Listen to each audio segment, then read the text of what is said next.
Alright, hello and welcome, ladies and gentlemen, to a little bit of a mix-up. We're going to be doing something different we haven't done in a while, and that is being productive on channel. So we'll see how this goes. Now, I have a general idea of what we're going to be doing today, but it's going to be kind of a wing-it formula, as, well, I don't want to pre-plan too much, because I feel like too much pre-planning will kind of give you the guys this wrong impression about my strategies for world building. So generally speaking, there's a lot more foreplanning involved, and generally speaking, I do it a lot more in my private time rather than, you know, whatever. So the thing is, today we're going to be starting out with a look at Mixer's Echoes. This is a project that literally just came into being not that long ago. It's a revival of an older project. But we'll get started into organization and how that's important. Now, there is world building software out there that you guys can use, like Campfire, World Anvil. I recommend not using those if you're getting started and just starting with Google Drive, especially if it's a project as well, because Google Drive will allow access to everyone. Be careful who you give access to. I shouldn't have to run through legality too much, but be sure to create an NDA, get your legal shit sorted and in order before sharing it with anyone. First thing off the day, NDA, non-disclosure agreement. Get one, make one, protect your shit. Alright, let's see what chat say. Late, that's bullshit. You know it, you little slut, Nix. Captain Diabetes says greetings. Patrick Olson says yay. Desert Hamster says eat the children. Well, maybe. Ferguson says WB Kibs. Desert Hamster says, Kibbles, you should make it possible for us to eat children in your game. All right, then. Hashtag Creed Bibs. I don't know what that means. It's like backwards. Hello, Wolfenbach, and welcome to the stream. Welcome, welcome all. Let's see. Holy hell, I woke up on time. Yay. There you go. Storm says, hi, Kyle. Well, hello, Storm Raven. Newton says, we talking about the game today? Sweet. Yeah, kinda. Camille, hi. Hello, Mordecai.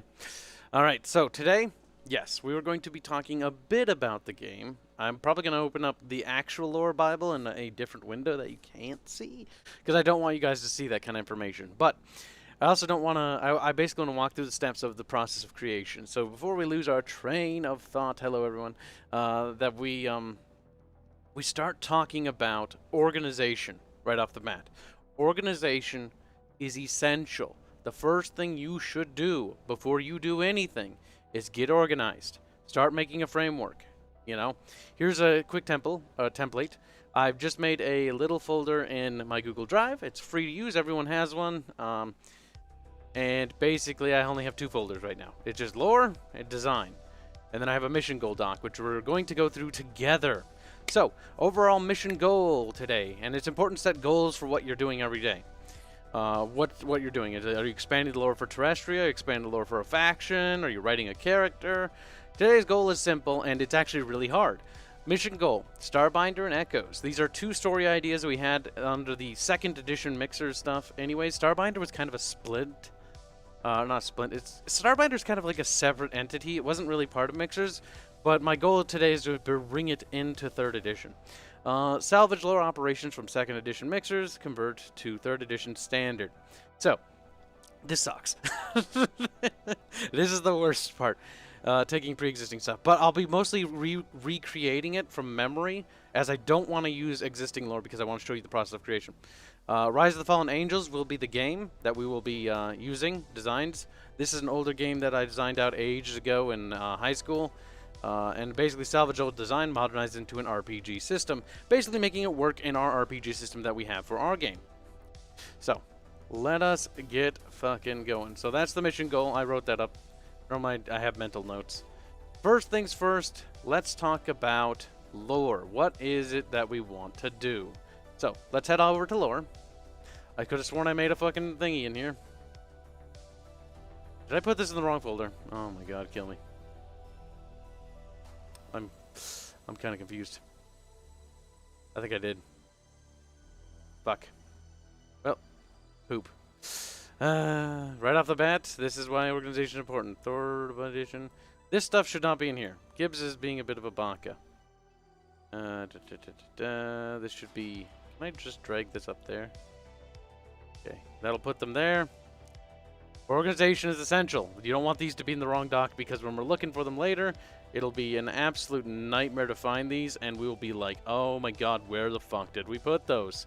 And you'll be in a situation I was a few years ago where I was like, this is a mess, help me. Alright, so Kibs sounds like a proud parent. Someone sexually harass him and ruin his mood. Shut up, or you'll be beaten.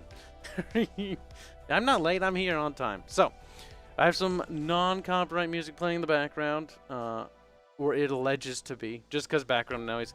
Generally speaking, I don't really listen to music while working. It really depends. This is, again, a useful tip for you. Sometimes music is a good way to inspire me. Like, what I like to do is lean back in my chair and I play music for a certain thematic, and I like to use that to envision a scene. Sort of like a crutch, almost. But, I don't really use it to write or when I'm writing, because it can throw you off a little bit. But it's up to you. It's up to you. Whatever works best for you. Alright, so back to this. So, timeline. Now, this is just a brief sketch up of the timeline. There's like 3 bullet points. I'm pretty vague with it. But first things first, let's go to the lore Bible. Lore Bible is the most important fucking thing for a writer. And this is especially more useful if you're working with a team. It depends on how complicated your universe is. As long as you know the rules, you know what you're doing. So, rules and laws. So we need to make sure that it conforms to certain things. So one thing we want 3rd edition to do is we want it to conforms to a degree of science. So, plausibility. We want things to be plausible. And again, you can be vague with your lore Bible, but you should also get down to the specifics. Spiritual, right? So we got to define what the spirituality is of this universe. Are there gods? Yes or no? Is there an ethereal plane? Yes or no? So we're going to answer. Remember, ask yourselves questions here. So the thing is, like, okay, are there gods? Spirituality, or spiritual, I don't really. Again, it's just a thing. So it's like, yes, there are gods. There's an ethereal plane of existence. And then maybe go into detail and say the ethereal plane is closely tethered to the universe, and the idea behind that is that it's not too different. Like, it's very interconnected. One cannot exist without the other. And if you want to say that, like, the ethereal plane requires that the universal plane exists in order to function. Without it, it doesn't exist. So we're kind of defining, like, okay, how does it work? You know, things like that. Gods, how do gods work, you know? Define gods. How do gods work? Gods are worshipped / believed into being. So they did not exist without... Yeah, I know. Get used to that. There will be the wrong use of things. Grammarly, you're slipping up today. You're supposed to be fixing my stuff. Also, do not do this, by the way. I'm going through and re-editing. When you start your first draft, don't go through it. Like, don't go through it and edit stuff. Because if you get in, don't switch your brain mode. Your brain should be in creative mode. Keep the switch on in creative mode. If you switch it to edit mode, you're going to lose your train of thought and things like that. So, try not to do that. And again, this is just an example. Clearly, I'm not, practicing the things I'm being said as I believed into. No, I like the word into, Grammarly. Fuck off. We're using that word there. Now, gods are worshipped into beings, or worship / believed into being. I see why it has a problem there. So they don't exist without them. Gods require believers in order to exist. So we're defining the rules for them more. Why do gods exist? How do they exist? Things like that. So, again, just to retouch up, the lore Bible is the rules. It's like the rule book for creation, right? It's God's playbook, basically, because we're God here, right? Because we're crafting the world.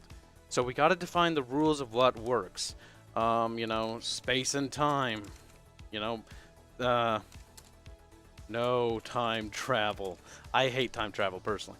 So, no time travel, period. Can there be different dimensions? No different dimensions. Just different planes of existence. And again, you know, crafted however. Now, if you're working with a team, be sure to do, you know, whatever. Arturia Bot says, Kibs can't spell. Yes, you know, get over it. Most writers are terrible. But the thing is, worry about editorials later. Grammarly, I don't need your help right now. Go away. Okay. By the way, Grammarly is it's a subscription-based software. What it does is it helps you make quick grammar edits and things like that. Basically, just do whatever it takes. Also, notice how I capitalize random letters. Yeah, there's no reason to do that. What's this about, Kibs? This is about world building and game design. So we'll be doing a little bit of both. We'll be doing world building and we'll be doing game design all at once. Why are we doing two things? Because I thought I'd want to blow my brains out, I guess. What's the worst thing that you could do in world building? The worst thing you could do in world building is be inconsistent. Which is why I like having a lore Bible, because a lore Bible is like a constant frame of reference. It's like, okay, you know, I want to have necromancy, right? Okay, we want to have necromancy. Necromancy, we're going to write this down here, this example. Necromancy is fucking awesome. So we want to put necromancy in our game. We want necromancers and undead. All right. How is that possible? Right now? I don't know. Right? Unless... It depends on how loose you want to be with your magic system. You could just say magic does it because it does, or we could define it more. So how we're going to use this here is mixers, energy, God, disciple. Something like that. Any equation. Now how does this get energy? Right? Nobody knows. It's a... It's a squeaklet. Now the thing is, how that works, you can have it be like, okay, you know, it gets energy through frying chicken, you know? It can be literally anything. Like, that's how energy gets to that. So it converts over there and converts to the ethereal plane, or it heads to a different plane, or it's separated like this. You can separate it differently. So you have, you know, the universal plane of existence, the ethereal plane, and connected above that is the mixers plane, if it was another plane. So from this to this to this. So from mixers to ethereal to universal. And so the gods act as a conduit. So now we define that gods are conduits for energy transference. That's how the energy gets there. Now, how does the energy get generated? That's another question, you know? It's like, okay, well, fried chicken generates energy. So the universal plane, they fry chicken for food. Actually, I don't like that organization because it looks like it's another plane of existence. They fry chicken. And because they fry chicken,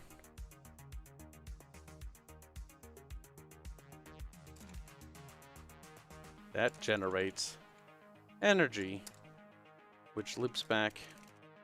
We're not going to answer too many questions.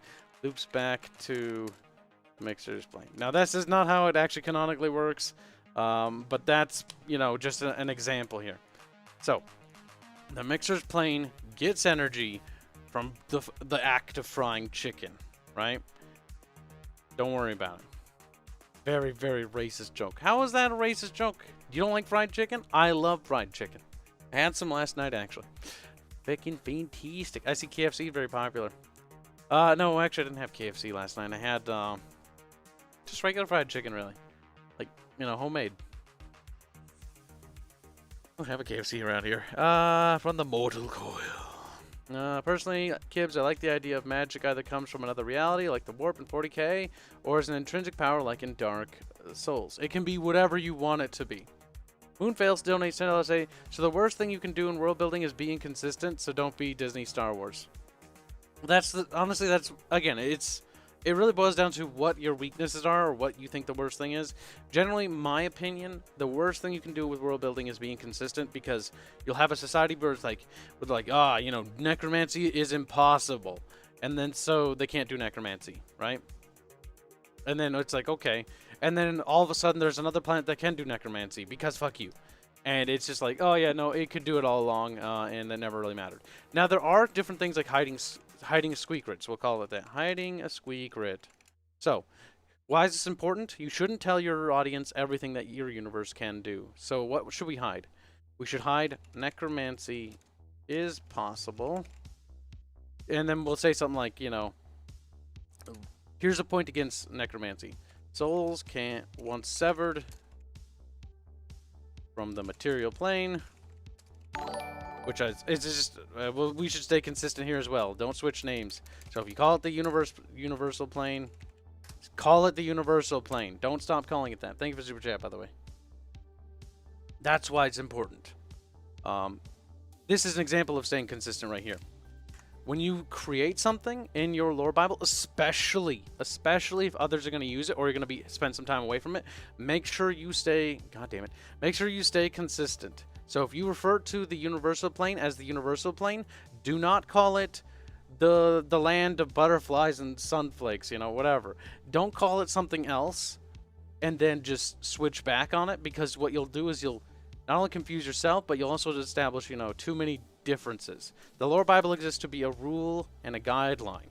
So you can state the overall end goal like the beginning, middle, and end. So it's like beginning, middle, and end. And why this is important? Because you want to decide, you know, where's the story going. It's always important to framework that out, and you can also do that in the lore Bible to an extent and be like, okay, so, you know, mankind goes on an exodus, fleeing from bad stuff. You know, it can be as big as you want it. And then you go like, okay, that's the beginning. In the middle, mankind stops running and starts fighting. You know, these basic fighting back, and they can clarify like standing their ground. You can be pretty lazy about this, because again, it's not intended for others to consume this. It's intended for it to be a guideline for you. And then you can be like, okay, mankind defeats the big bad. Bam! Or they died. You know, it can be whatever you want it to be. It doesn't matter. The point is, make sure you draft out the general thing, and it can be as simple as stuff like this. This right here could be like, it could be as short as in a single book. It could be in several books. It could be several hundred books, 500 video games, and several dozen movies. Like, it could be, the story could go on for long. This is, I'm talking about, like, this is the universe storyline. So universe, you know, let's do another example. Big Bang, universe, you know, universe grew and stuff. Then it died. You know, it can be anything. Within the framework of this, you can literally craft out the beginning and middle of and the end of time. Like, you can do whatever you want, and there's no one right way to do it. By the way, yep, it is an outline. It's to get an idea of where you're going. Finding a corpse isn't the hardest thing in medieval times. This is also kind of useful information for RPs, but generally, when it comes to RPs, be loose with it, you know? Don't railroad your players for the sake of fulfilling a storyline, because part of the role-playing experience is them being the storyline, you know? The Mixer's universe. It began, then it ended. The question is, how do we define universes and time and space, right? Let's go back to space, time, and space. Right? Beginnings and ends are mortal constructs. The universe does not adhere to this, as it is perpetual and eternal. The idea is that it's always in motion, and it always was in motion, and it never had a beginning, it never had a middle, it never had an end. Why does that matter? Because you can actually really change the confines of universal laws and how things work just with that. Now, this is more of a grandiose thing if you're doing something with that. So from here, from space, are laws about space and time. No time travel. No time travel. No, not forward, not backward, nada. No different dimensions. There's no alternate dimensions. There's different planes of existence. Now, what does that mean? What could be dimension and existence? Plane of existence. How do we differentiate them? A plane of existence can be something that's tethered to an existing realm, like the universal realm, as the ethereal realm. The ethereal realm is where gods dwell. Then there's the mixer's realm, which has its own realm. That's where energy comes, and basically it's like a big giant cyclical thing. What we've created. You have the universal realm, which generates fried chicken, which generates energy that goes to the mixer's realm, which then generates energy that goes to the gods, which the gods then conduit down to the people. Now, what does that mean? Well, that means that people are conduits in themselves, in a way, kinda. More like an endpoint. Man, I think people overcomplicate time travel. You can have time travel, but the important thing when doing time travel, a note about this is generally make sure you define what kind of time travel you want to adhere to in your universe. Like there's the butterfly theory or butterfly effect or whatever. Then there's a bunch of other ones. Pick one and sort of stick with it, or kind of make up your own. Don't bounce back and forth between other ones, because then your own universe is becoming a little bit unshaky and a little bit confusing. The reason why I don't like time travel is purely because time travel has the ability to undo all that was done. It undoes the meaning of death, and it undoes the meaning of choice, the meaning of action. I like to have my universe my universes, the ones I've made, I like there to be consequences for actions. So when somebody kills someone else, like let's use Celest as an example here. This is an older concept, Celest by Neionix, edited by Renerade, and I did some touch-ups on the shading myself. But here you can see this girl, right? Let's say she kills someone, right? But there's time travel. Well, in a sense, time travel can undo that act of killing, which undoes her action, and which undoes that character's loss. Now, there's other ways to get around character death, or prevent character death, or have, like, you know, different things like, oh, the character didn't really die. One such way to do this is simply just not show the character's death. This is Navi's trope. Always cut away before the character's death, and then explain it, how he managed to get out of that situation. There's other ways to do it as well. There's no one right way. But that's generally why I like to avoid time travel.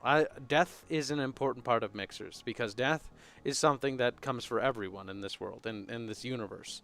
So no one can escape it. No one is impervious to it. All mortal things must perish in the end, because they don't adhere to the laws of... They're not...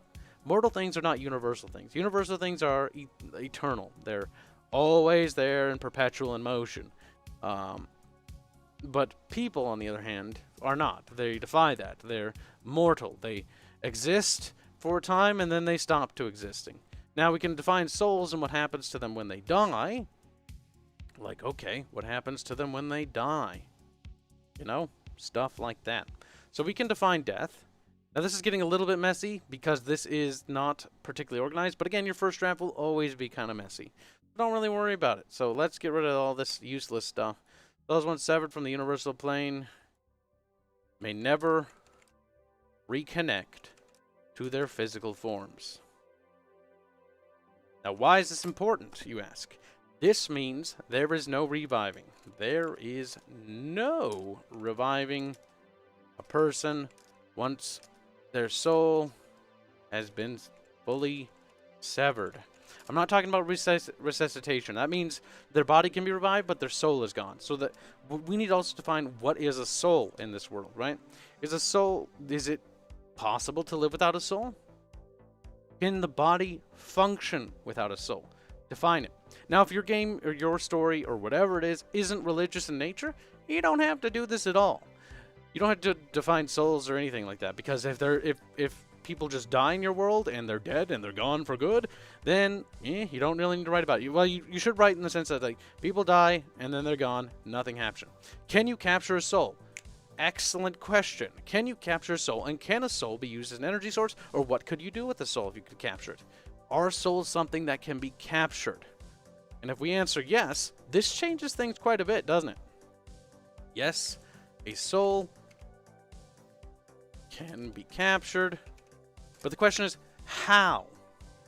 How do you capture a soul, right? Through the use of magic. Now, magic is in the Deus Ex Machina, not always. Because if you define how magic works, which we haven't done yet, Is there revival magic? That's a good question. We kind of semi-answered that. So, souls once severed from the universal plane may never reconnect to their physical forms. There is no reviving a person once their soul has been fully severed. So we defined it as, no, once you're dead, and once your soul has left your body, it may never return, meaning that you passed on. You can't go back to the universal plane, and it will go up, you know? Up to the next plane, or down to the next plane. Whatever directions may not really matter in terms of planes, because that's not really how planes work. Is there a delay on your stream? There's a minor delay. Mr. Poisonality, I believe. Are souls able to retain memories? Another excellent question that we should define. Can souls remember who they once were? So if we say that a soul, like, a soul is the conscience of the individual, you know, a soul is a conscience of the individual. What that kind of implies is that the soul is your conscience. Who you are is part of your soul. That's integral. And so the memories and thoughts and feelings, this isn't really worded properly, but whatever. All that makes you who you are is a soul. That's terrible. Don't worry about it.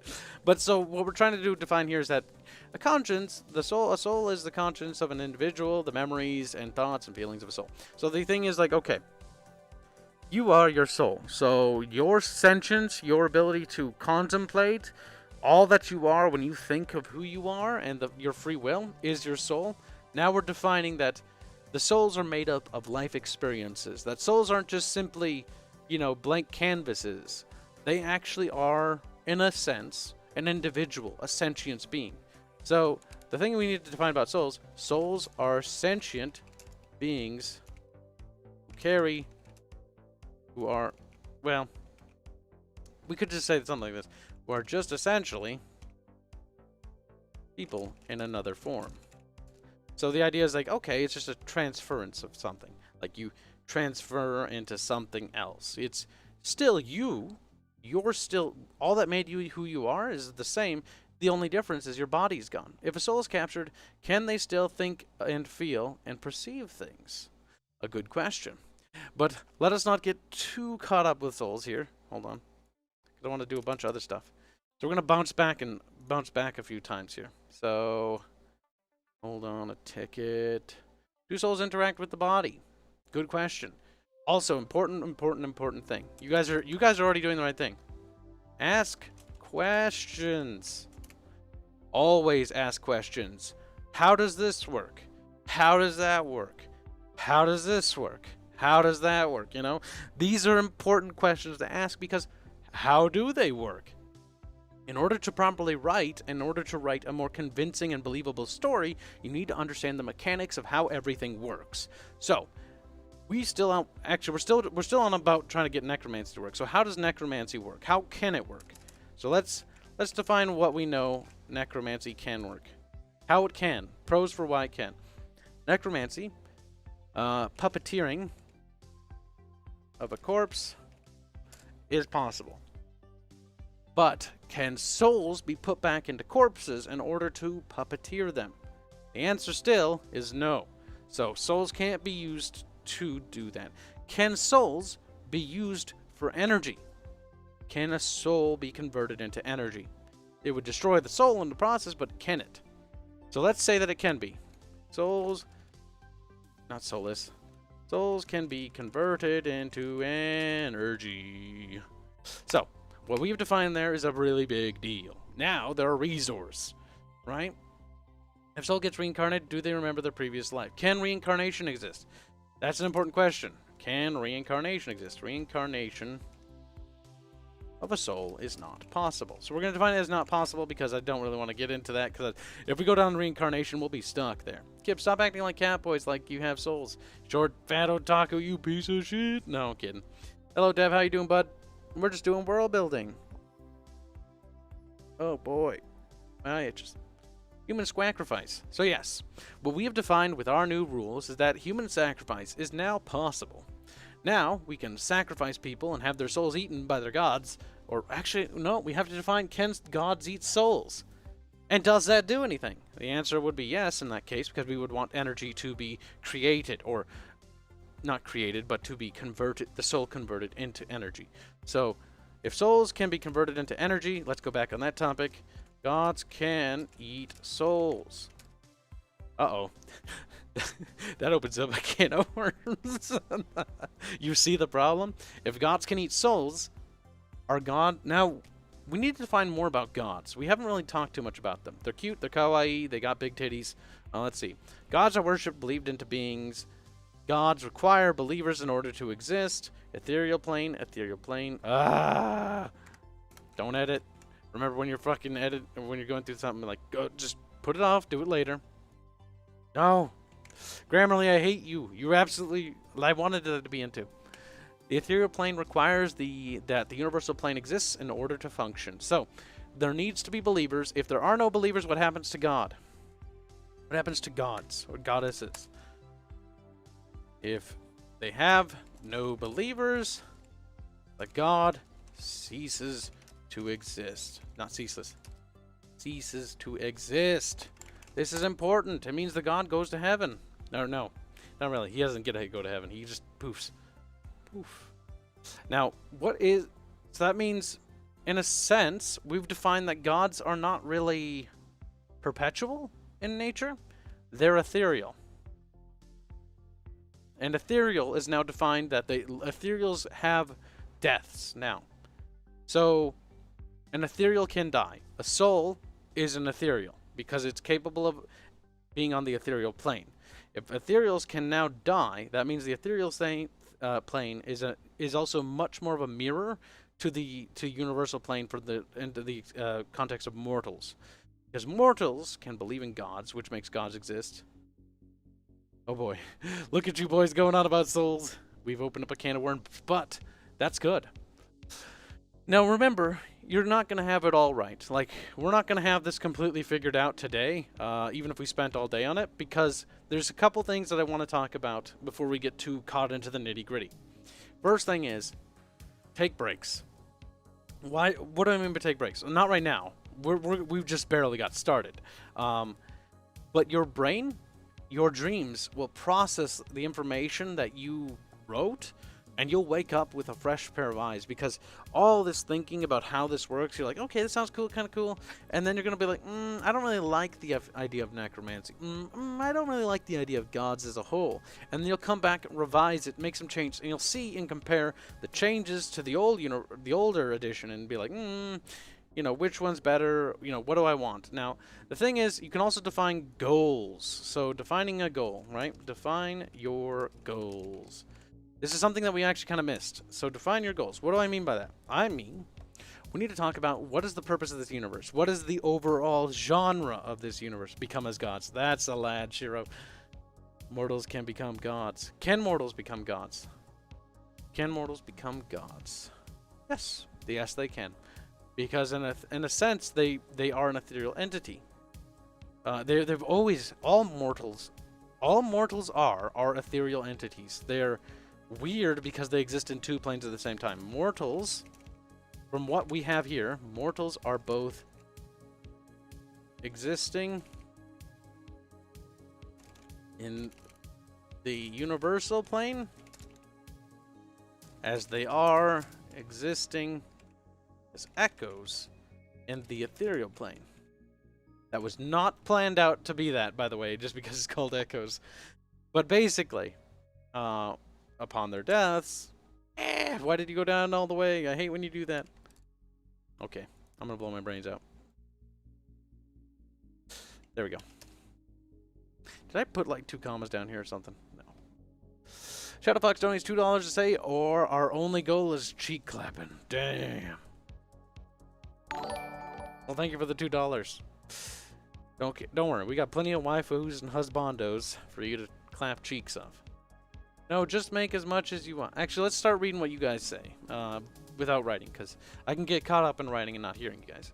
Okay, I'll put my question in the last meme anyways. Can the soul interact with the mortal world? A good question, and it should be defined.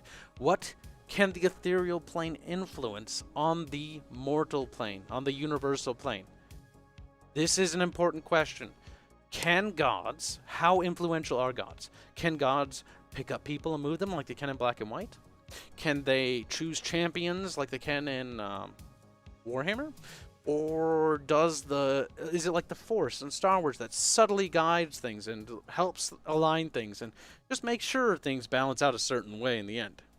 Things like that. That's a really important question. And you should definitely define that. And we will define that. We have to go through here and kind of organize this. This is just very much a mess, but that's nothing to worry about right now. Can a god be killed? If so, is it permanent? A good question. How do gods die in this universe? Well, we've kind of defined how they begin, how they're born. They're born through the power of worshipping and belief. So somebody has to believe in something in order for it to exist. That's kind of similar to the Warhammer thing, and not even just Warhammer, that's a lot of other universes. So we've defined that gods require a certain amount of belief in order to exist, because they are willed and to be kind of like Black and White, too. Actually, exactly like Black and White. So how would you kill a god, right? Well, you'd kill a god by killing all the believers, because if they had no believers, they can't exist. Now, can a god be killed even if they have believers? That's another question altogether. We need to find the rules and laws of the ethereal plane, right? How can souls fight souls? Do gods fight gods on that plane? Or do they act through the universal plane in order to fight each other? This is something that we'll answer now, because moving on past that will be a pain in the ass, because it'll be important to do that now. So, oops. There we go. Gods are subtle. They cannot directly influence nor control anything. They exist to serve as a conduit for mixers to people, to their worshippers. I'll say that much. Now we should also define how religion works, how it all works, because as we've defined here, there's a very spirituality sense to this world. But we don't want it to be spiritual in nature. We want it to conform to science and plausibility. So that also means making our magic, make the magic a science.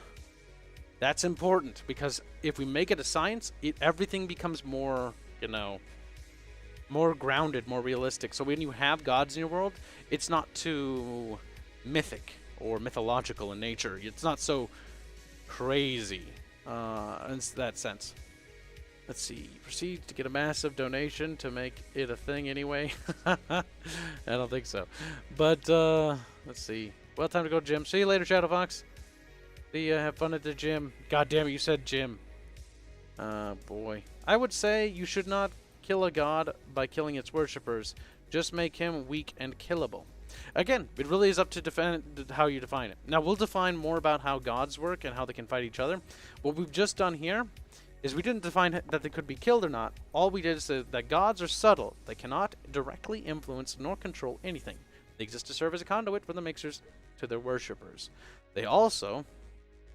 We need to do something else, because there's a thread that's left hanging in the same subject, and that's souls. Souls of certain gods. What counts as worship? Good question, Nix. Something that needs to be defined. Is it the act of praying? Is it the act of simply believing? Or is it both? Or is it one or the other? It's important stuff. Is there faith magic? Faith-based magic. Yeah, I'm a big proponent of faith-based magic. Why? I like the idea of every magic system being kind of like they have their own unique spells. And so if you make every religion have their own spells, then Buddhism, Shintoism, Christianity, animism, Islam, Judaism, they all have their own spells. And all of a sudden you've got really cool stuff. Just got notification was fixing music for Nice. Nice. Welcome to the stream, Neeks. And thank you. Welcome to the stream, Jake Kelly, because you just got here. And thank you, Nix, for the £2. Appreciate it, man. Or is it £2 or €2? Oh, God, the symbols, they're all different. They're all the same to me. Star Warsism. Key or Islam should have. Ooh, let's not read that one. Spicy. Look, we're not here to debate what religion existed. We're here to world build. But that was funny. I'll give you that. Islam base level spells Allahu snack bar. That's pretty cool. Explosion magic. I can get behind it. The idea of self-sacrificial. Oh boy, we're going to hell. Now.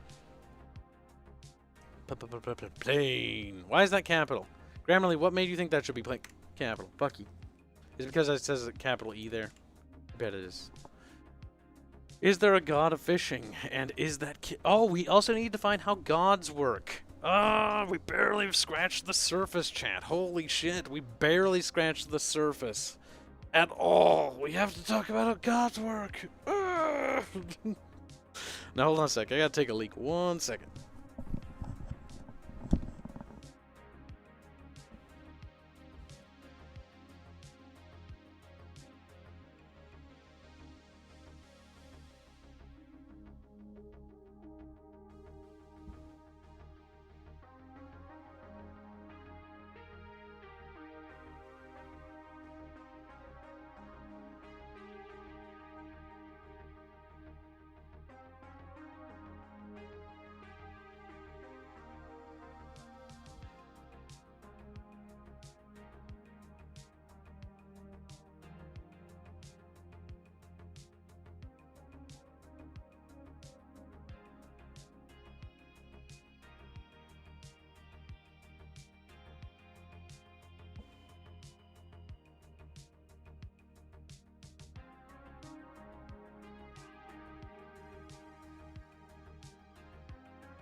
Wheeze back and wheeze a little bit lighter.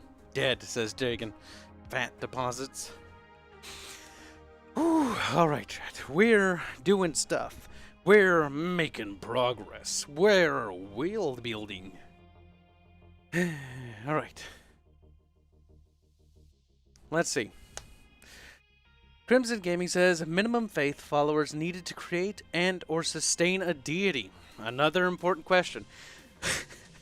You little bastard. You're focusing a lot on the details. Now this is good, but it's also bad.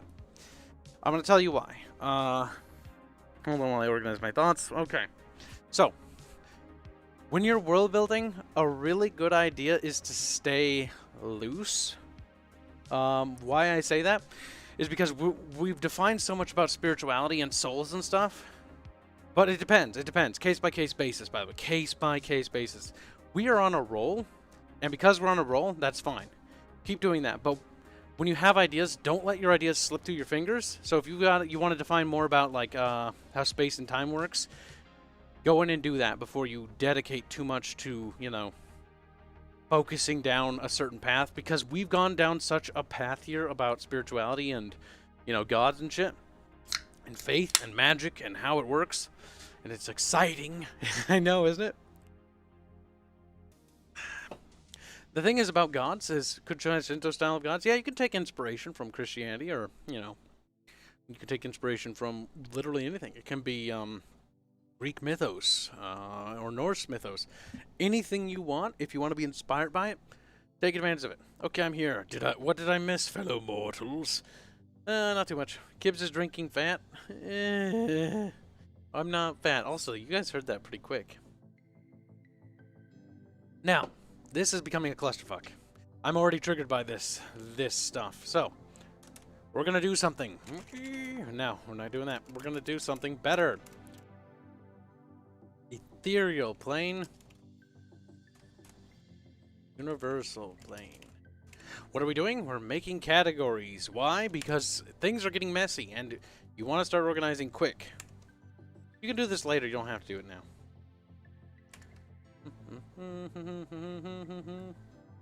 Isn't she cute? She looks a little bit like a psychopath. She looks a little... Oh, no. No, outline. Come here. Headings for your document. So, this is a useful tool in Google Drive, by the way. I will show you guys later how Campfire works, as well as I might show you how World Anvil works at some point. There are different world building tools. You don't have to use Google Drive. But honestly, I use Google Drive more because I like the idea that I can customize the format to however I want it. That evil Celeste is best Celeste. What makes you think she's evil? She just looks a little excited. Celeste is best. Oh, she's a psycho. Alright, let's move on. Let's see. Evil Celeste is best Celeste. Tools. Ew. I know, I kind of prefer Google Drive. Why do I like Google Drive? I'll get back into that. Just one quick thing. We have a shared folder for our game dev, and that includes design docs. We used to put art in there. We don't do it anymore. We put it on a different place now. We used to do a lot of our organization through Drive. We do it on other things now, but now Drive is used for designs, and that's basically so I can post a design. So it's like, okay, example is like, let's remove that. Would be like, okay, game design doc, right? Be like, it's a RPG, and how RPGs work, XP levels to stat points freely allocatable. You know, something like that. That's super fucking generic. But basically, it's just like, okay, you know, you design out how the system works. How do you get XP? It's the same thing. Like, kill monsters, quests, equals XP.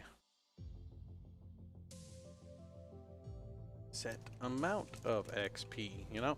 Things like that. It's like you need a set amount of XP to get a level. When you get a level, you get 2 stat points which are freely allocatable. Upon 3rd level, you get a ability point, you know? Things like that. Yada, yada, yada, yada. You get the point. We're not doing game design yet. We'll be doing that next. We'll be designing a science fiction game today. So what is our genre? By the way, we didn't define our goals. Our goal was sci-fantasy with magic. A lot of universes have magic. Let's see. Let's write down some names here for examples. Dune. Star Wars, obviously. My brain stopped working. Even Star Trek has magic. Surprisingly. Warhammer. 40K. You know, things like that. And then you can pull inspiration from them. I already have something in mind, so I don't need inspiration anymore. But if you do need it, you need to get your idea rolling, get going with something. It's like, what do I like about Star Wars? I like the idea of Jedi and Sith. I like the idea of these super powerful characters that can do these things, but they're not immortal and they're not superhero level. They're still killable. StarCraft has magic as well. StarCraft's magic is StarCraft is psionics. Is it psionics like that? Mass Effect has it's B by something boopity scoopity bappity boopity. What is it? There's a B in it though. You know what I'm talking about. Laser swords. Biotics, yes. Biotics are their magic. Thank you. I was like boopity boppity. I couldn't figure it out. Like, a lot of universes have magic. You don't have to have magic. As Mass Effect feels. Those are also kind of magic. Bionics. Yep. Warhammer Psychers, you know, they all have their different mages. So how do mages work in our world? Oh, mages are so cute. Look. There's one right there. Look at that. Look at it. Look at it. All right, enough teasing. Now, also, it's a good idea to have pictures, by the way, if you have art and references and stuff, because this will be useful. We'll be doing more of that and once we move on to game design. Game design, we're going to be pulling a lot of art. But right now, let's keep working on this because this is kind of fun. So, and you can have fun with it. Have fun with it because if you're having fun and you're like, oh, this is so cool, you know, people are going to be like, oh, this is so cool too. Like, you're going to be like, yeah, don't, you know what I mean? You know what I mean? Alright, so we've defined an ethereal plane. Now we just need to do some organization here. This is important. My brain stopped working. How does this work again? It's been a while since I've done this, because most of the documents we do now are design docs. And so there's not too many bullet points because, like, okay, this needs to be implemented, this needs to be implemented. Now it's a point of, like, how do we formatting? No, there's a button for it somewhere. More, there it is. Derp, derp, derp. All right, boop. And why is this helpful? This is a super useful tool in this software, in Google Drive. It's free for everyone to use. That's also why I'm showing you Google Drive, because it is free. You can literally get started right now. In fact, you could do this alongside with us. Like, you can work on your own little thing. Okay, so we need to start organizing. Ethereal plane and universal plane. So this shit needs to go all... Oh, not that. Why is it important to start organizing? It's because otherwise it'll be a mess. And you want to be able to navigate it easily. Oh, you. Dismiss it. Stop telling me that. Define goals, rules, and laws. Okay, we don't need that there. Conform science, make it sense. We'll leave that there as a little note to ourselves. Space and time. Note. Okay, this is important because this would be taking place in the universal plane. I didn't mean for it to be bold. In fact, there's probably something over here that is bold and we need to remove it. There we go. Secret conforms to science possibility. Nope, nope, nope, nope. Don't do that. Secret mixers, energy god's disciple, frying chicken. So this is actually important because this is a very basic-esque formula for how this works. That goes there. Mixers plane, ethereal plane, gods, conduits, energy transference, loops back. Okay. This is a little bit of a defining of this more. Try to keep it chunked together. Keep it chunky, but stay loose. Conforms, frying chicken. That was supposed to be part of that. Before we forget, we should add that later.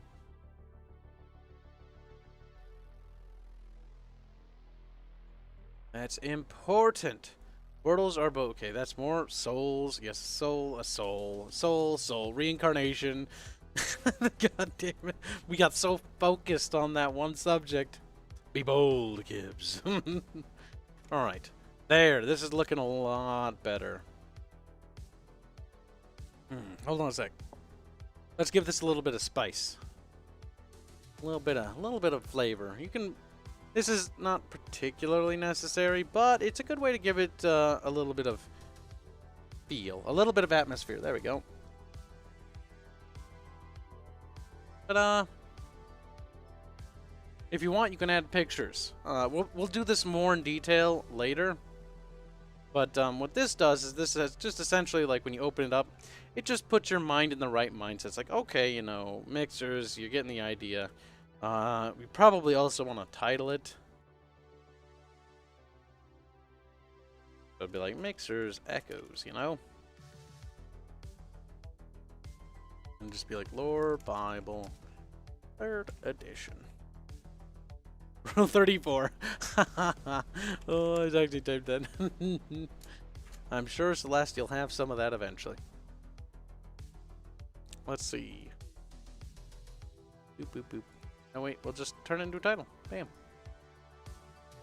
Now we can do. We could even add in like an about and something like that here. And see, look, we got a nice little organization on our outliner. Now it's a little bit easier to navigate, you know. Just with a little bit of that, and again, organization. Like I said in the beginning, essential. Get it done right. 12 herbs and spices, Kibs. You will be beaten. Here's of gods and pantheons. Ah, you guys want to get back into the gods, they seem. Yes, quite. Alright, so let's get started. Alright. Now we should be organizing this more into more brackets, but there's not enough here, really. But we'll start breaking into brackets, so it's like, okay. Here's how we'll start our first bracket. Gods. This is going to be a minor sub-subject within here. Because it needs its own subtitle or subsection. We'll do like it doesn't really matter, whatever. Just so it has a nice little cute thing to it. So, gods, right? So, how are now you can do this format too. We haven't done this yet. How are gods made? You know, this is another format you can try. Yeah, was there double spacing? What is this? No, it's not. do that.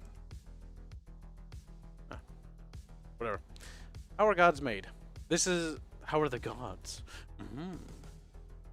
Capital it because they're named now. They're cute. Now, how are gods made? And you can answer your own question by being like, you know, gods are made from the act of belief. Now, you can be vague, or you can go more into detail. You have a huge name. Gods all brutally murdered. They could be. Maybe your universe had gods, but they're all dead now, you know? And the ethereal plane is fractured because of something. We need to find more about the ethereal plane before we can even think about fracturing it or doing anything to it. We also need to figure out more about gods in order to understand how it is that they cease to exist, how it is they can die. So how are gods? From the act of belief. So, the act of believing. Now, what is the rule behind that? Somebody asked earlier, does it require one person to believe? We need to define that now. How many people does it take for an ethereal entity to manifest? Right? This is important. However, simply, you know, you can word it however you want. Just make sure you understand it. The lore Bible, you should not be sharing this with anybody besides you. This is something important. The only you can prevent forest fires. Only you know your lore Bible. You don't need to share it with people. In fact, I'd argue that you shouldn't share it with people, but people can be made aware of it. Especially if you have other writers, they need to have this handy. Because this is their guidebook. This is their handbook. Gods are made from the act of belief. Oh, so, however, simply one person believing is not enough for a ethereal entity to manifest into the ethereal plane.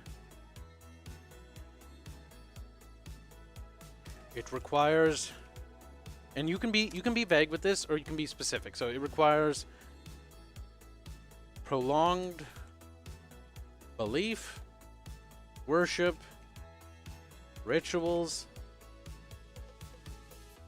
to make manifest,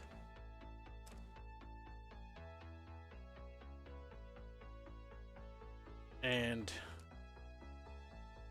thousands, at least thousands, right? Thousands of souls in order to form. Now we can define, now there's something we just did here. I think some of you are already picking up on that. And what we just did here is we also said that, you know, they require a certain amount of believers to form. So the next question is, can there be bigger gods? Right? Can there be universal-sized gods? The answer, because of how we kind of defined it, would imply that yes, there could be, but we could also describe that no, there's a limit. I am well aware of not sharing the lore Bible. People like to try to add their own characters and politics into it. Looks at people I know. Well, the thing about your lore Bible is people can't add characters or politics into it without you knowing about it, as long as it's your IP. Like, this is mine. I own mixers. It's mine. Like, no, well, not mixers, like a mixer, but the IP onto the characters in the story. Celest is my property. It's just like they all are, because they're all part of the IP. Because I own the IP, I own all of them, you know. If I were to lose the mixer's IP, this specific one, referring to my intellectual property, and the only way that I could really do that is by not enforcing copyright or just by selling it, you know.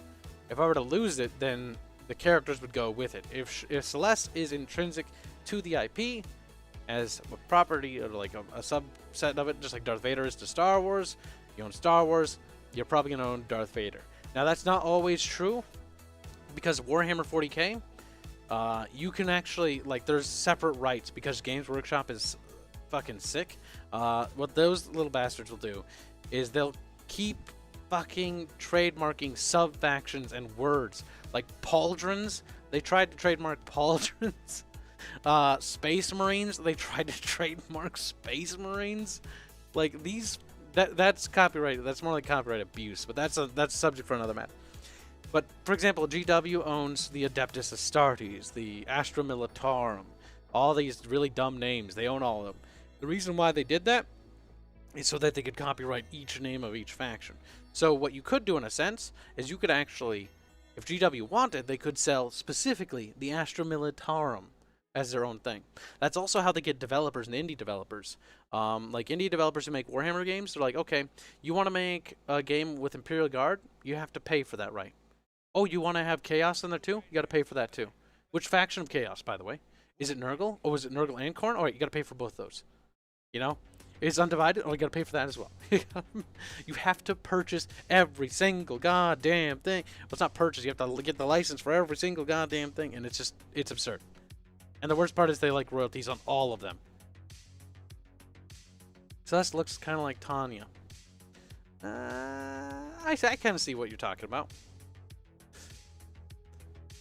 Psychotic anime girls. Now, Celeste isn't supposed to be psychotic, but don't worry about it. She's just having a special thing. Warhammer's my trademark. Warhammer's literally just a Warhammer. Like, you shouldn't be able to trademark that. Like, you should be able to... Oh, whatever. You know what? Let's not do it. Made the mistake of sharing a lore Bible for an editor to double check. Then they kept sharing it, and it is something. Well, as long as you own it. Actually, Celeste looks a lot like Tanya. Yeah, I kind of see it. Psychotic little anime girl. Oops, didn't mean to scroll. Sorry. Got sidetracked. Technically, the iconic Warhammer is a maul, not a hammer. Yep. Alright, so, back on subject. We need to get back to it. So, we're right here. Now that we've got on a tangent. Fun tip. Don't listen to people who aren't lawyers speak on the matter of copyright and trademark, says Bubbles. Bubbles is right. But Bubbles is also kind of wrong. There are tips. Bubbles is mad. Bubbles is mad. Bubbles is always mad. Now, moving on to more important matters. Gods. How are gods made? Gods are made from the act of belief. However, simply one person believing is not enough for an ethereal entity to manifest into the ethereal plane. It requires prolonged belief, worship, rituals to make manifest, and thousands of souls in order to form them. So what we're implying is that there can be multiple. So, we need to define gods, and pantheons, and how they work, and how that works. How does heaven and hell work in each ethereal plane, and are they all their own separate little, like, corners of the ethereal plane? This is kind of important because, well, it is fucking important. So, first things first. Let's get down to God and gods. So, pantheons can be formed when multiple entities are believed into being and made manifest.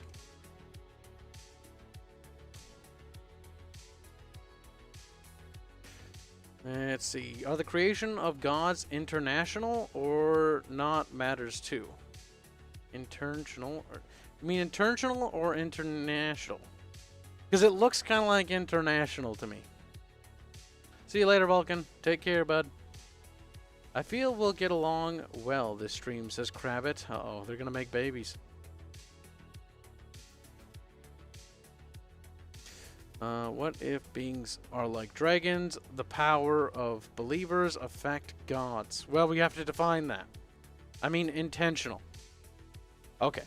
So, if it isn't intentional, are the creation of God... Are the creations of God intentional or not matters too? So can a god be made intentionally or unintentionally? Well,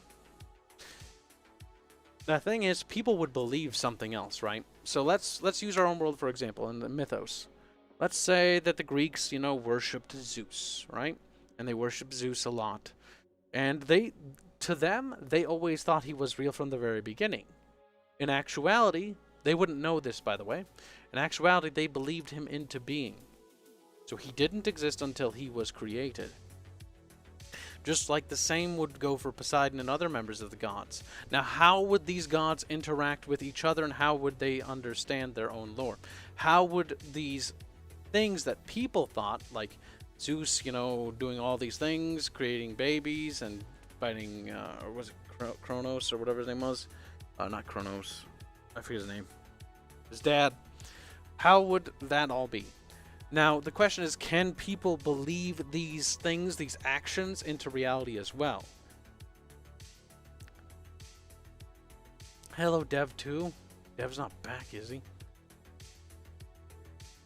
This is important to know. Okay, so pantheons can be formed when multiple entities are believed into being and made manifest. So, the next thing that's very important to note here is that if more gods are believed into being, then they are added to a pantheon-like structure. The gods, even, this is important, even the gods or goddesses, actually no, we shouldn't do that because we haven't been doing that this entire time. So let's spare ourselves the trouble. Even the gods, backstory. You know what? For the sake of argument, yes. Backstory is also made manifest. So that means, in a sense, the gods themselves believe what the people believe, as they are simply an extension of the will of the people. But do they have their own sentience? Could some group worship a set of ideals? Could it manifest into a god without them knowing? Ah, that's a better way of putting that. Potentially, yes.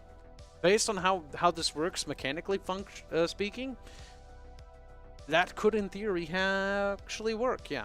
Because if enough people think something, then a god will form to do it. Now, the thing is, if people want to believe, like, let's say, let's give an example here. Everybody wanted the world to end, and they were like, I don't like the universe. I want it to go boom. I want it to all go away. It's dumb. So you worship, and you got a bajillion people that worship a god of, like, you know, utter chaos and destruction. Well, here's the thing. The god's still not going to destroy the universe because it can't. Because it doesn't have the power to do so. How we define God's power is they have subtle influences.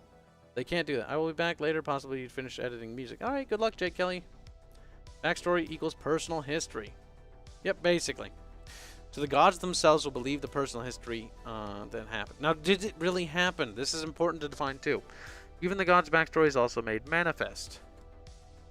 Their past actions, in a sense, become reality.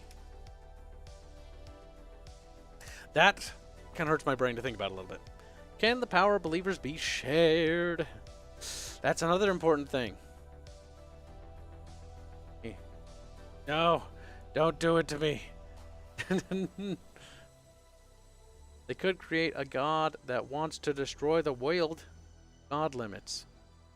But can't. Like, well, I want the world to end. God's like, okay, I exist now. I want the world to end too, but like, I can't do anything about it.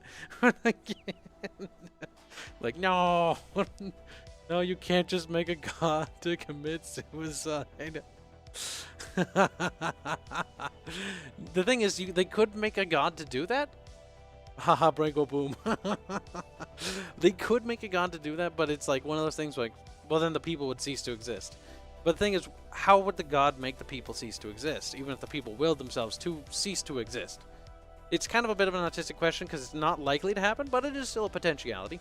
So is it possible? The answer is yes and no. The god would basically just give them the powers and abilities to help bring about that thing. It would be up to the people to actually follow through with it, though. But they could. Spawn a god of tentacles just for Aerith. Well, you know, subtly influencing them to commit self-die.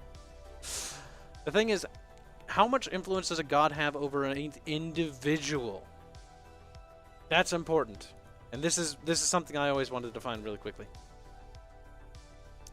Our god pantheons can be formed when multiple entities are believed into being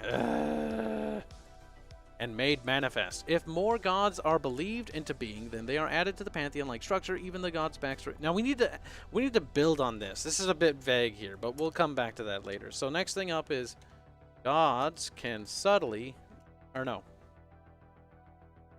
influence the world However, they cannot force a person, or no, we'll say an individual, a sentient, or no, this is, no. Yeah, we'll define that. A sentient individual or even a rock to move. The thing is, they have no real power, only the power you give them. So the thing is, this is a huge plot point, because, like, the gods, well, they're not, like, everything, you know?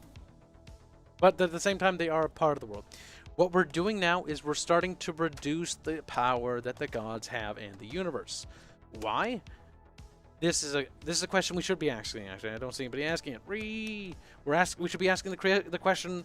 You're asking a lot of good questions, but we should also be asking the question of, why are we doing this? Why are there gods? Well, we want there to be magic, and gods will help do that. Now, there's other ways to go around, but we want gods as one of it. It's a flavor thing, right? Okay, fair enough. Why are we limiting the use of gods? Why aren't we making them all powerful? Well, because it's boring. That if we do that, then it becomes more about the gods, and the gods have too much power in the world. We want gods to be a part of the world, but we want them to be a smaller part. We don't want it to be like, oh, the gods are everything. Gods are a part of the world, but they aren't what defines it, and they aren't the big, powerful entity. The big, powerful entity on the world that we have defined, or that we are leading towards, is not necessarily gods, but it's individuals.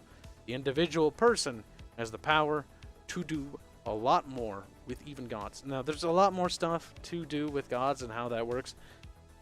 So let's get back to it. Gods can subtly influence the world, however, they cannot force a sentient individual or even a rock to move. They grant power to those with... Can they grant power to anybody? No, that's boring. If everybody has magic, no one has magic. So we got to limit the amount of magic users we have and the rarity of them. Why should we do that? Because if we do limit the magic users more, we will have a greater sense of value to a mage, so that they're not so many of them. Too many mages kind of takes away magic, and too much exposure to anything kind of takes away the spice, you know? Takes away the punchiness of it. So what I'm thinking is we reduce the amount of mages by making it a genetic defect or a mutation, or a bloodline trait, whatever, it can be anything. Or it could be just simply like you have to perform a chosen deed. It can be anything you want. But by limiting the amount of people that can have access to that magic, then we cannot have too many of them. We also need to limit the powers of magic. Is magic limitless? Can magic just simply, if you have enough of this energy, can you destroy, you know, the galaxy with it? This is important to define. How much magic can an individual use? What kind of resources does it cost to cast a spell? There needs to be resource and cost effect. Because if we don't have resources and they can just do it willy-nilly, it's going to come off as, well, you know, they just... I don't really like the way that moon looks. Oh, it's gone now. It's gone. There'd be dire ramifications if they did that, because important with our sci thing is conforms to science and plausibility of magic is a science. So we want this Echoes to be about science being intrinsic or a part of it. So if they were to make that moon, if they were to make the moon tomorrow or tonight disappear, there'd be drastic ramifications on Earth because of that. Now, you could say, oh, they could just will it back into being. But we also need to define how they do that. How does a mage take this energy and understand how to make the moon go, like, gone? Can they just do that? Or do they need to understand the laws of physics in order to do that? How much information? For example, how much knowledge does Celest need, our character right here, this old version from 2nd edition, how much knowledge does she need to have in order to heal a cut on the tip of her finger? Is it easy? Can she just be like, look at it and go like, close up? Or does she need to understand a little bit more about medical knowledge in order to do that? For example, let's say her finger fell off, you know? Can she reattach the finger if she has the right knowledge? Is that possible? Yes or no? If you lose an arm, if she doesn't have the medical knowledge, can she reattach the arm? Or will she accidentally like weld up an artery basically and cause the person to just die because she didn't understand the anatomy behind the person's arm, you know? Can she cure the coof if she doesn't understand what the coof is and what disease it is and how it works and how it functions? Because this is important too, because in my personal opinion, I would like the mage or the caster or the whatever you want to call them in whatever society they're in. They can have any name, by the way. I just use mage as like a catch-all phrase. We want to define that they have to have this information and knowledge to understand that. Now, why do we want to define that? Because then we can limit the powers of these characters. You attach things, but it takes a lot of effort. Yes, exactly. How much energy does it take? Is it mentally exhausting? You know, things like that. Don't overcomplicate things. You don't have to. The thing is, your world or your lore Bible will always be more complicated than the actual world will be to the most common people. Most people who were to play, or to, let's say we make this into a game, right? Most people who are to play this wouldn't even need to know any of this information. But why is it important for us to know? That's the question we should also ask. And the reason why it's important for us to know is because we need to understand everything how things work so that everything stays consistent. The world needs to be consistent. And that's the important part. So defining the rules of how gods work, how necromancy works, how medical magic works is important. Here's another great question, guys. Can magic, depending on the culture, can it do the same thing everywhere? Or is magic unique to each culture? That is an interesting question. At least I think it is. Because the idea that magic is just a universal thing, it's like, oh, if I understand how to make fire, I can just make fire. Yeah, well, that's kind of cute. It's also kind of boring.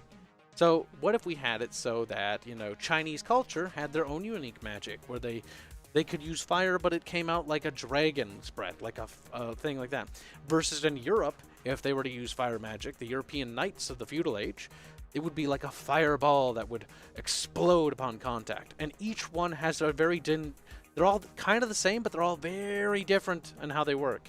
Like, mechanically speaking, a flamethrower, like the dragon's breath, would be like, it'd blow across like multiple targets, but it might not be as damaging as a single fireball would be, which is just a single hit target, which would have a splash effect. Mechanically speaking, they're both very different. While on paper, they're both fire spells. You know? One's Dragon Breath, one's a flamethrower, one's a fireball that explodes and does AoE damage. The other one just does sort of like an AoE effect for a short radius. The fireball can be flung from very far away. They have different mechanical functions, and from that, we have made them now function very differently. So if these feudal knights and with their mages were to fight, or wizards, whatever, were to fight like some, you know, celestial order from China, the battle would be very, very different now, because they'd be using magic very differently to combat each other, because they have very unique ways of doing it. Can you regrow limbs if you have the power of knowledge? And knowledge. That's an important question. Is it possible to do that? Personally, no. I don't like the idea of doing that. But can it be done? I don't know. We'll have to get to that point where we define it more. Can magic fail, or an item or thing that cancels it out? Oh. So you could, in theory, tie the power of magic to intelligence, making a library as dangerous as an armory. Then knowledge itself would be super controlled and books hidden or burned. Depends on the society and culture. Some societies and cultures would definitely, you know, do different things. Especially early on into the age of, you know, bronze and iron. They would be cultures who would be like, who would elevate the mages to a high standing, so they would become the ruling noble class. There would be cultures who would suppress this society, and there would be cultures who would strictly control it. There'd be others who would outright exterminate it out of fear. Everything would behave differently. For instance, let's say a society or a culture feared mages, feared them like they were devils and demons. And because they thought they were devils and demons, the powers they had access to and their mages had would become demonic in nature, so they would look demonic, thus reinforcing that belief that they're demonic through actually creating them to be demonic. But how would magic affect things like agriculture, if at all?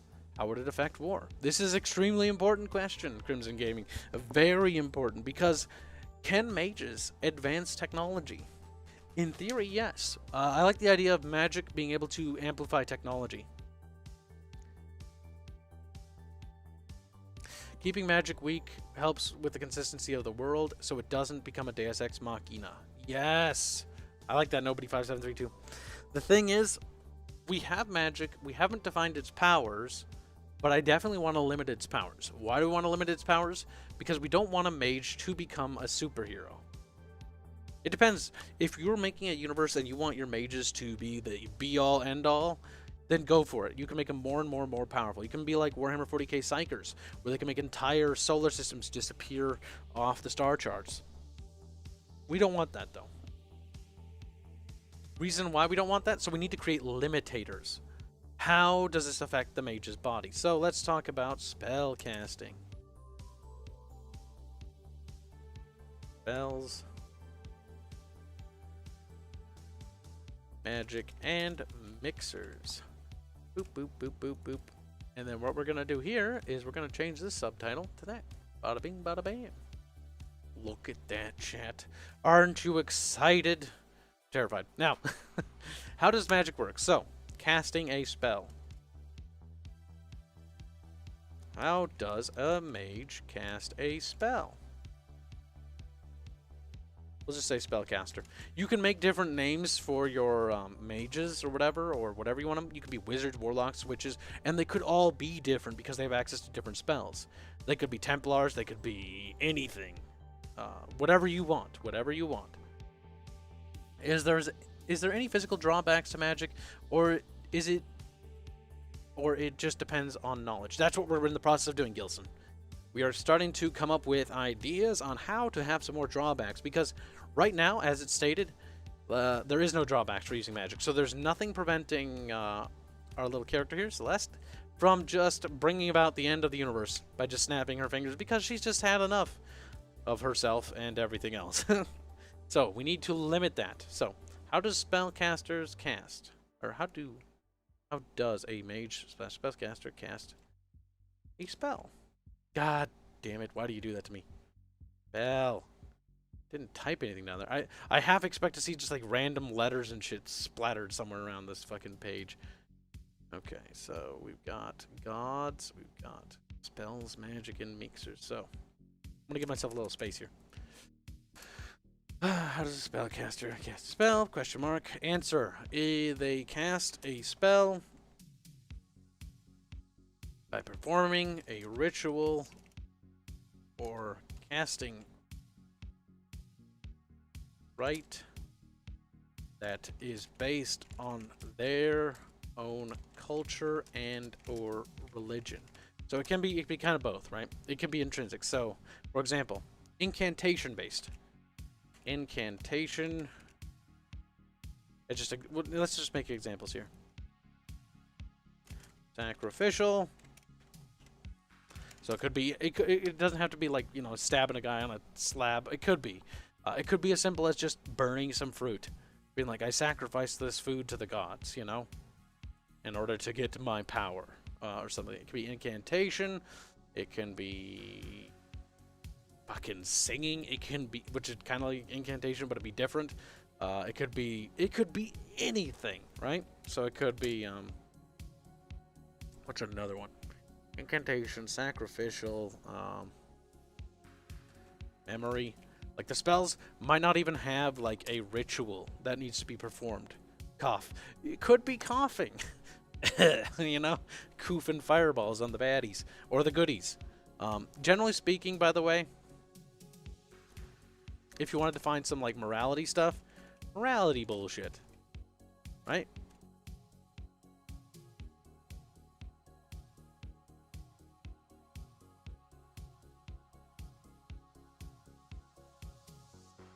Now, what do I mean by this? Morality bullshit. Everyone is the good guy in their story. So, that means even if we'll use Celeste as an example, or her faction or whatever she's part of. Let's say she wants to eradicate all life. But to them, they're justified because all life was actually, you know, a plague on the ethereal plane or something. There can be any way of justifying anything. But it shouldn't be just like... It shouldn't be... It depends. There can be bad for the sake of bad, but that's not necessarily interesting.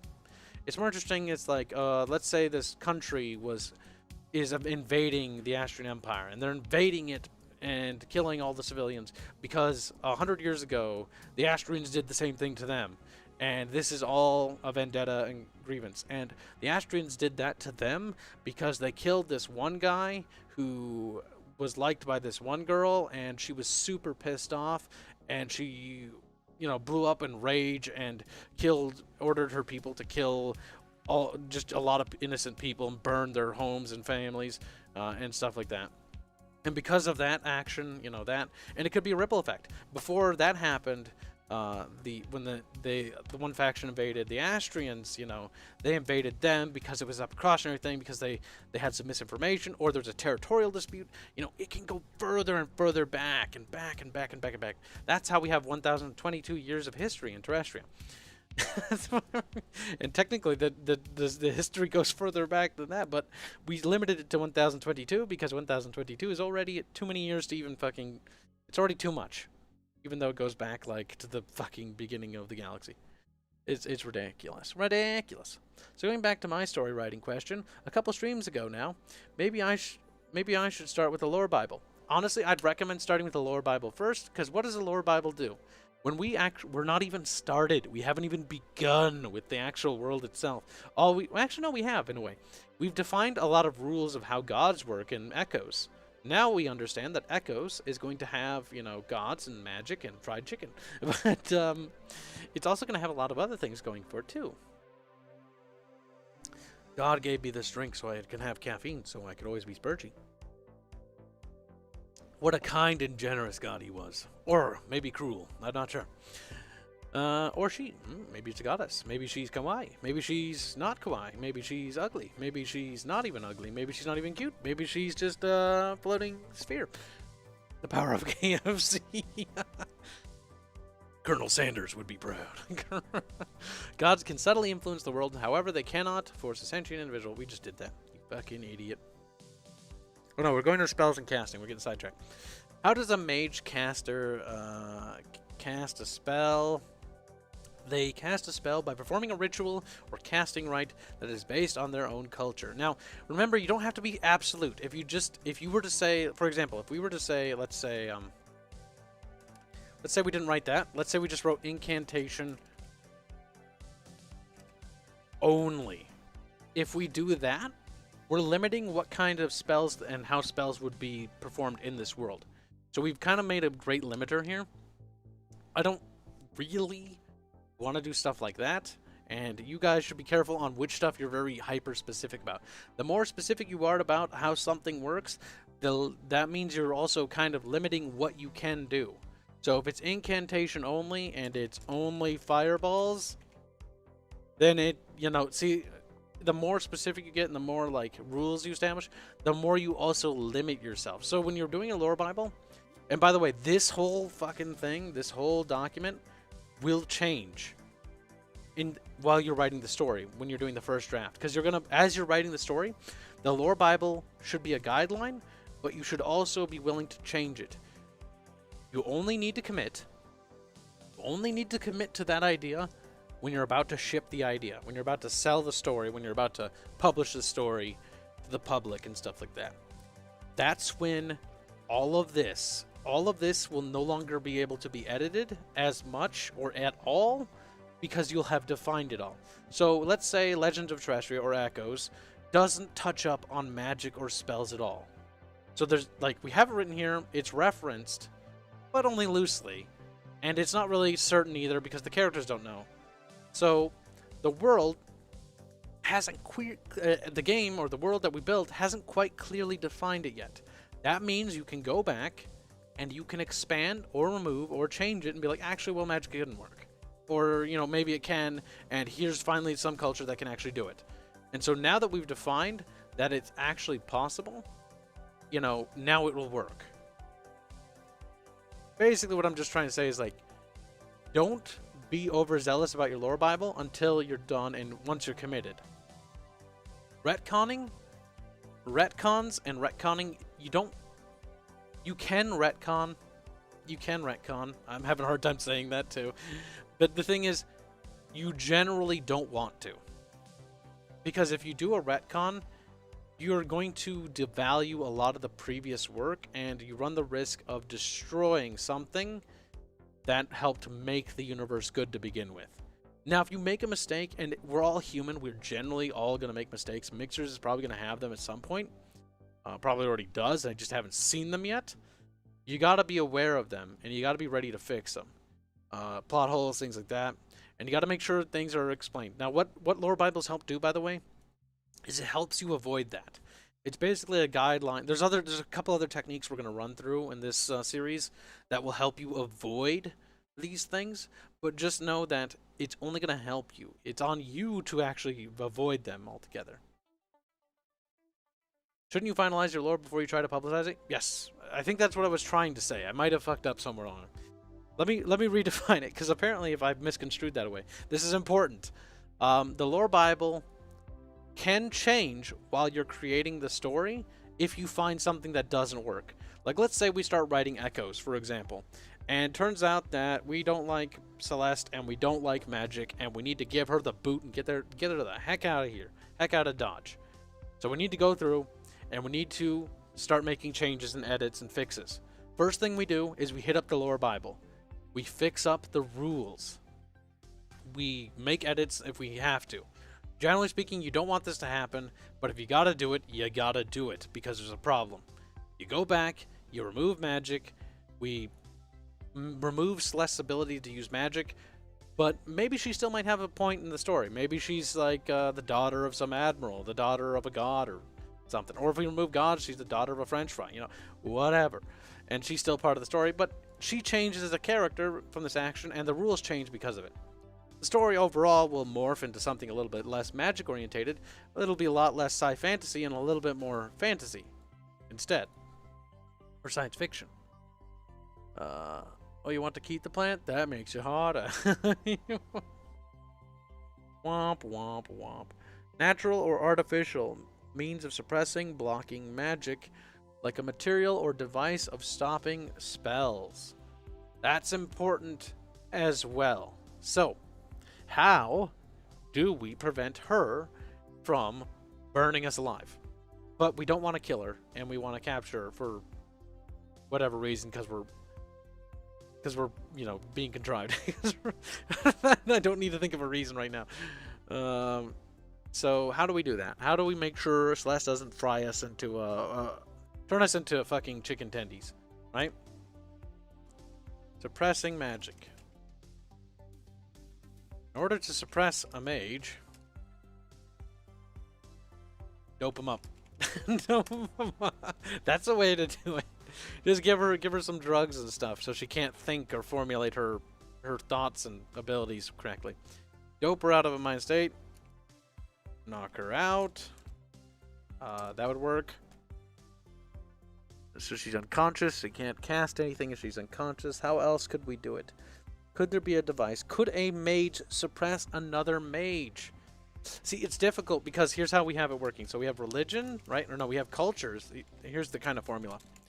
Religions,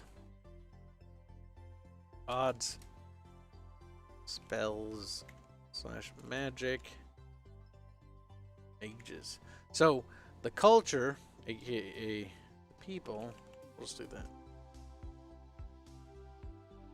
Aka people, would help create religions, which help make gods, which makes the spells and magics, which are based off of all of this to begin with, which makes the mages, right?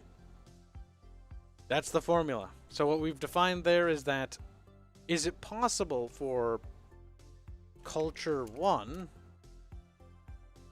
or we'll just say mage 1 to block mage 2? Or can science do that?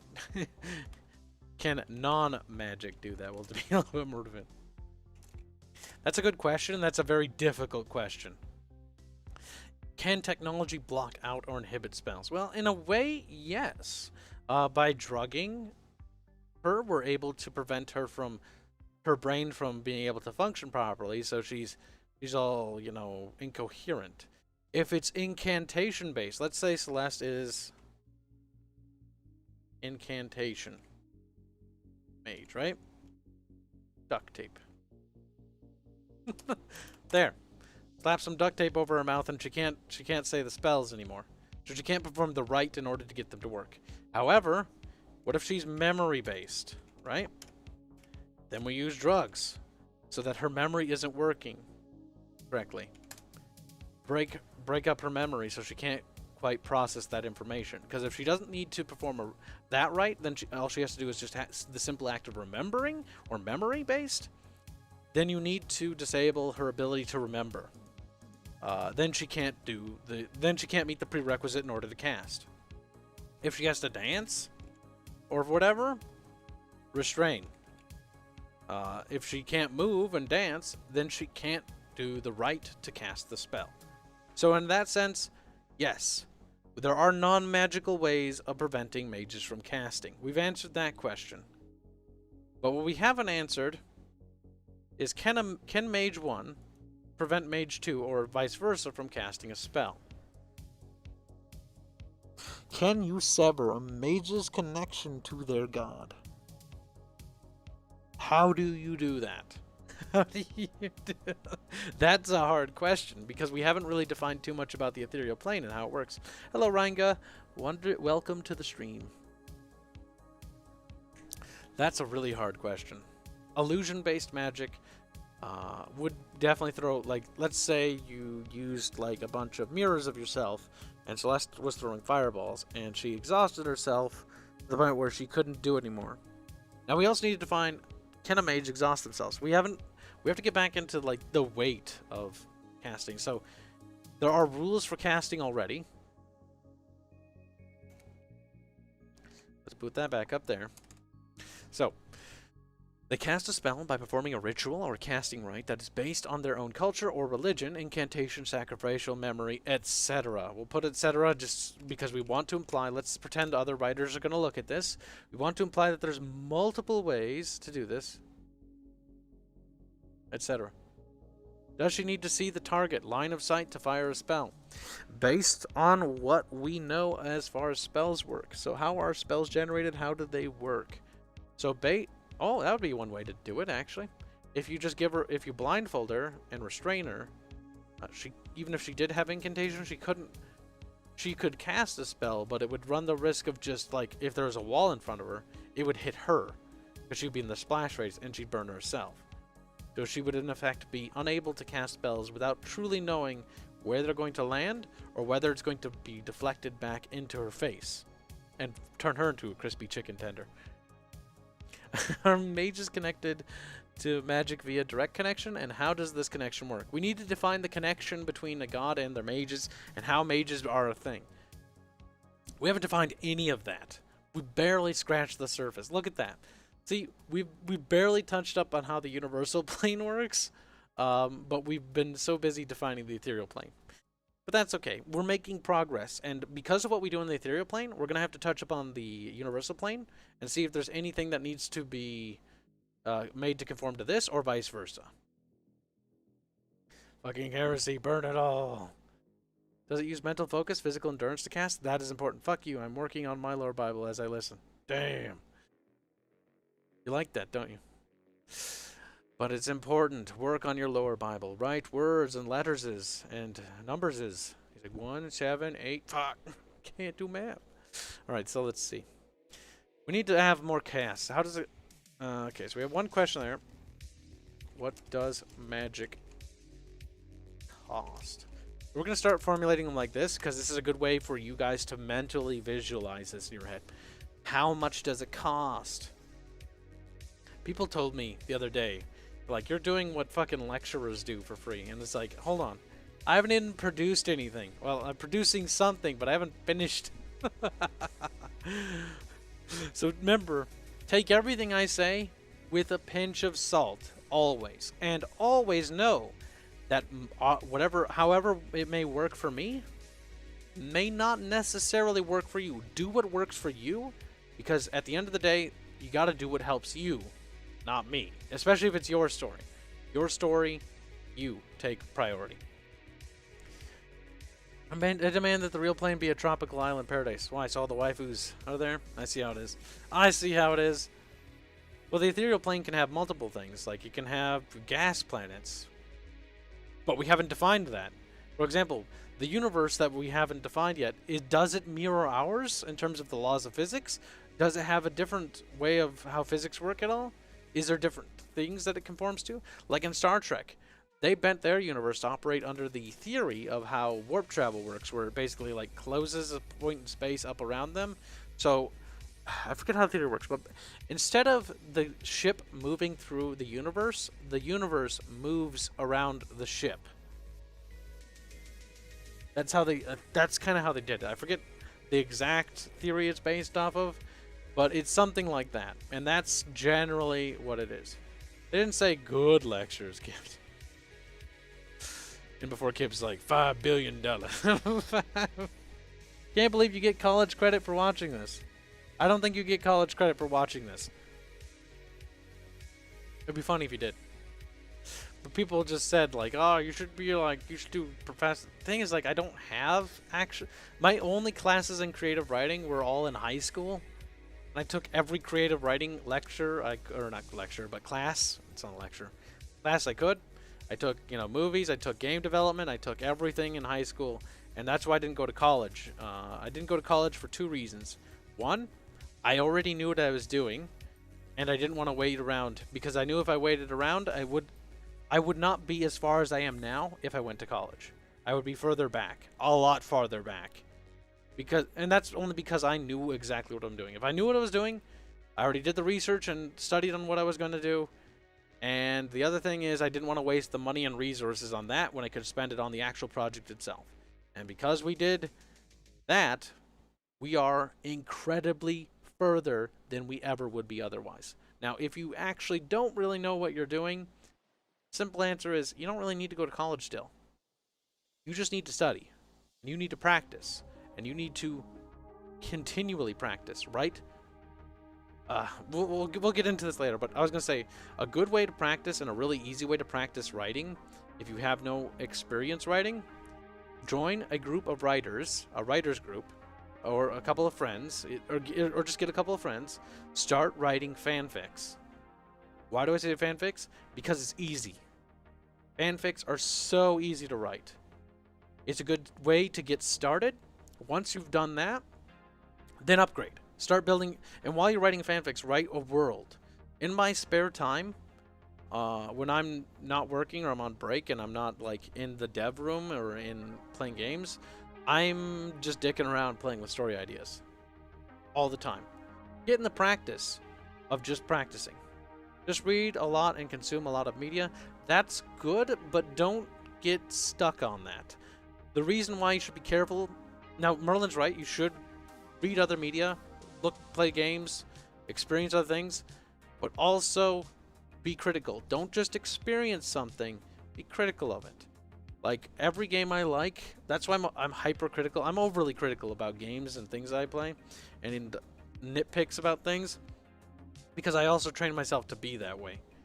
The reason for that was because I wanted to be able to pick apart things I didn't like and why I didn't like it the way it was and what I could do to make it better. Now that's, again, don't get, that's another fallacy. Don't fall down that cycle thinking, because then we're like, oh, well, Star Wars could be better if I was at the helm. Yeah, no, it would not be better if I was at the helm. It'd probably be very different, and it wouldn't be Star Wars, and therefore it wouldn't be that colossal giant. So no. Write Aerith hentai fanfics. Got it. I mean, if that's actually what gets your creative mind going, then actually do it. The thing is, practice writing. Because even to write a hentai fanfic, you got to come up with character motivations. Even if it's as simple as, lust. Like, anything. Anything to get you going. If that's what gets you started, then do it. Why do I say do it? Because you got to get started. If that's what your goal is. if writing lewd, erotica, that kind of stuff is what gets you going, then start. Don't sit around. If that's what gets you interested, because you know that's what you're kind of way, do it, because that way you get moving. It doesn't matter what you write, so long as you write it and start writing. The question of what you write matters later on when it is you have target audience. Like, for example, we could define more questions here. Big gold questions like, who is our target audience? We haven't even done this one because I don't really think it's super important. Because generally speaking, understanding this is more of a marketing question, but it is an important question regardless, especially if you plan to sell a product. Like understanding Legends of Terrestria. Or no, in the case, let's be specific. Echoes is a sci fantasy with elements of exploration, wonder, and dark. So the idea of dark is like, you know, some grimdark-esque.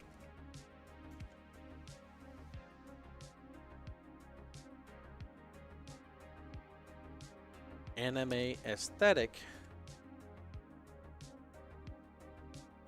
Western storytelling. This is kind of what Terrestria is, except, you know, some things have been placed here and there. But the idea is the same. Like, you kind of want to come up with... Shut up. Dark-esque is a word now. Fuck you. But you kind of want to come up with, like, an idea, right? Yes, I know Grammarly, there's going to be a lot more than 32 additional suggestions. There's going to be 320 by the time we're done. So... who is our target audience? We're looking for people who are interested in science fantasy, that like magic, but also like spaceships and lightsabers and stuff, right? With elements of exploration, wonder, and grim. So you could also do this if you want to help yourself out. Be like, okay, you're looking for Star Wars fans, you know, as an idea. Like Star Wars fans would be interested in this because it shares common elements. Now, this is be careful of this because other people will fall into this trap. For example, Fire Warrior was like, we're an FPS shooter, right? We're science fi, right? You know? Therefore, Fire Warrior is better than Halo. Like, that's stupid. Also, doing this, you immediately set yourself up to compare. Because people will start asking, is Halo equal to Fire Warrior? You know? Or... because now you set the standard. The standard has been set. Gassed. Has been set. So, now people are asking, like, is Halo equal to Fire Warrior? The minute you put that on your box and your marketing, or you say, like, oh, it's like Halo but better, you know? Now people are like, oh, it's like Halo, so it's got that cool soundtrack, it's got that really cool story and that spooky character and really ominous setting, but it's better than that? It's got better... what? What does it have? What is it better? Fire Warrior was vague, as an example, with theirs. They were like, it's better than Halo. So, it's better than Halo's music, it's better than Halo's story, better Halo's voice acting, better level design, better gunplay, better enemies, better everything, better multiplayer. You know, you've raised all these things, and now Fire Warrior has to be better than all of those things I just said. And it was better than none. It was better than... because when you set yourself up by comparing yourself and saying that you're better than someone else, you immediately set yourself up to fail. For example, Warhammer and GW does this all the time. They're like, we're better than StarCraft. And then StarCraft beats them, like, no. Then they're like, we're better. And it's funny, because knowing the lore or the history about that in StarCraft, when GW backstabbed Blizzard and was like, yeah, fuck you, we're not gonna, we don't really want you to make a Warhammer game. I'm like, no. You know, it's the same with, like, Warcraft, you know. Warcraft and StarCraft are bigger than Warhammer and Warhammer 40k. But that has to do with more of, like, an internalized thing where Blizzard was just Blizzard Entertainment had some really good developers in it and good writers. And so the stars actually just aligned that everything just went better for them, while GW sat, you know, being pissed off and continually being mad about their success because they were jealous. The Equestria War, like MLP, but better. Ugh, what are you doing there? What are you do? Like My Little Pony, but better. Oh no, chat, what I look away for 5 seconds. You little bastards. So, the thing is, don't set yourself to compare yourself to others, because what you're gonna do is you're gonna basically make people go like, okay, you have to at least be at the level of Halo or better. Just like Warhammer Age of Reckoning or whatever it's called had to be at the level of World of Warcraft, at the bare minimum it had to be equal to World of Warcraft or better. Because they're like, oh, this is better than World of Warcraft. We're a WoW killer. When you set yourself up to be anti this, you're going to immediately do a couple of things. First thing you're going to do, you're going to piss off all the fans of that IP who might have been interested in your idea, but you attacked something they love, and so therefore they're going to feel attacked. So what you've done is you've just alienated people. So you're already off to a bad start. On top of that, you're already setting a standard too high that, you know, you better be able to meet it and better. And it's a risk you shouldn't take because a lot of it's subjective. Music is subjective, art style is subjective, and to some extent, gameplay is subjective as well. Some people like the feel of different gunplay and different things. So you're already setting yourself to a standard you shouldn't. Instead, what Fire Warrior should have said is like, the FPS shooter you've been waiting for. Now you can play as a blueberry with a plasma gun and go around killing space marines. It should have sold itself differently, but it didn't. Lance says, well, got to go. Good luck, Professor Kibs, on talking about intricacies of world building. Just say it's like... Oh, okay. See you, Lance. Thank you for joining. Catch you in the next stream. Just say it's like X, only more shit. Now everyone's... I mean, you can set the bar low, but now people are going to be like, why did you say that? Now you can say that to be like eye-catcher.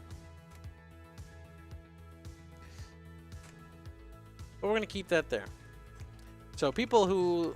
Now back to the subject. What is our target audience? Echoes is a sci fantasy with elements of exploration, wonder, and grim dark-esque anime aesthetic. Western storytelling. So, Star Wars fans, anime fans, RPG fans, our target audience has leveled up. It has expanded. It's become the broader audience. No, I'm kidding.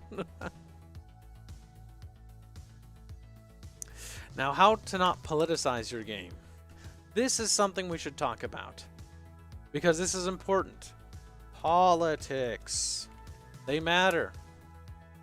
None of that gay shit. Boy. There. Fixed it. All done. No kidding. We'll define that a little bit more. So what do I mean by politics? Why shouldn't we include politics? Because if you include politics, you gotta be kind of respectful to all parties. Why do you have to be respectful to all parties? Because if you blatantly insult somebody for their political beliefs, they're gonna be mad at you. So don't. The idea behind Mixers is that Mixers is not a political game. In the sense that it's not about modern politics. It has nothing to do with our world. In the slightest. And that's fine. You can make games about modern stuff, but generally speaking, be careful. Because the minute you start going like, all liberals are bad, or all conservatives are bad, you immediately go, and the people who are liberal and playing your game, like, I like your game, they're like, oh, like, kind of feels a little bit rude that you just insulted my political beliefs, but, you know, whatever. Just like, you know, if you go like, all Christians are bad, all Muslims are bad, you get the same effect, where some people are like, oh, I was enjoying this game, but I kind of feel a little annoyed that it, you know, told me that because I believe something, that I'm a bad person. It feels kind of preachy. But games are political. They are. But not like that. And they should not be. So does it have politics? Does Mixers have politics? The answer should always be yes, it does. But the difference should be, it shouldn't be our world politics. I forget, there's like contemporary, whatever. You know what I mean? It should have its politics. Celeste might have her own agenda. And her agenda might be to guide mankind through space and time or something like that. Because she's weird like that. And that's just a very weird motivation to have. But that's her motivation for the sake of argument today. And because that's her, you know, idea, someone else is like, well, I don't really think you should be guiding it because you're kind of weird looking. And that's his agenda. And he's like, you're weird looking. I don't like you. You're weird. And so he goes on a crusade campaigning against her because he doesn't like the way she looks. The politics now are based in the ecosystem of the game, not in the ecosystem of the world. So yes, Star Wars is political, but it's not based on our politics. It can be inspired by ideas, but you should be careful on how you do it. Let me give you an example of a game that did storytelling, and it did it in an interesting way, but I think it did it wrong. And I know about this game because my uncle worked on it. My uncle worked on a game called Fallout 3. I think you guys are familiar with it. Fallout 3, it's an okay Fallout game, but that's not what we're here talking about. I'm going to talk about specifically the story plot point, or the story quest line that follows the Enclave. You can actually side with the Enclave instead of the Brotherhood of Steel and fulfill that faction's goals and ambitions by doing something with the water purifier so that it'll kill mutants and stuff, but also purify the water for everyone to drink so that, you know, the world become better. The thing is, when you get to the end screen, the game beats you over the head with, you were bad because you're bad. Rather than saying, like, it did say, like, oh, you know, mutants died, but you're bad. Like, it should just let that sit. It shouldn't be like, you're bad because you're bad. It should be less biased in the sense that it should be like, the Wastelander, you know, poisoned the drinks, which caused all these people to die. And here's what it did to the world because of it. Because when you start getting preachy, like, you're bad because you're bad, like, you don't need to necessarily say you're bad because you're bad. You can go into detail and be like, you know, it caused these factions to die and all these people died, and the Enclave, well, they now control the east. They control the section because they had the water now. You know, only time will tell if, like, that was actually good. Probably not, though. Probably not. But you don't have to outright say it, because we know that the Wastelander siding with the Enclave and killing all those people is bad. We don't have to be told you're a bad person for choosing that. It gets a bit preachy. It's a minor complaint, and it's not that big of a deal, but it's again not that problematic. How could you work for the pre-war government? You're a vault dweller. Yeah, pretty much. That was kind of what you're asked by the president. They called you a sheep. So good and evil should be nuanced. Yeah, you can make it a little bit more on the nose. You could be like Fable, where it's like, you know, good and bad. And there's no one right way to do it, by the way. This is just personal preference now. The Star Wars has this already, and I'm going to start talking about Star Wars next. Star Wars has the Force, and the Force has different aspects of itself. And there's a thing with the Fates, but we're not going to get into that right now. But basically, you have the very basic concepts of the light and the dark, and yin and yang, and two sides are in always perpetual conflict, but they can't exist without the other. So it's like this idea that, you know, the light is good in its most purest form. It's super good, which is also kind of bad depending on your perspective of things. And the dark is in its purest form super bad. You know what I'm saying? I just realized that. But you have, you know, yin and yang, and you can have these things in your thing. You can have good and you can have bad, and you can have different aspects of good and bad within each, but it's up to you. What I'm trying to say is there's no one right answer for everything. It's just in the context of what we want to do, we want everybody to be the good guy in their own perspective. Now, that doesn't mean that there are bad guys as well. So, yes, there are people who are just bad and greedy and exhibit all the negative traits. So we have those things. But the focus isn't necessarily on bad for bad, or people that are greedy, or who just are sociopaths and psychopaths, because they exist. It's the focus on everyone as the good guy in their own story. But Kibs, the light isn't actually good, and the dark side isn't actually bad, though. Yeah, I know, but it's the point. Good is subjective. Oh no, we're going down that avenue. What have we done, brothers? We've gone down a path we cannot waddle back from. So, when we're talking about politics in games, can you have politics in a game? Can you make modern commentary on modern politics? Yes, you can.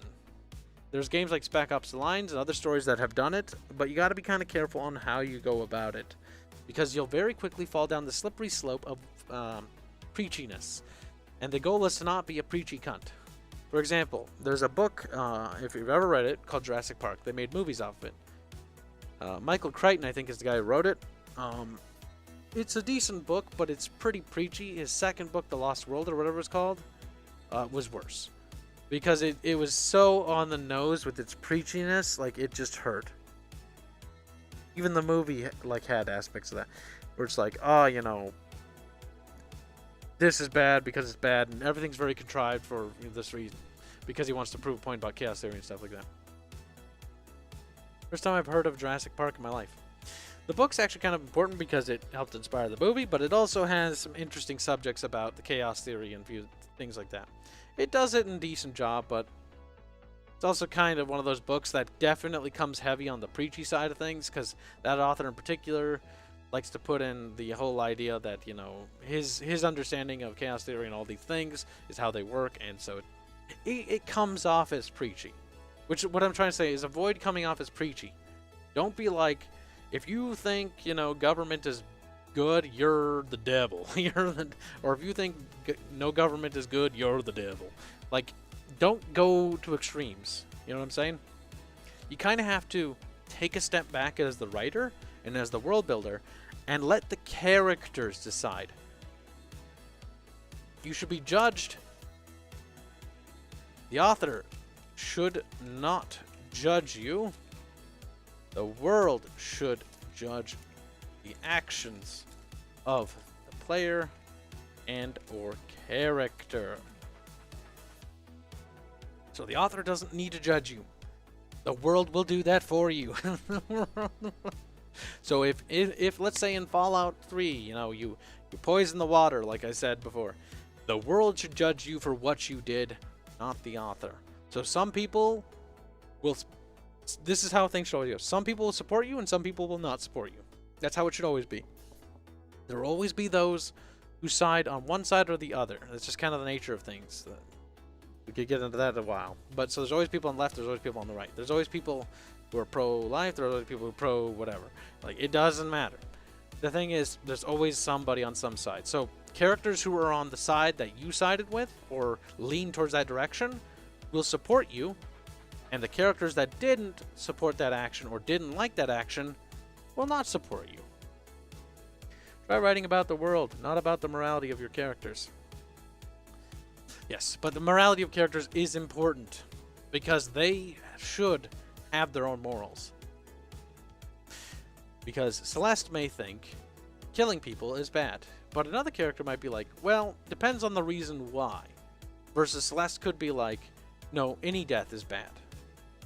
But the thing is, what helped formulate her opinion? What in the world helped make her come to that, you know, thing?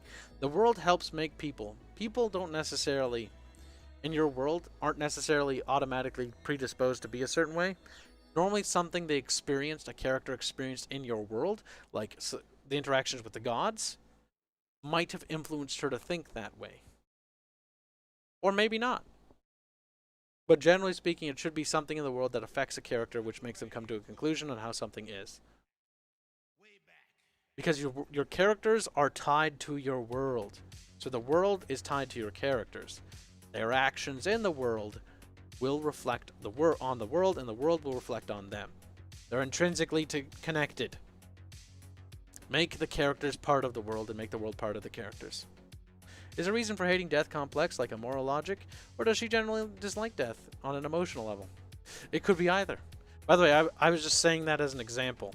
The reason why I brought her, this character, along today is because I wanted to use her as my my little example character.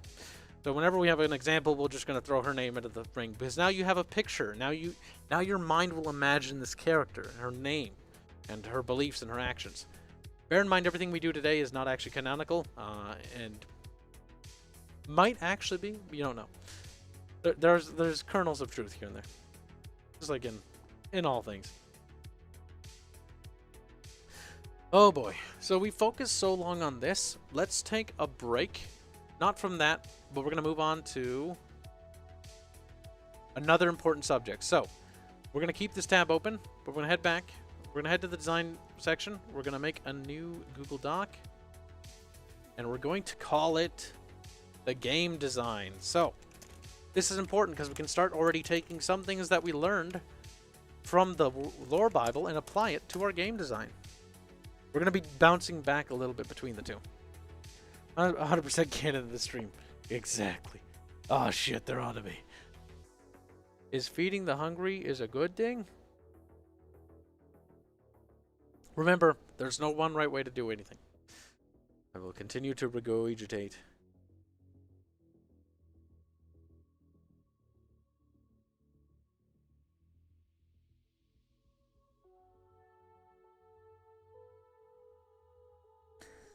I'm just telling Sal. By the way, in 5.5 hours from now, there will be the Planet Side 2 stream. Items, consumables, perform certain spells. Good question. Very excellent question. Would some mages, mechanically, this could be a game mechanic thing even, because of how we have incantations work, we can do a lot with that if we want to explore the game mechanics behind it. So, what is our game mechanics goal? So, we want to make an RPG. That narrows it down by nothing, pretty much, but it helps. It helps. That narrows down a little bit. Turn-based. Turn-based systems are easier to design, and for the sake of this, we want to basically go through the process of it. So we have a turn-based system. It's like, you hit the end turn button. So we've narrowed down. It's a role-playing game, so it's very story-driven. It's got RPG-esque mechanics. We can kind of assume from that it's turn-based, so we can now understand the process of how time and the gameplay is formatted in a turn-based system. Now we can define specifically more. Now we've defined a lot more. It's turn-based tactics. Now we're heading to a specific section of game. Ah, look at that. From that, we've already narrowed it down quite a bit.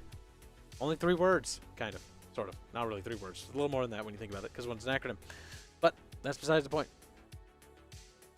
Gives a game a copyright claim. Glendar's like, hashtag sue you. Wait, a second, it says the 2nd edition world building, but the Bible is 3rd edition. It is. So, this is what we're trying to do. We're trying to bring this idea to 3rd edition with some of the rules, which I have off screen that you can't see.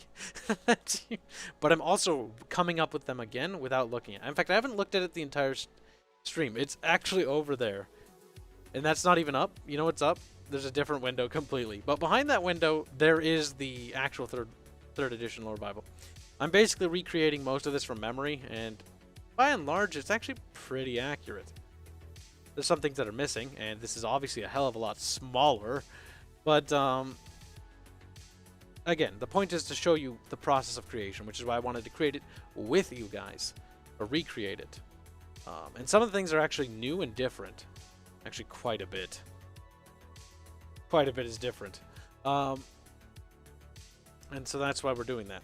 Because that way you guys can kind of see. So we're taking 2nd edition stuff and we're bringing it to 3rd edition. The plan is to eventually bring some more lore over to 3rd edition. But the problem is we haven't even touched up on the lore. We're just defining the lore Bible. Oh, God. Now we're moving on to game. So, turn-based tactics. We've defined very little. What do we want in our game? Space combat. Tactical grid combat. Character-based. Now, can we make this character-based? This is a good question. I like this idea. I'm already excited. Character-based space combat? Like, what? What are you talking about? Are you fucking retarded or something? Yes. So, let's get some references. Come here, Steam. I'm going to go to the Steam store page. Because there are some games I'm already thinking of that might actually work. What is your game called? What are you developing? If it's fine to tell it. Ah, of course, my friend, of course. Sorry, I'm spurting out a little bit. That's hentai. That's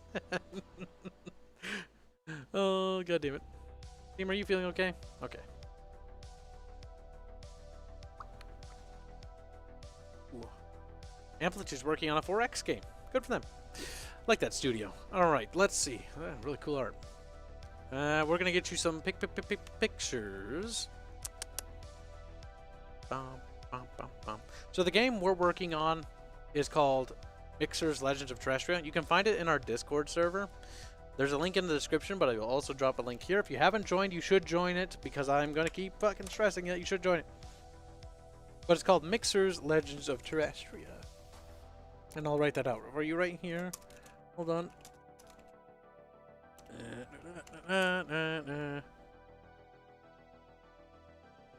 That is the name.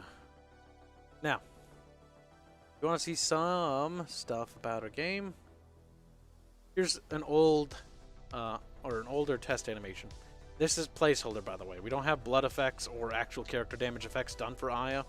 We do have them done for Rhea, though. Rhea is one of our characters. That's the concept art you saw. It is a turn-based tactical RPG.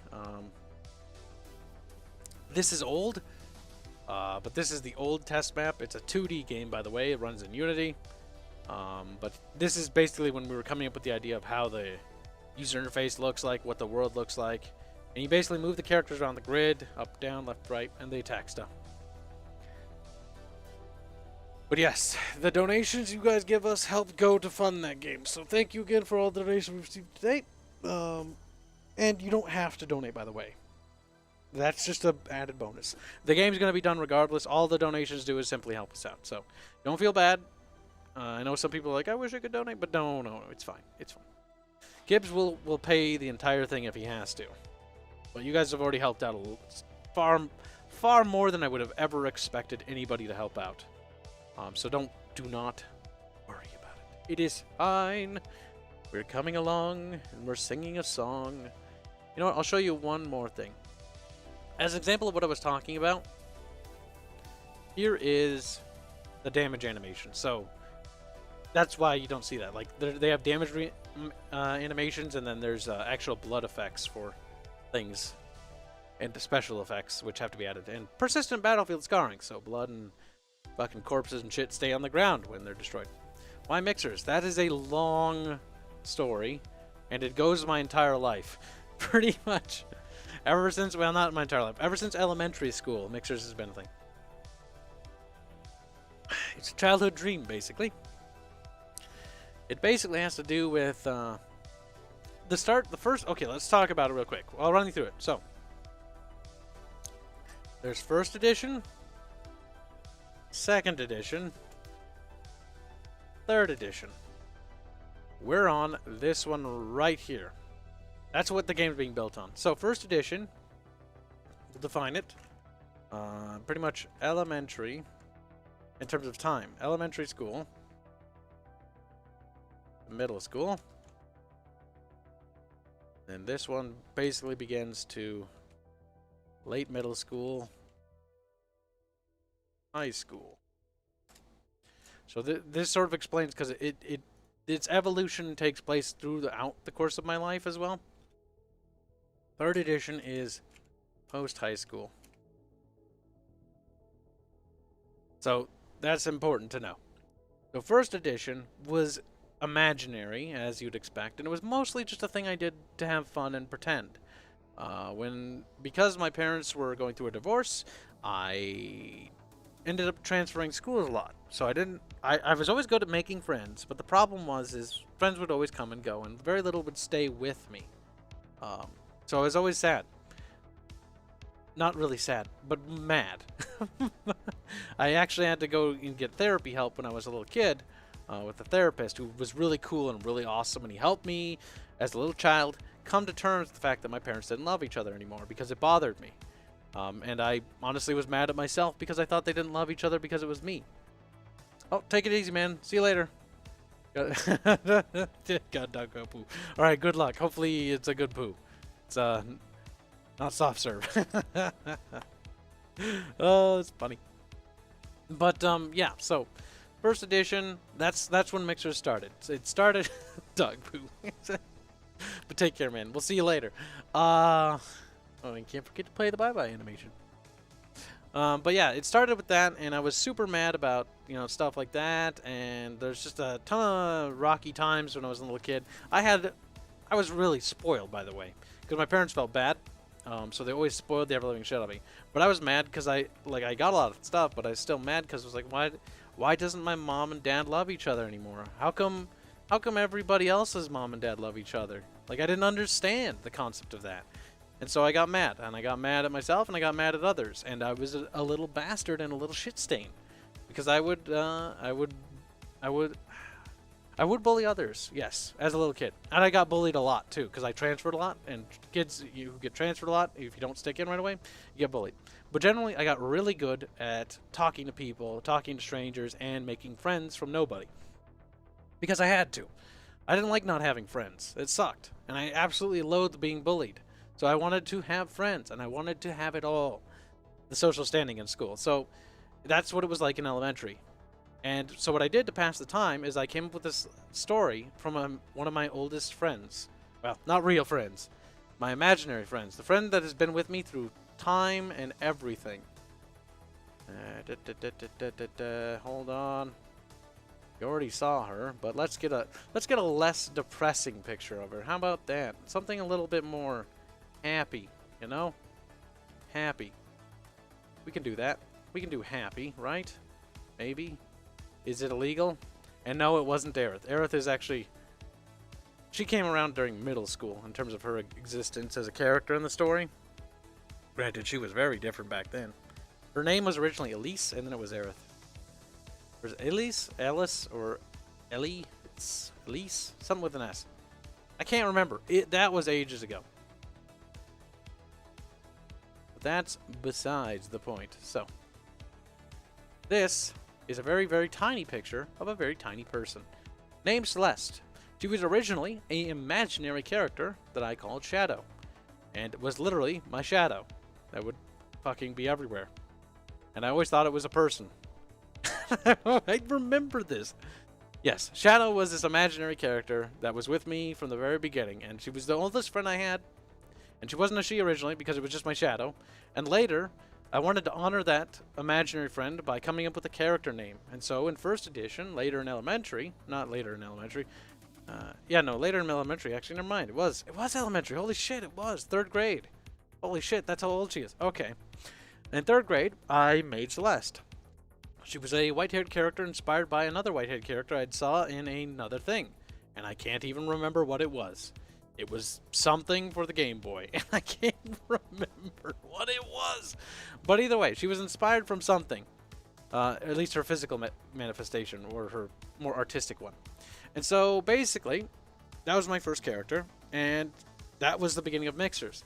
She was finally the first character that I could finally start pinning things around, and from her, it grew into a bigger idea. So in first edition, it was very much Halo, very much Warcrafty, very much whatever we were playing as friends at the time, Star Warsy, a lot of Star Wars inspiration and influence. I would call first edition, honestly, basically just a glorified fucking, a glorified mixer. And that was kind of the whole joke behind the name when Tyler and I came up with the name. The thing is, Mixers, it was called Mixers because we put everything we loved, everything we enjoyed, and Tyler's my oldest best friend. He would help me come up with this, actually. We put everything we loved and enjoyed, and we put it into this mixer. And we mixed it up, and that was first edition. Everything we wanted. We had anything from Master Chief to Obi-Wan to Darth Vader to fucking Space Marines. Everything we loved, and it was a big giant brawly pit. And that was cringy first edition. I actually have it still. I hate looking at it. Second edition was when I was like, oh my god, I'm growing up. This is all plagiaristic as fuck. I'm going to stop doing that. We're going to reformat the lore, and we're going to make it something unique. Mixers really came to fruition in second edition, late middle school, and throughout high school.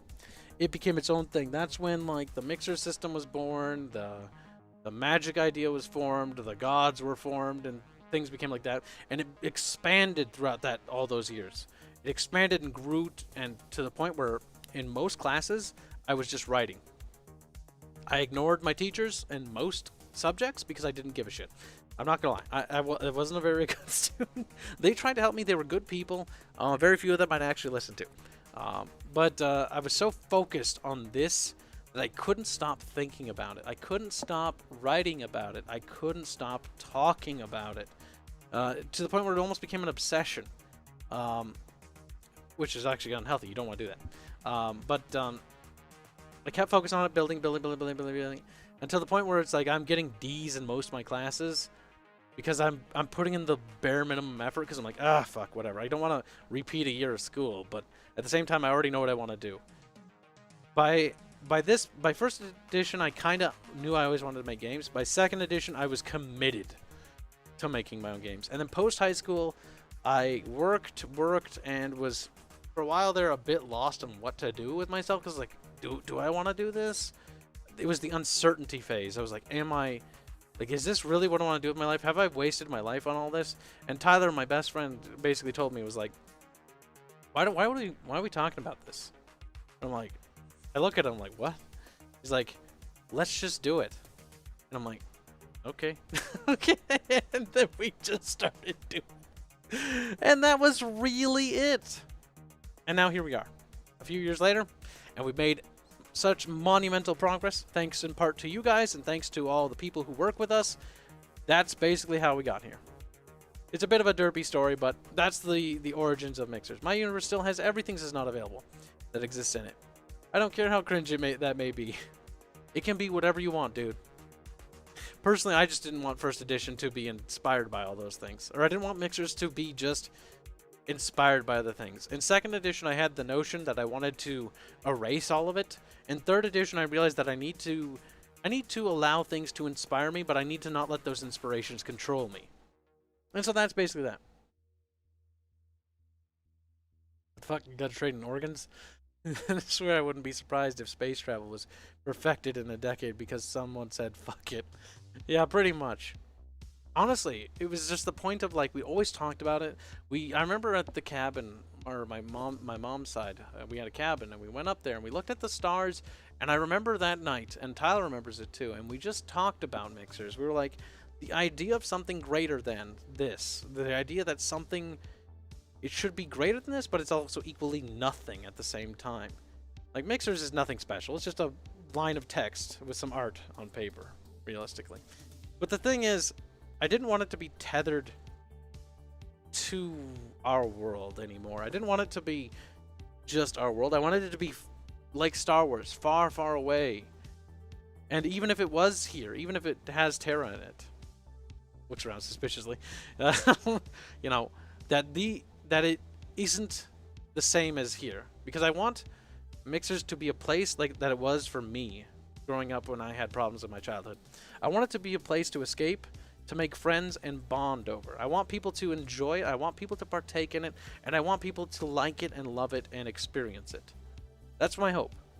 I know that's asking a lot. That is asking an absolute fuck ton for people to even waste time spending on it. But that is my hope. I trust in Kibs' creative ability because he's got a good at something, right? Damn. I know what you're saying. LOL. True, damn, right in the feels. We're trading organs to shrink time. But yeah, to answer that question, that tirade, that was that. So, back to the game. Game design. Steam, come here.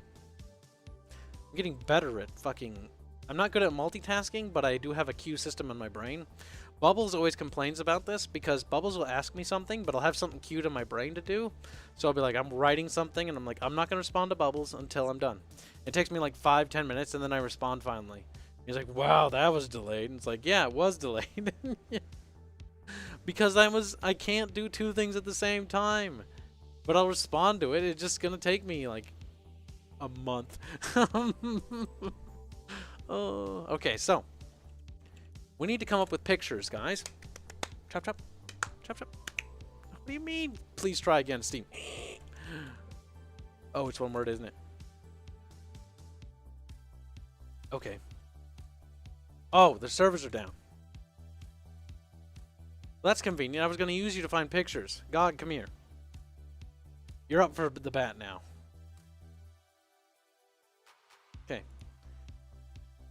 The reason why I moved off screen is because I don't know if it's going to pull up, like, if I search something. I don't remember if Steam censors, like, hentai games because there's a lot of them, and I don't really want to accidentally pull that up and then have to go edit it out of the stream later.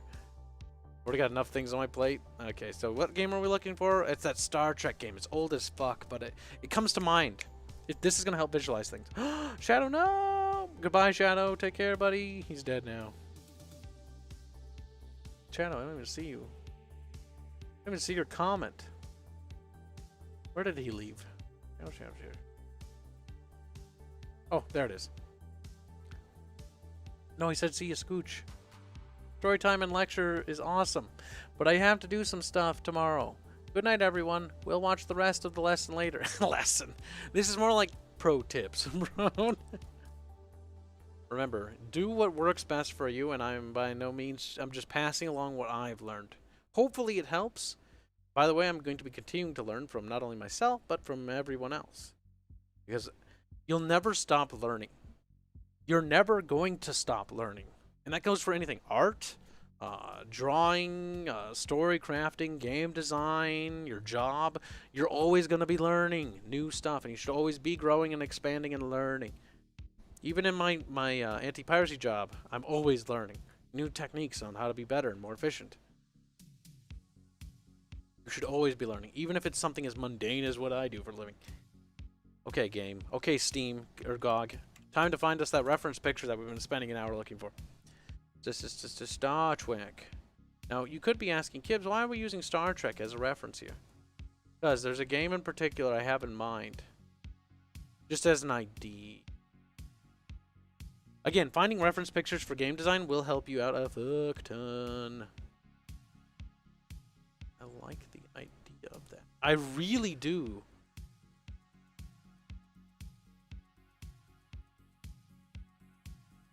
How do I open this up in a bigger window? There we go. This. Ta-da! This is important. Ah, don't be attached to that. We get the picture out of it. So many windows. So many windows everywhere, chat. Alright, bam. There. Bada bing, bada bam. Nope, doesn't go in this picture. What's here? There we go. No. Just how this works. It's easier to do this because then I can easily select around. There we go. Bam. We have our first picture to visualize. Use your brains, chat. Imagine. Like, whoa, whoa, whoa, whoa, whoa. Okay, so what is this picture for? Well, not for this. And we're gonna preemptively, because I have experience doing this, immediately title these bad boys because they're gonna be sections of their own.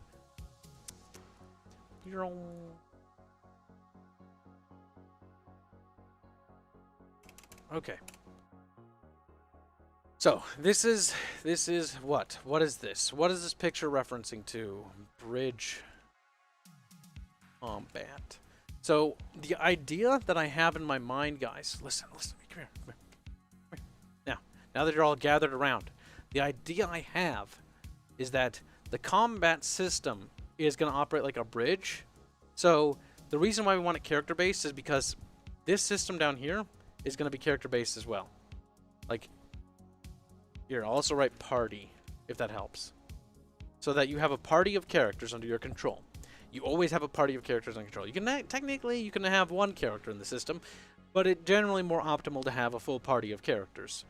And so the reason why I want space combat to be a thing is because it's a science fantasy game that's based in space. So we don't want space to just be traveling from planet A to planet B like it is in other games, like it is in Mass Effect, because we want there to be space combat. But we do need to define space combat. Or space mechanics. Actually, we're starting to differentiate here. So we need to be more specific. So this is now a massive ass title that needs to not be a title. Normal text. This is bridge combat. Traveling through space. That's the important thing. Another thing would be user interface. Alright, basically we're defining mechanics. So traveling from... Now, generally space travel in most games is kind of fucking boring. So We don't want the game to have boring time. So how do we make it interesting? Traveling through space. Well, this is a necessity. Fast travel. Why is that important? Space is filled with nothing. You want that to be an option. Once you've uncovered a place, you should be able to fast travel to it. Because otherwise, you're just going to have boring time and it's just waddling back and forth, especially if there's fetch quests. Oh boy. We can design a fishing minigame for this. But we have to do that under minigames. Minigames. We'll have a hacking minigame as well. How about that? Oh boy. Now the goal is to make these minigames not cancer and not intrusive to the experience.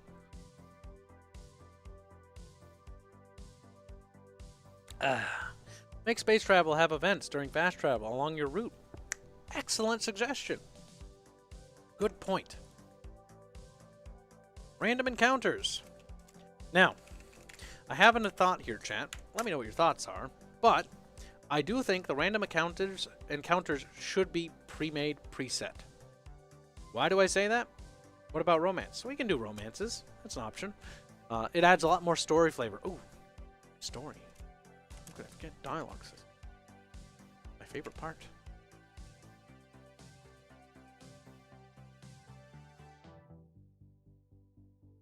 Story mechanics. Romance. There. That's one such thing that you can do with dialogue. We'll do more. There's a lot more than you can do with romance. Now the question is, doing romance is always...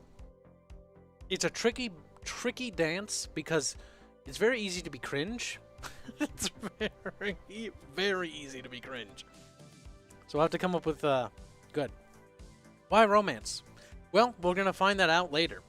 Why do we put romance there? It's an idea. By the way, when you're designing your game, write out everything you kind of want and then cut the fat later. So your first draft should be fat and have a lot of bullshit in it, but cut the fat. We have yet to get to the cut the fat part for the lore Bible, which we have to cut the fat here as well. Always, always choppy that fatty.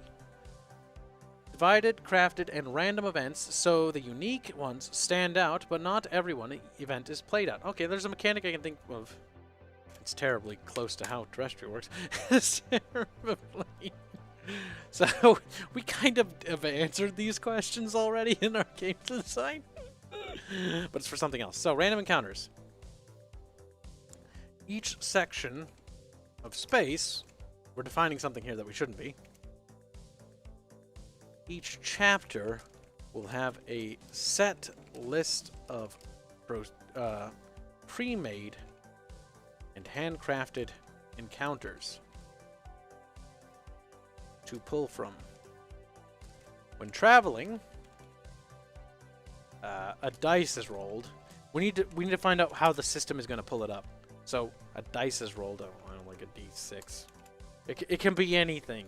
It could also just be pre-scripted, so it actually does happen. We're creating some randomosity here, so that each playthrough is kind of unique. When traveling, a dice is rolled, D6. Because think about it, if you unlock a new character, and the next time you play through, you can bring that character to that encounter. That might have different dialogue and different ramifications on how that works. Could be interesting, and adds a level of replayability to the game. Hello, Kibs. Are you making a space word? Space word? Yes. No, this is specifically in reference to the space mechanics. So anything to do with space. We're separating the game into two brackets right now. Well, three, technically. There is the space system and how space works, and then the other major mechanic part of the game is tactical grid combat. We're going to do mini-games last because mini-games are just kind of like seasoning things that you do last. Don't design the game around the idea of mini-games unless you have something in mind. Fine, you convince me, chat. We will design a mini-game that's part of the core experience, but it might be cancer. So, don't judge, Kibs. Don't judge. Hacking mini-game. Why are we going to make a hacking minigame? Well, let's just say Celeste or Jeff or somebody can hack. There. It's a minigame, and the minigame can be part of anything. It can be part of the tactical grid combat or the overworld movement. Actually, there's nothing we need to... That's fine. overworld movement. Yep, navigation, quest management, stuff like that. Dice is rolled with predetermined values. So for when you travel to different areas, encounters. So you will... encounters you won't have. Yep. I know. We're getting back to that. I know we waddled away from that D6. On a D1 through 2, it pulls from one of the encounters. Alternatively, spin the wheel. That's how it decides how to pull. Another thing, it spins the wheel in order to pull. I don't know why I find that funny. Make balanced travel. Sorry, I've amused myself with the idea that it not only does it roll a d6 and then pull a 1, it has to roll 1 to 2 to pull a random encounter, but now it spins a wheel after that to fucking get the random encounter. That's kind of great. Wow, Celeste is a hacker, caster, pacifist, and murderer. Look, for the sake of argument, she'll be as she's both useful, she's also useless. she's our guest character that we're using to just literally fill the void today. Roll double ones in a D10,000, you warp into a black hole. And then the game ends, and it deletes your save file. Because fuck you. That is cruel. Especially if you accidentally modify the number so it accidentally pulls more frequently than it should, statistically speaking. Oh god. No. So that should be a strawberry. Just imagine a little fruit. Alrighty, chat. Okay, so it spins a wheel. That's kind of cringe, but it just does that. Okay. And honestly, this is a way for the system to decide which random encounter to pull. We should probably define that some encounters are not available to be pulled up until a certain quest or character has been achieved or acquired.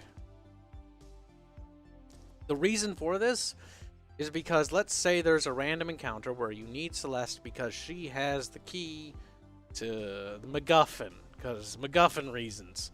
Okay, well now you can't really have that random encounter until you have her, or alternatively, you have the random encounter, you do it, and then you're like, I can't proceed further, but it becomes a revisitable location later. That's kind of annoying because it's like, oh, you couldn't do it, and then the player might forget because it's been maybe 12 hours of gameplay since then, or 13 or 14 hours of gameplay. And so that might have completely slipped past the player, and it might have been a week since the player played that. Got to be careful and got to be respectful of the player's time. That's why it'd be important to put that in the quest log, so the quest log maintains a tracker on that information. So if you uncover something that you can't quite do now, you're like, okay, well, it's in the quest tracker. It's now on the tab for optional side quests that says investigate ancient tomb or something like that. So that way you're like, later on you pick up Celeste and then she's like, I know about this ancient tomb. You're like, that sounds familiar. That sounds familiar. Make sure mandatory encounters, if any, have a high chance to occur in the specific area. Yes, that is also important to do. We're not going to define that here, or yet, or maybe at all. But yes, that's something you should do. Mostly because I want to keep going, because we get hyper specifically focused on something, which is good. Generally speaking, you actually want to detail all this out, because you need to know how everything works. How does anything work? How does a quest work? How do you accept a quest? What do I have to do to accept a quest? How do I complete a quest? How does it trigger? All of this information has to be written down and stated. Otherwise, how you're gonna get a point like, I don't know, like there's a quest marker above them. I click on them and nothing happens. How does the quest log get updated? When you click accept, it updates the quest log with the specified programmed quest and all its details and information in the quest tracker, and then can be selected to be tracked, etc., etc., etc. We could go down the list, but moving on. We will actually probably write that out at some point. It's just so you don't have to farm encounters. Yes.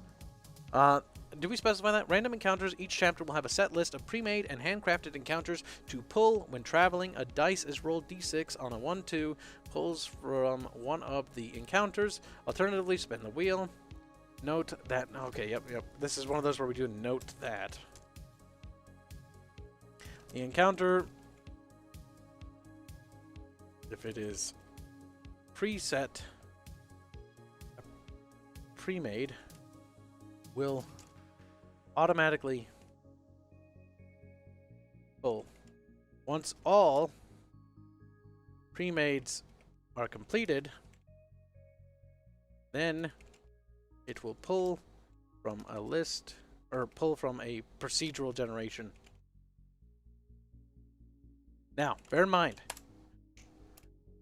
what we have just done is made something very big. Check. This is going to suck. Why is it going to suck? Why is it? It's because procedural generation is fucking annoying to make. At least as far as I'm told. So, the procedural generation means that it's just randomly generated. So it's like, some like enemies you encounter, some random scorpions out in the wild of a planet. You know, that kind of stuff. Also, we need to define how you travel from ship to planet, and can you travel to different sections of the planet, and how that works, and how do zones break down? How is the map broken down into different categories? Things like that. Welcome, Discordia. And Yami, the Mad. I haven't seen you in a while. Okay. It's just so you don't have to farm encounter. I read that already, you muppet. Okay, moving on. Talking to myself, by the way. Pre-made are completed. Pre-mades. Credit grammarly. Credit. I don't care if it's not grammatically correct. It's what I want it to be. Alright, so. It will form a procedural generation. Or no, then it will perform a procedural generation. Generate a random encounter. Now, this could be annoying, because it's literally like walking around in Pokemon in the grass, and it just pulls up a bad guy every once in a while. Some people are fine with that. It might be annoying in this game that we're designing here, because it might be like, oh god, here we go again. Like, I just want to do the quest, you know? So we might... And then what I would do here is, like, consider the option, make the procedurals skippable. Because that player, and depending on how the system works, it might be better to have it to be a skippable option. So it's like, we pick up a distress signal from, you know, quadrant sector 32 derpity derps. And you're like, meh, don't give a shit. And so the player can choose whether to partake in that event, or just keep on their merry way. And then maybe some of the characters will have a side comment like, that's kind of weird. Why didn't you do that? No, maybe better not. Option toggle. Toggles are great, but we're not on the UI yet. Let's not get so psyched up with the UI and options and gameplay options. Repel potions or enemies scared of strong people. Map cheeks. Wow. Procedural generation has been around for a long time, yes. Daggerfall has it. It's an easy way to generate more content, but our focus right now is on the overall story, the grand story. So what we want to do is we want to focus on the main handcrafted events, and then we can add procedural content for extra content for the player to consume later. But we want to focus on the important content. Which, not to say that the procedural stuff won't be important, but right now, the focus is on the actual content that we're handcrafting. So, that's procedural content. Okay, we're moving on to past that. Fast travel. Okay, do we define that it triggers upon fast travel?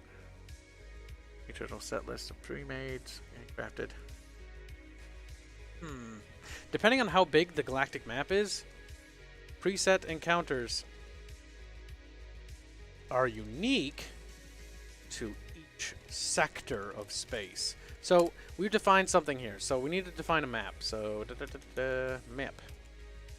Here's how the formula works, chat. Look with your special eyes. Space. Ship. Planet. Back. No, wait.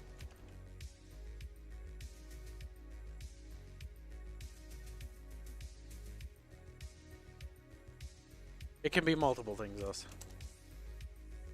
Zone. We did it, chat. We have defined how the navigation system works. There could be a subcategory. Journal. Wander around. Something like that. Ta-da! There we go. That's kind of like Mass Effect, actually, now that I think about it. So you have space, you know, aka galactic map. Oh, we're missing something.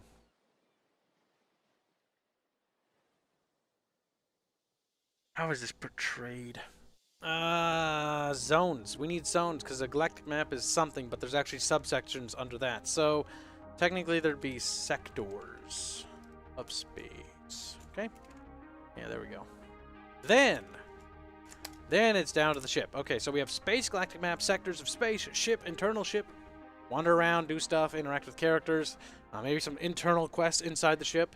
That'd be kind of cool, like Star Trek-y. Make it kind of like that. Make it homey. Make it the spaceship part of the player's experience. The spaceship should not only be the home, but should be part of the story.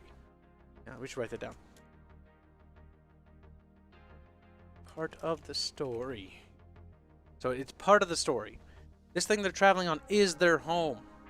We're designing a space game. Oh, hi, Earth. Celeste, where did you go? There she is. I need another drink, chat. I'm not caffeinated enough. More coffee. One sec.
I'm back.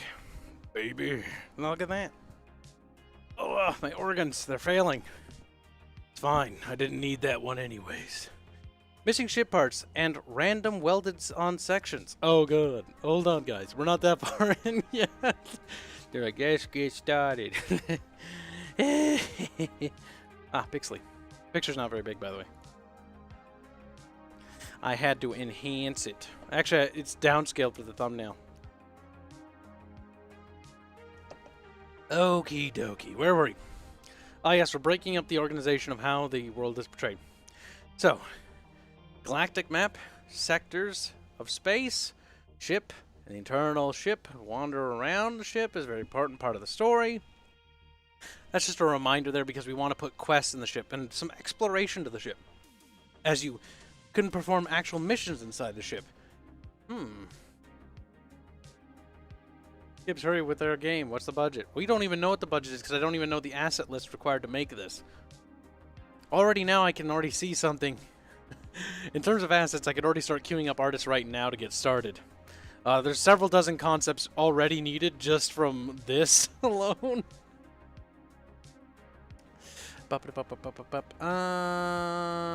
Spaceship's appearance changes as the game progresses and reflects players' choices, if any. Yep, that is actually something I was considering. Depending on what characters you have in your ship will actually change, you know, different rooms and their purposes, as well as the quests and how the characters in the ship and crew interact. So how we should break up the story is we should actually break up... We must go down here. So, there's different arcs we have to keep in mind. The most important arc is the primary arc. It's the prime director or whatever. You know what I mean. Shut up. So the primary story arc, right? Then we have romance as an option. That's more of like a sub thing, so... Let's see, what is more important than that? That would be Characters. These are important. The ship. The characters are tied to the ship because the ship is the player's hub, the party hub. That is what that is. Essentially, the character ship serves as a party hub. So that is important. Raging Bull says Subverse, baby. Hey. Peaks are a good payment system. When do you know when you are finished with an edition and move on to the next one? When do you know? You'll know when you look at something and be like, I kind of want to start all over. Now, there is a time when you need to commit to something. For example, first edition mixers, second edition, third edition. First edition, there was nothing that could be done to really salvage it other than keep the core essence of its pure idea. Taking the pure idea, we moved on to second edition, and then we built a world. Second edition was fine. It had some problems with it, but the biggest problem Mixer's second edition has is it's too big to tell. I'll be dead before we ever could tell the entire story.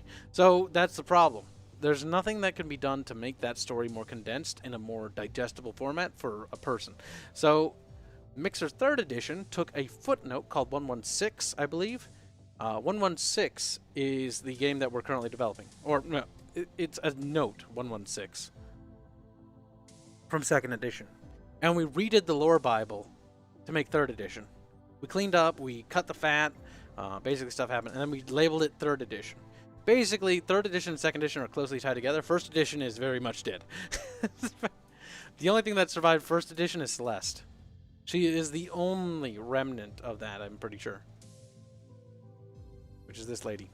She doesn't look like this anymore canonically. She looks more like the other picture I showed you earlier. The happy one, with the little purple marks. Okie dokie. Details in the ship tied to story events, like battle damage iconography. Yes, that's going to be a lot of aesthetical things we need to do. So, we'll get to that in just a sec. So, we're just breaking up the story. So, things to keep focused of. We have the primary arc characters, ship, arcs. They have their own arcs. This is important. Subquest. The romance should be tied to the characters, actually. We don't want the if we're going to do a romance, we got to commit. It's as much a part of everything else as it's a very core, it's a very personal thing, so it needs to be on the same level. So how Mass Effect probably had it labeled as if they would, it was probably a lot lower because it was more like an attachment. No, if we're doing romance, we're going balls to the fucking wall. As in, the romance thing's going to be its own contained arc anyways, if we're going to do it. Tapping it on or just tagging it on like a nice little knick-knack is just not good enough. So then we have the sub-quest arcs. These are isolated. Thank God for that. Now, things can bleed over. Characters can bleed over to this, and they can bleed over to this. They can bleed over to each other. But when you compartmentalize these things into different things, categories, you can kind of organize this. So sub-quest arcs are, let's make notes here, relatively limited in their long-term effect, and can have some effect on character dialogue, as well as sectors. That is taking a page from Terrestrial. So, the idea is that we can do stuff in these subquest arcs. Like, let's say we go to help a planet out, and this planet is at war with another faction or species, and we choose to help this planet defeat this species off. Well, now that they were no longer wiped out, they can now help us in the primary quest, and their flotilla will join us in this grand battle against a giant, evil, space-fearing empire, or something like that. Something like that. Best boy Garrus. Harem building? Harem building... The problem with building an actual harem is it requires all the participants of the harem to realize that they're in a polygamous relationship, and that's just kind of weird. Nah. It just doesn't really work. There's some characters that might be in polygamous relationships. Can we genocide the planet to speed up progression? That might change things. It might make the final battle harder, because instead of having an allied flotilla, they won't be there. Or, alternatively, the faction that destroyed them will be like, you know what? You helped us blow up the planet and prevent as many casualties. We're going to support you. Cuckporn is banned by our Lord and Savior Kibs. Oh god. Cringe. Alright, we're not talking about that. Look, the goal is, would characters have their own fetishes? You made me think about that. Yeah, no, in theory they would.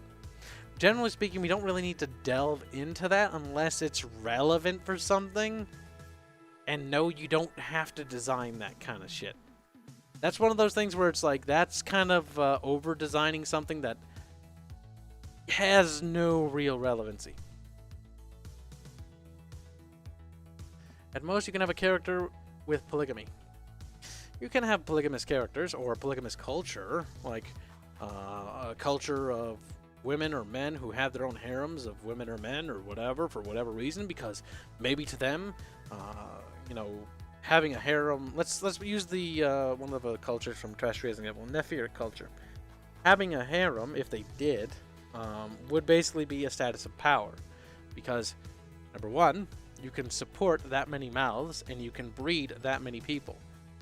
If you're able to breed and support that many people, that means you have access to a lot of food. If you have access to a lot of food, you're probably doing pretty well for yourself, all things considered.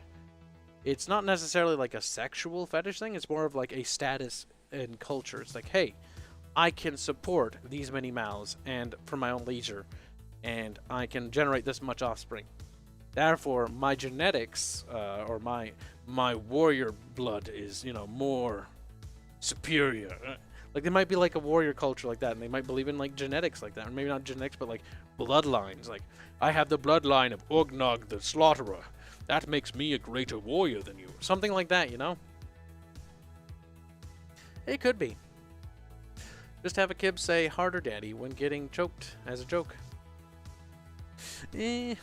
That's getting into more like specific dialogue, and we're not really doing that. We're right now doing designs. Keep editing that back. Just meant sometimes people won't like it, even culturally, you know? Don't put all eggs in one basket. Yes. Also, a harem thing is just, that's focusing too much on the romance as a harem quest. Now, could you make it so that, you know, some of the key people you get in a relationship will actually cheat on you? Maybe, if it matters to the story. And then you find out and you fucking jettison them out the airlock. I don't know. But we're not at that stage. Again, sometimes you have to write stories that you don't always agree with or like. But that's not the point. And there can be endings that are good and bad. The point is, does it benefit the overall experience and the story? If the answer is yes, then you should probably do it. If adding something that you don't like a character dying, benefits the story and the greater whole of things, or a character that you like and you really don't want to die. Let's say like killing Celeste, for example. Let's say this character, imaginary character, dies really early into the game, and because of how we do the death, it makes the game that much better. And it actually helps the story, and everything is better because of it, and the overall experience is improved, and the writing is improved because of it, because it helps punctuate the situation and stuff like that. Then yes.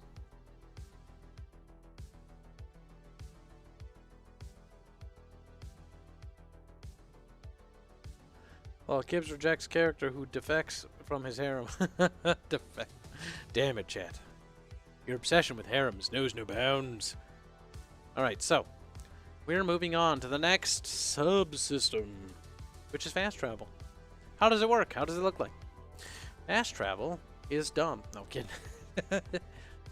Once an area has been unlocked. Now, we haven't explained how traveling through space fully works. Visually. When traveling through space... Oh, hold on. Boag donates 50 Mexican pesos to say, how do you balance the size of the ship so that it isn't tedium to traverse and it doesn't look too barren? Also, you will have an NPC named Barch? Maybe for the sake of the test we'll do that. Or for this doc, or this series. We could easily do that. How do you balance the size of the ship? How do you balance the size of the ship? How big does the ship need to be? That's the first question you should ask. What is it? Is it a cruiser? Because the size of the ship actually affects the story. Thank you for the super chat, by the way. But the thing with that is, how do you balance the size of the ship? How do you make it look interesting? Making it look interesting is as simple as making rooms for a reason and a purpose. This is more of a level design thing, but it's still important anyways. If we make a room in a spaceship, a locker room or whatever, or a bathroom or shower room or bedroom or something, right? What does this room do?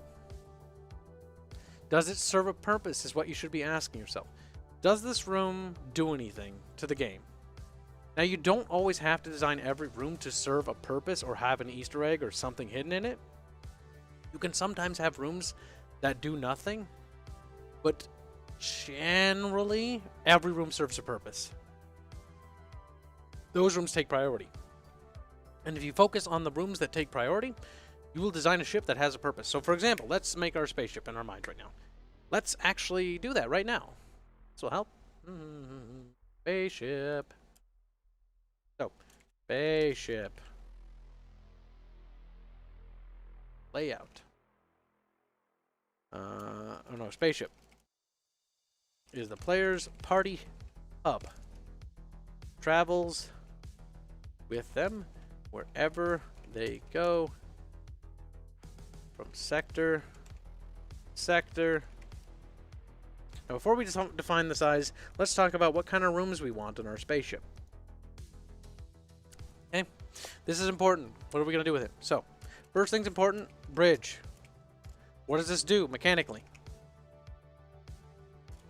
Boag donates 20 Mexican pesos to say, will the barge NPC be okay with getting NTR'd? Probably. Probably. Probably be into it. It has to have an orgy room. And a place to keep all the cat girls. Damn. Alright, well, firstly, thank you for the super chat, by the way. Firstly, it's going to have a bridge. Now, what does this do? Gosh darn it. Zebatinsky donates 100 rubles. Rubles? Rubles, yes. Rubs. Rubs for cheeks. That sounds funny. Take a look at Desperados 3. They have a lot of cool UI features like customizable quick save reminder. Oh, that's actually really interesting. I'll have to actually take a look at that. You know what we will do in the background? Come here, Steam. You little fucking slut. Are you working now? We'll open it up in the background. At least the game store page. Now I remember to look at it. We have yet to even get into UI. But thank you for the super chat. Appreciate it. Rub-a-dub-dub. Right in the tub. Why does it have to be separate? Rooms, nobody. I see what you did there. Control of ship bridge. Bridge. Look at them. Like, I want you to be in the bridge. Alright, so. Super duper scooper. Super duper scooper impertinent. Where were we? The bridge. What does it do mechanically? It is the place where player transitions to the map to travel around the galaxy. Okay, so that's what that room does. Now, we're not going to get into the specifics of what characters are there. In the case of Mass Effect, they had Joker there, or in the case of Star Trek, they have the entire bridge crew there. We'll get into that later. That's what the bridge does. So, it serves a purpose. Next room would be the landing room. Now, what could that do? It could do a couple things. We could also alternatively place it in the bridge. This could be a merged section, or a section really attached to the bridge, very close to it. But first, let's just draft out a few more rooms. So, medbay. Important. How do they get down to the planet? Okay, this is actually a really important question. This will define how big the ship is. Can our spaceship traverse through space and also the atmosphere and land on a planet? I'll let you guys decide that. Because if we land on the planet, the ship's actually going to be a lot smaller. But if we make the ship that has it could have a drop bay, so it has like little pods, like the Voyager or the Normandy, where it shoots out little shuttles. And that changes things drastically. How big the ship is does matter, because that also matters how many characters are on the ship. I want a Star Destroyer. Landing craft cargo bay. Because then we'd have to add a cargo bay room. And the cargo bay room could be near the engine. Or where the reactor is. Or engineering, I guess you could say. Does your ship use anti-gravity for flight? Because I don't see any way your ship could feasibly fly into Atmo without it. Yeah, it couldn't. The thing is, we haven't even specified that, so that's the part where we're trying to figure out. So, very well, our ship could be too big. A large ship with a squad-sized dropship. Okay. So, it seems to be people like the big ship. Bad design, Kibs. That's okay, no one's immune to criticism. You have to use a smaller landing craft, like to make planetfall. Yes, we do. The ship is already quite large. Entering atmosphere would be pretty difficult, and especially if we want to keep it into the lore, which you guys are remembering, conforms to science and the laws of plausibility. And plausibility makes science to music. So yes, we want to make our ship realistic. So having dropships, which are rated for atmosphere entry, would probably help that, and would also help with the art design. The thing is, why this is important, there it is because when we tell the artists, hey, we want a spaceship and here's what it can do in all these rooms, we're going to have to tell them all this information in order for them to draw it, so we can have it sketched up.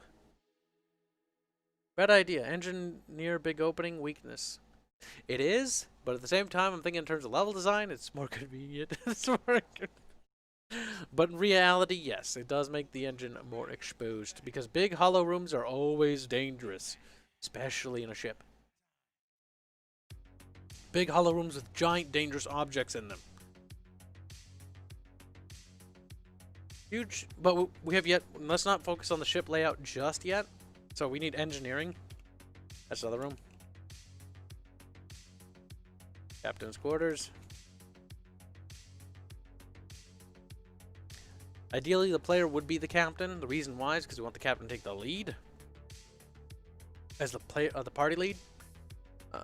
And the easiest way to do it is that way. Now, if we make the ship like you're just a team, then you could do it different ways.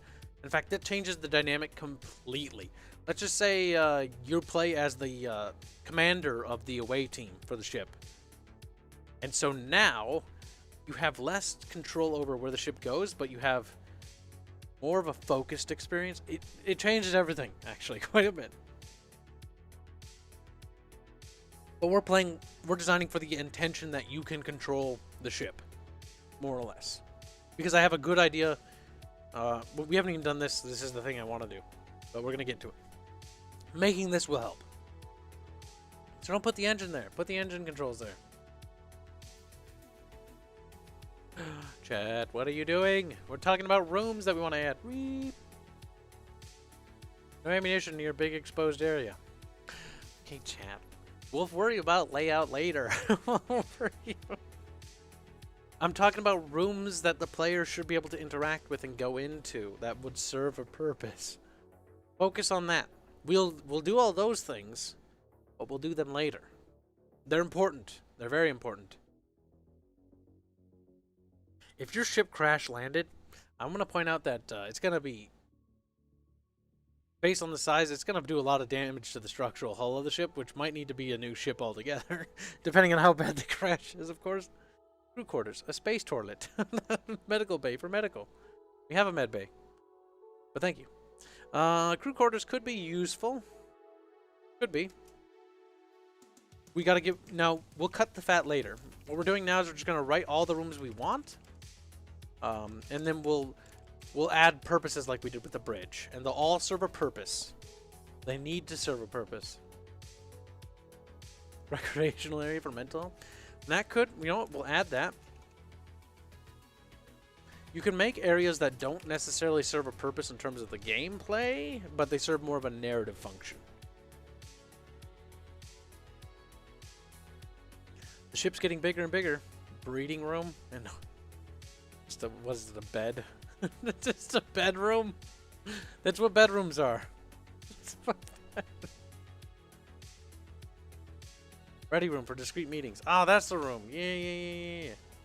Call it the ready room. That's a better name. Better room than planning room. An armory. Okay, that's a good room. Okay, our ship's getting fatter. Chat's getting chunky. A living room with a hologram where you can choose the mission or destinations. Yep, I think that's going to be the ready room. At least that's how I'm imagining, but we'll see. We'll see. A brig? Brig could be in the armory. Wait, no, that'd be terrible. That'd be terrible.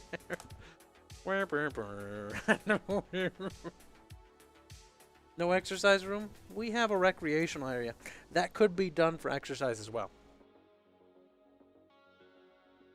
The recreational room could be a series of rooms. The ship is huge, by the way. It's very luxurious, all things are considered. But even submarines have to do some sort of exercise when they do stuff there. Submarines have great dining rooms. Well, that could be a thing. Mess hall. There are a lot of rooms to design. Navigation room. That would be in the bridge, presumably. Communications. That could also be in the... We could either do it in the bridge, and we could also do it alternatively in the ready room.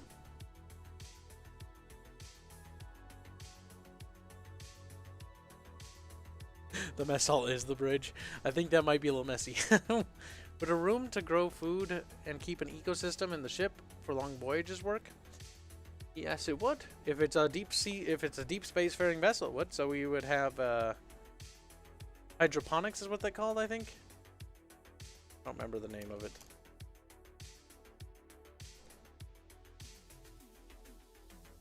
Airlock. We don't know if we have any void combat. Who knows? Maybe you have to go outside and fight something off the hull. There might be a quest out there. Research lab? Science lab. We'll call it science. The ship is getting big. It was starting out tiny, and now it's getting very big. Probably like 14 decks or so, based on the size we have now. Self-sustaining or resupply base? What is the purpose of the ship in the universe? That's a good question. We'll answer that later. Right now, we're just going to see what kind of rooms you guys come up with, then we'll answer that, and then we'll start cutting fat. A system control like air and water. We could honestly slap that in engineering or hydroponics. Probably hydroponics.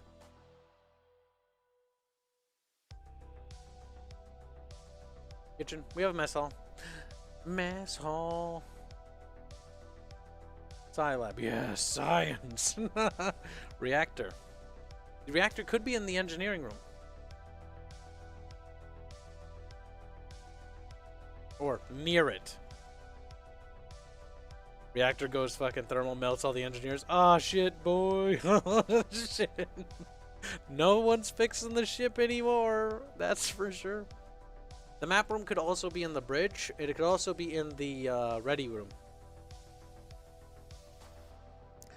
We must make the ship swole. Toilet and shower. I mean, that would be kind of expected, but again, it should be specified. I don't know, we'll just say bathrooms. The question is, would each crew member have their own room, or how would that work? Viewing board.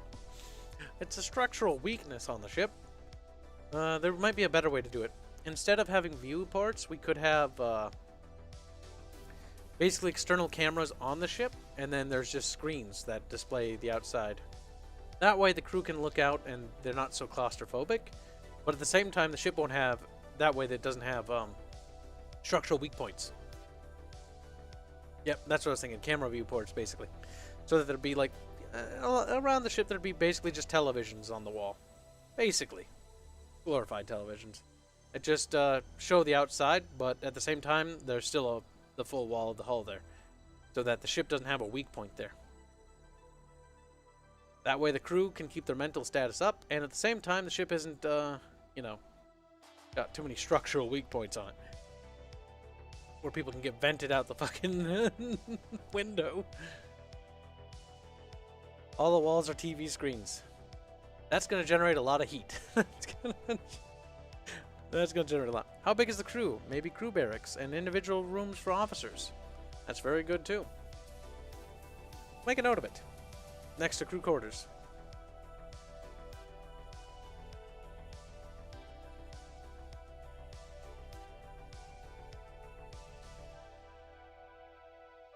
Like a barracks.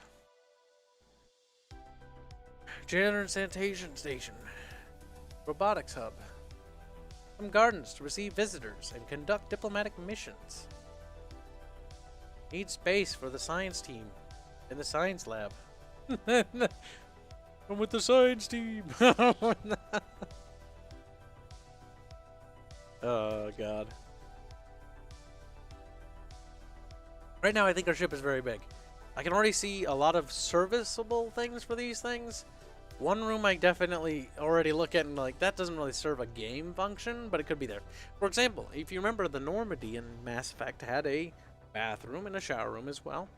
It served no actual purpose in terms of gameplay, but it served a narrative reason for being there. It's like, okay, well, you can see where the cruise rooms are. You can also see where the bathrooms are, so you get a feel for the ship. You can have non-essential rooms. Are you seriously watching porn by yourself? Womp womp. Generally speaking, I think that's how porn is normally used.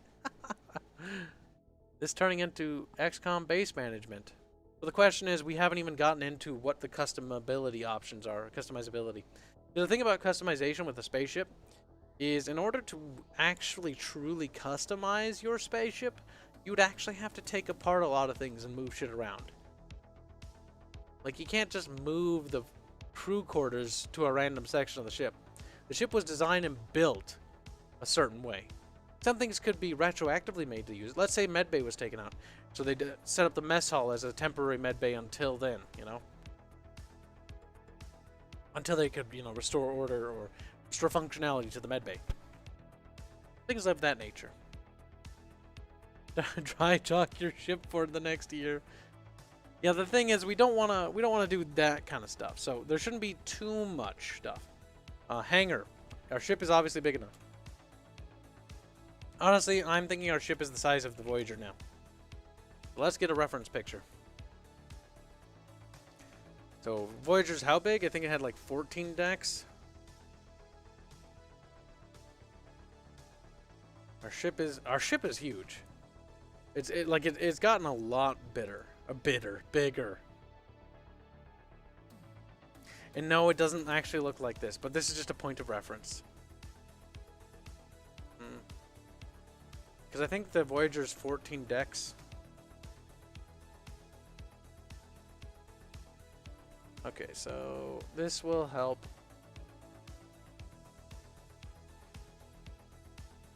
Don't need the picture to be that big. Just give you an idea for the size. That's pretty big.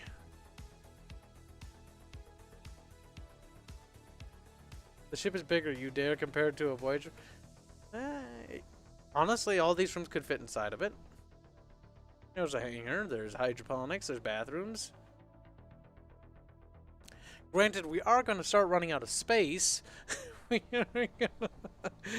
We're definitely pushing the limit, that's for sure. But I mean, it's kind of the close approximation in terms of size. Voyager's not 3 decks, is it? How many decks is the Voyager? I thought it was 14 decks. If it's 3 decks, this ship is way too fucking tiny. And I'm pretty sure it's not 3 decks. Because the thing is, there's a lot of rooms that are leaving out. There's different hallways, there's different barracks. There's going to have to be multiple, by the way, because there's different teams. The ship is big enough to a point now that it has different sections. What we now need to define is different officers for different positions on the ship.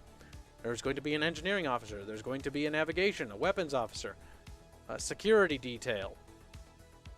The ship is too big. Maintenance team, which is probably part of the engineering. You know? Excuse me. Science team. The ship is very big. Now, we have yet to define what the ship does. Once we define the ship's role, and we want it to be a versatile role. The reason why we want it to be a versatile role, and why I picked a picture like the Voyager, is because it was an exploration vessel capable of deep space travel. Our ship, we kind of want the same thing. We want exploration, we want deep space travel. We want a lot of those things, so it's not a terrible idea for reference. Go to bed, Kibs. Never. You bastard. It's a planet destroyer. What? Depending on how you design your ship, you can combine rooms or specialize. That's true. But I think we want our ship to be a bit spacious. It sounds like we want a decent-sized crew. I think. Here, let me pull up the actual schematics.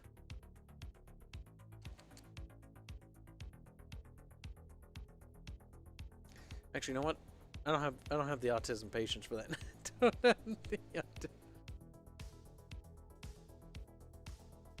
I don't think I have the autism to actually look it up, but it's a big ship. Self-contained, so research.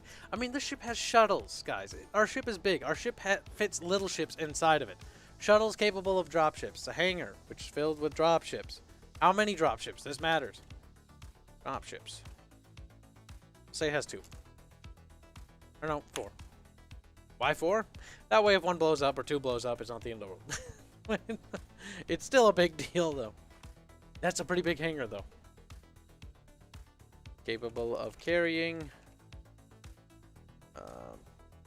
a dozen or so souls.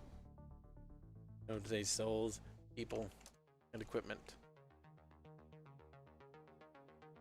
There. Ship's a bit bigger. We should be the space Mongols with cackerels. Damn.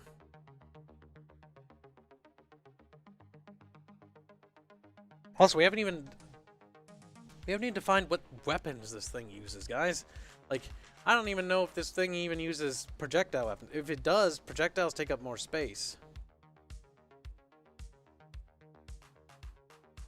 And if projectiles take up more space, then there's less space we have to maneuver with. Or the ship gets bigger. So are we talking like an amberclad or pillar of autumn? It's big. I don't know if it's the size of the pillar of autumn. It's probably like the amberclad in terms of size and equivalent to Halo, which is amberclad. I think is about the size of the Voyager. I think it's a little smaller actually, or they're very close. I don't think they're that far apart. Projectile weapons equal ammo bunker. Accommodations for other species. Okay, if we add that, then depending on what the species breathes, like there has to be. This ship gets. It's getting bigger. It's getting bigger. What weapons are we dealing with in this universe? Haven't defined it. We'll have to figure that out. We haven't even defined how space travel works. Other than the fact that it can travel through space, and apparently can travel long distances. Voyager's smaller than the USC frigate, I'm pretty sure. Yeah, I think it might be. I think the USC frigate has a pretty big drop bay, if I remember right. Mine asteroids for stuff. Energy weapons are better. We'll define the ship construction and materials. I mean, unless the ship can produce materials on board and weapons, it'll be difficult. That requires advanced processing and resource gathering technology on the ship, which makes the ship even bigger and requires even more specialized crew. Now we're talking USG Ishimura size ships. That's huge. We're gonna need a tram system for the ship just to get around. That's how big the USG Ishimura was in Dead Space. Planet Cracker-sized vessel. Massive mining vessel. Not always. You can just ride quarters, wear suits, so they don't die. Our guys should have some las guns. Las guns. They have flashlights.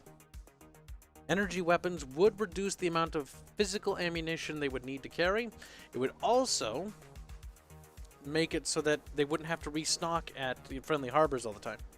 Yes, the USS Voyager is 343 meters long, which is the UNSC Stalwart class frigate is 478 meters. Okay. The Stalwart class frigate is then, by and large, a bit bigger. I meant, what are the ships made of? Oh my god. Let's not do that one just yet. I'm not ready for that. We do need to define the materials the ship is made of, what kind of armor and alloy it has, That will require some actual research on my part, because by the way, when you're actually world building and doing game logic, right now we're focusing on the gameplay aspect of it, so we don't need to know that information just yet, but the armor that the ship is comprised of might affect the gameplay, and different ships comprised of different materials or minerals may have different structural weaknesses, which would actually affect the gameplay. Could be interesting, actually. Energy weapons drain on engine. Yes, if we add energy weapons, what we'd have is power management in this game. So you'd have to basically manage the energy levels between the engines, the whatever the else ship has, you know, essential functionalities. It's energy weapons, and who knows? If we add shields, that adds an extra resource. So what we've defined as a gameplay aspect, if it's an energy-based technology in terms of weapons, because they use energy weapons. What that means is they need energy, which is from the reactor, which takes up power that they can actually generate. That changes the core combat gameplay actually quite a bit, whether we have projectiles, energies, or both. Personally, I'm of the opinion we should have both, because both adds more dynamic to the game. Having both energy and projectile-based weaponry and the ballistics it adds more mechanics to the overall combat and gameplay, which gives it more spice and flavor. Part of why I hate Mass Effect 2, they took a bloody minuscule frigate and expect me to believe that ship has the factoring and storage space to harvest planets of resources and self-manufacture upgrades. Yeah, the technology in Mass Effect is kind of weird when it comes to the Normandy ship, because the Normandy ship is tiny, yet it can mine planets. Personally, I think that's more of a gameplay mechanic, but still. They did a lot of retcons to that universe too.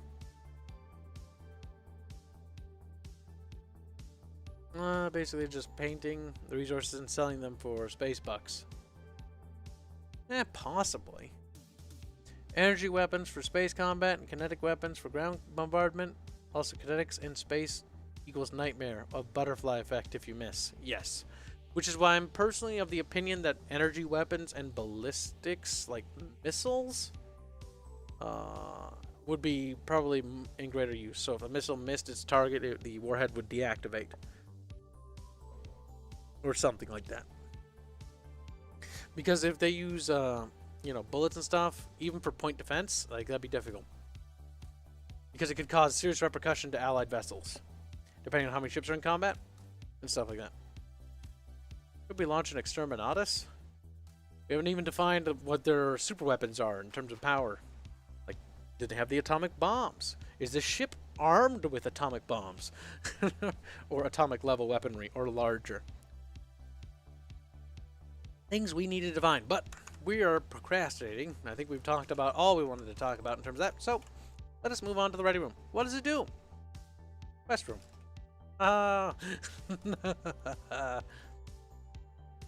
Planning characters you bring with you.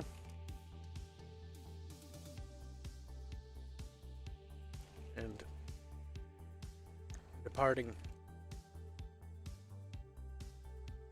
on missions. I have a great idea, but it would require excellent writing, so that's going to require a lot of writing work. But basically, this is also taking a page from Terrestria. But one of my ideas is that there are puzzles we have in the game. If we have any puzzles, can be solved by talking with your characters or your party members. But you have to be careful on how you do that, because it can very much become like that one KOTOR fucking quest in the first KOTOR game where you have to solve a mystery and it's just talking back and forth, and that's boring. Basically, I think characters, different officers, should offer you different solutions to a problem, and you have to pick one of their solutions, and each, depending on what solution you pick, like if you pick the weapons officer's solution to the problem or the engineer, like they have different approaches that changes the quest parameters of the objective. Both options are quote-unquote winnable solutions to the problem. However, both of them have very different ways about going about each quest, in a sense, if you understand what I'm saying. Ready room for equipping gear and team, and potentially can be used to equip modifiers in the form of artifacts that modify missions. Well, we need to find what an artifact is. We need that's a mechanic, is what you just said there, little lad. But we're not gonna add that just yet. Just yet. Firstly, because if we add anything like artifacts and stuff, like that opens up a can of worms. Like, how do you get artifacts? Let's stay broad still. All right. Honestly, I love Dead Space universe. The technology is so interesting. It's weird. Kind of cool. Artifacts are technology from long dead alien boys. But how do they work? Either way. Quest room planning from what characters do and what missions. Okay, medbay. Where characters go. And they are knocked out. Now, we need to define time and how time works and how character restoration works. So one idea I have is that every combat encounter that you have, characters can be damaged. But if they're damaged and not fully knocked out, they're fine. There's two things we need to define with characters. Something right down here. Essential versus non-essential characters.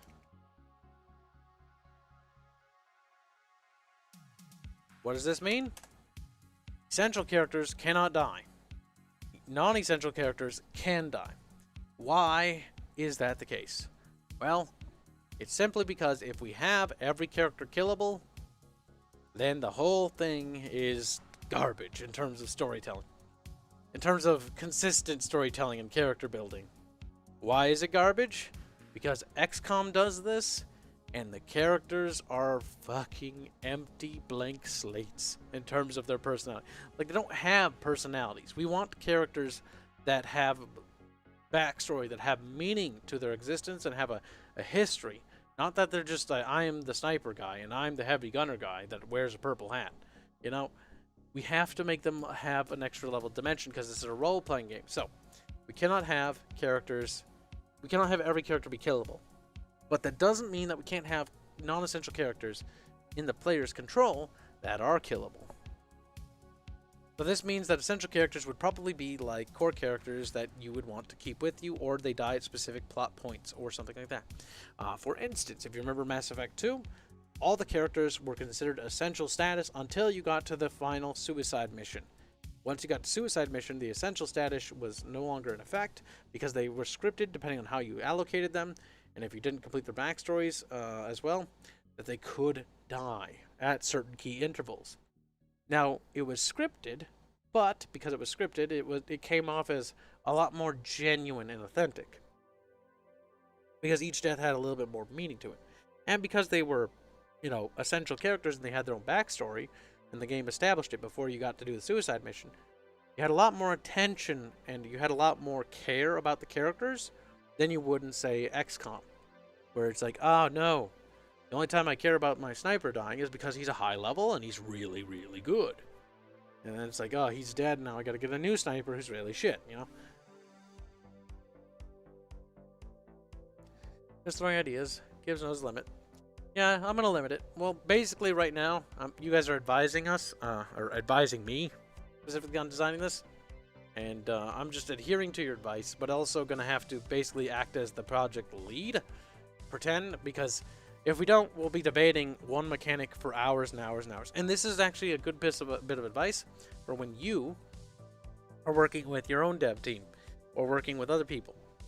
One of you has to be able to say, okay, it's time to move on to the next thing because we've decided this.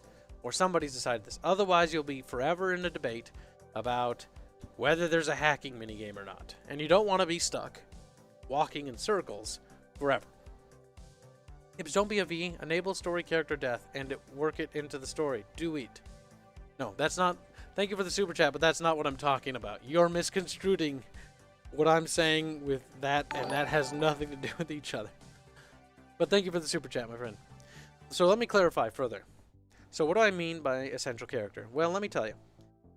John Shepard, or whatever you named him in Mass Effect. I'll keep using Mass Effect as a reference because I've got it on my mind now. He is considered an essential character. He cannot die. He's the player character. If he dies, that triggers a fail state. What happens when a fail state triggers, chat? the game resets or reloads or fails. And once you have a triggered a fail state, you have to go back and do it again. So we can have essential characters die, but what would that do? It would trigger a fail state.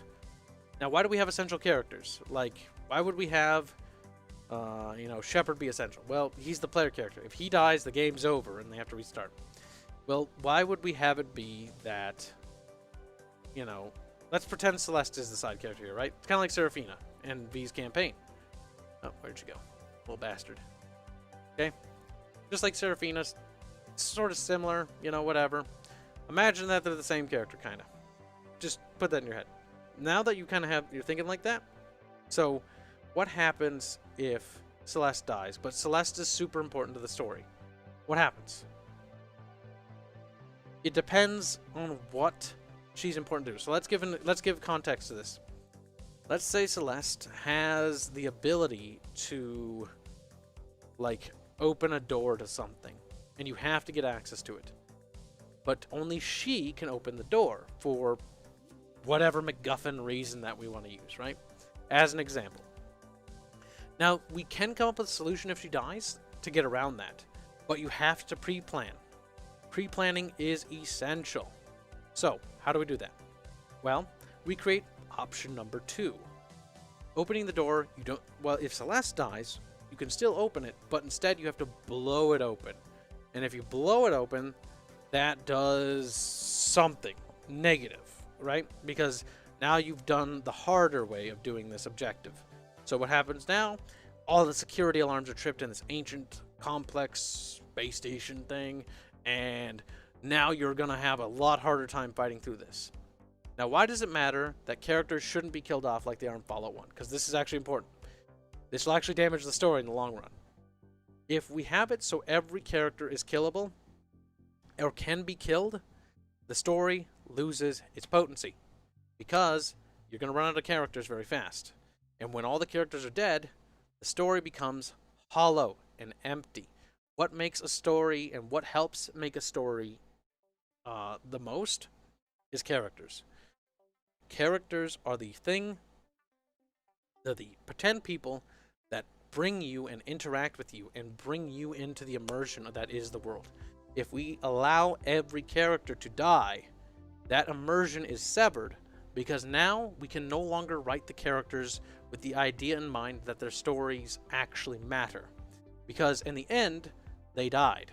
And when they die, you need to make it matter. So this is a difficult question of how you do character death. Now, character death you can do, and character death is something I'm a proponent for, but I'm a proponent for doing it smart. The idea of doing like character death and just killing off characters just for the sake of, oh, you can kill off characters. For example, let me give you an example. Morrowind. Morrowind, you can actually kill off plot-centric story. If you do that, the game breaks. Yes, Boeg, I know what you're talking about, but that's not applicable to what I'm talking about. Fallout 1 operates under a completely different guideline in terms of storytelling. And remember when I say, there is no one right way to do anything. For example, the way we are doing it is not the way Fallout did it. If we were to do it that Fallout 1, anybody can die, that would probably damage the story significantly. To get into the finer details of how that would be would actually require me to talk about spoilers. Can't do that. But we'll try to come up with an analogy for you to talk about. Oh, I hear Kibs is making a game. Any links or info on that? Ajax, son of Telemann. If you join our Discord server, link is in the description. You can find it there.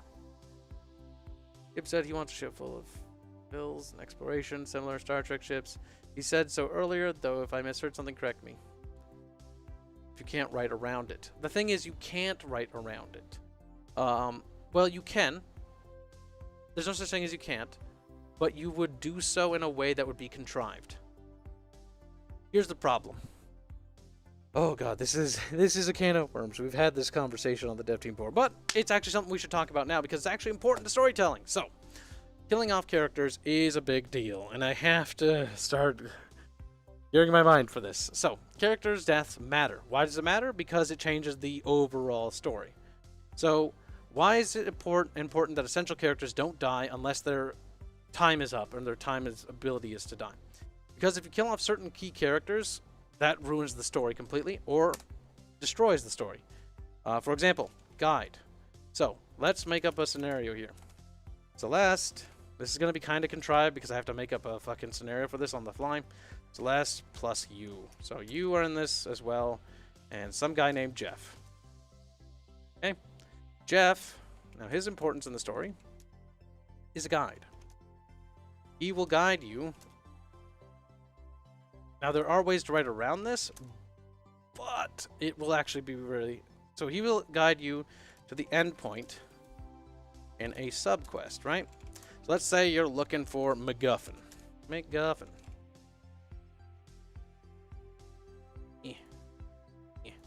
Now you don't need Celeste for this part. She can die because she's not required to reach this end point. However, if Jeff dies, depending on what MacGuffin is, if MacGuffin is non-essential, what happens if MacGuffin is non-essential? Jeff can die, and it doesn't trigger a fail state. Why? Because he wasn't needed all along and it was just an optional quest. It doesn't damage the story, and it doesn't actually prevent the story from continuing because Jeff was non-essential to begin with. Now, if, let's say Jeff or MacGuffin was essential, right? If it was essential, Jeff dies, story needs a workaround. Now here is the problem. This is a very massive problem, especially for designing a video game, because everything has plot armor, Boeg. That's the first thing you should establish real quickly.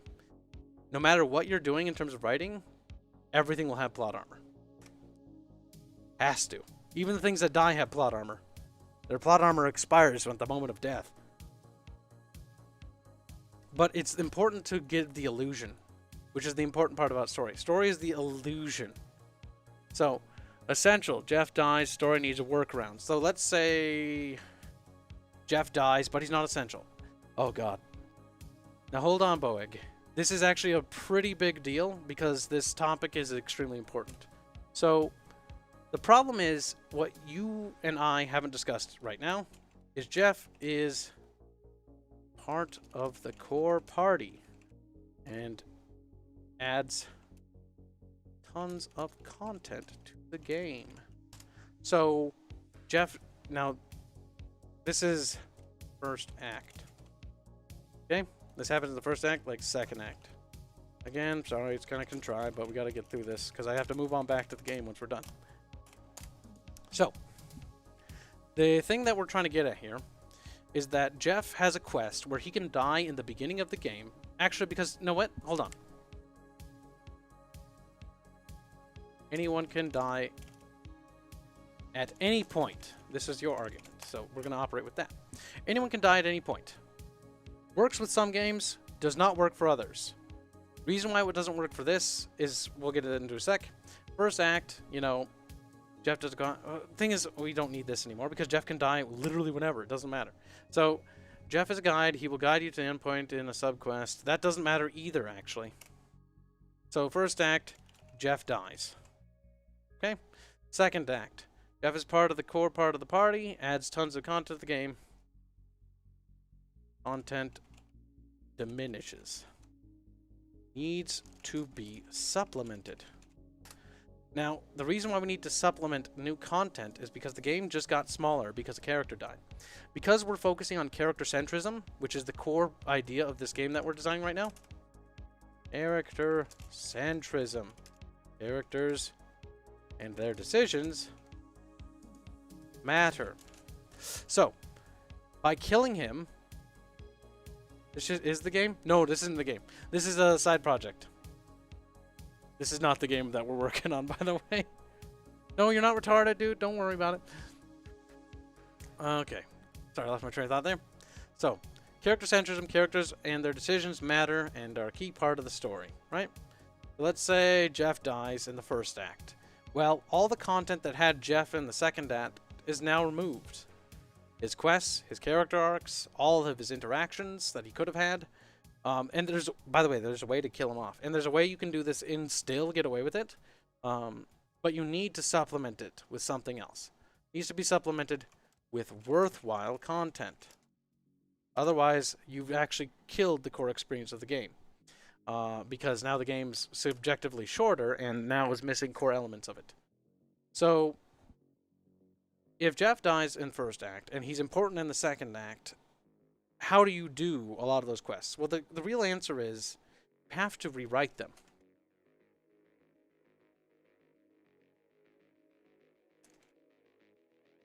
Okay? You have to rewrite him. I don't know. Let's say there's 17 quests with him in it. Let's be generous. Let's say there's only 4. 4 quests with him in it. This is going to get really, really bad. In fact, this is going to lead to a cascading problems of failures in just a second. So, now there's 4 quests that have to be rewritten without him in it. Now, that's not too bad. But let's say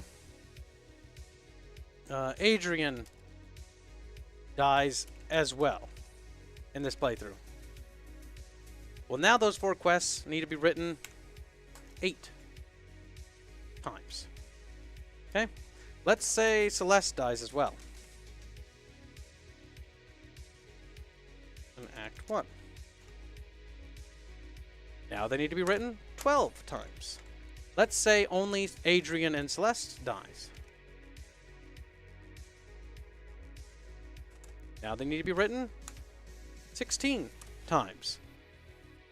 Well, let's just say only Adrian dies. Now they need to be written 20 times. Let's just say... actually, you know what? I think that gets the point across. The thing is, the problem with that is making those decisions matter. Because you want the decisions need to matter. That's the important part. That's the most important part of what we're trying to do here. Decisions need to have weight to them. If Jeff dies, we have to rewrite it 4 times. I think we said 8 times. I think I meant... We're just going to say... Actually, that'd be a lot more than 16, 20. I did the math wrong. But you get the point. Let's just redo it just to make it better and accurate. There's only 4 each time. 12 and 16. Okay. So, they have to die in different combinations. Each combination, there has to be a different core set of responses without that character. Now, there are ways to get around doing this by devaluing the amount of value each character has and the amount of dialogue they have. And this would be a solution to this I can already think of. Focusing on the player only. Characters do not hardly ever speak to each other. If we did this, like Mass Effect does, we can do that pretty easy. Because now, we aren't suffering a serious problem of doing a lot of recreations. Now, there's another way to solve this. Deduction, or... Yeah, not deduction. Removal. No. Or yeah, no, it would be called removal. Removal of all Jeff's content. So, all of his quests are off the table. Now that will shorten the game time. We will avoid having to rewrite this 16 times, but it will be a lot easier to do. Because all we'll be doing is cutting out all of Jeff's stories. His quests, everything, they're gone. Did I say size of population?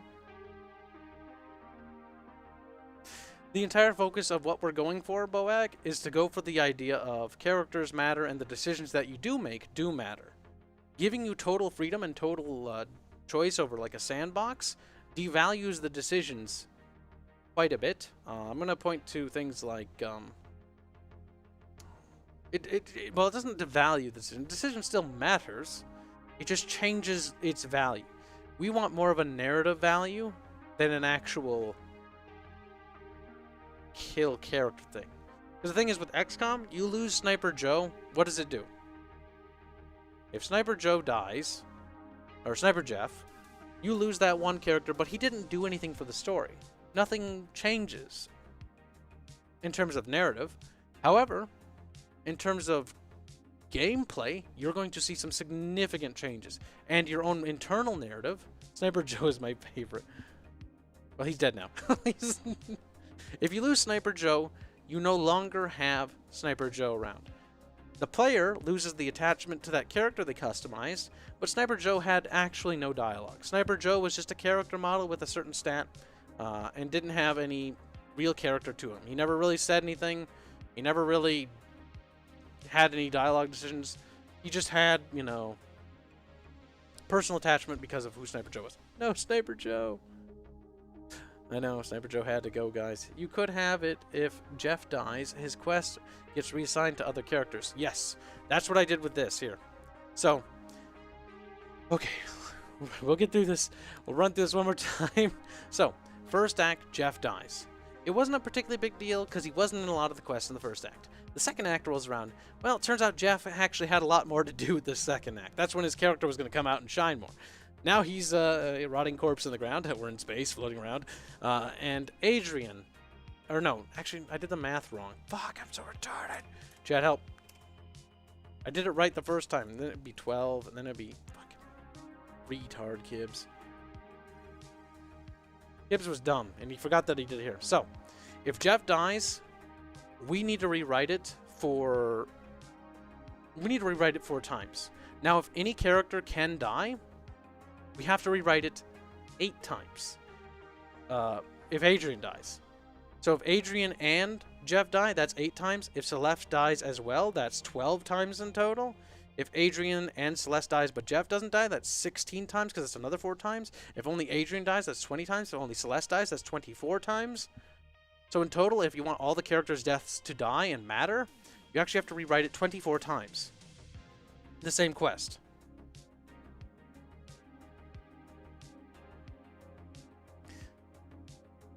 This is something that you deal with quite a bit. That's why if you kill off certain characters... The thing is, Boag, you're not wrong. You guys don't bully Boag. Boag's a good guy. The thing is, you can kill off all those characters and make it matter. But you need to... Hold on, listen. There's a lot of writing. That is a lot. I really don't want to write a quest that many times. But the thing is, and this is actually really good that you guys are debating this, but, you know, do be civil. Fuck, my train of thought. How you do it? Fallout, how did they do it? That's right. So how Fallout did it is the side characters actually don't have value. Devalue the characters. So another solution is devalue your character. I'm against this, by the way, but this is a solution to the problem. Devalue characters. Devalue them. Make them have less story. Remove more of their stories. Quests are no longer... The thing is, the quests, in this instance, hear me out, guys, was centered around the characters and had more to do with the characters. Now that those characters are gone, that's why it has to be written 24 times. Because that's how many times that quest changes, because it was centric to the characters. If you change the dynamic, the characters are not centric anymore. The player is centric. Now, it's easier to write. Because now, we just remove their dialogue. The quests and content remains the same. That is how Fallout handled it.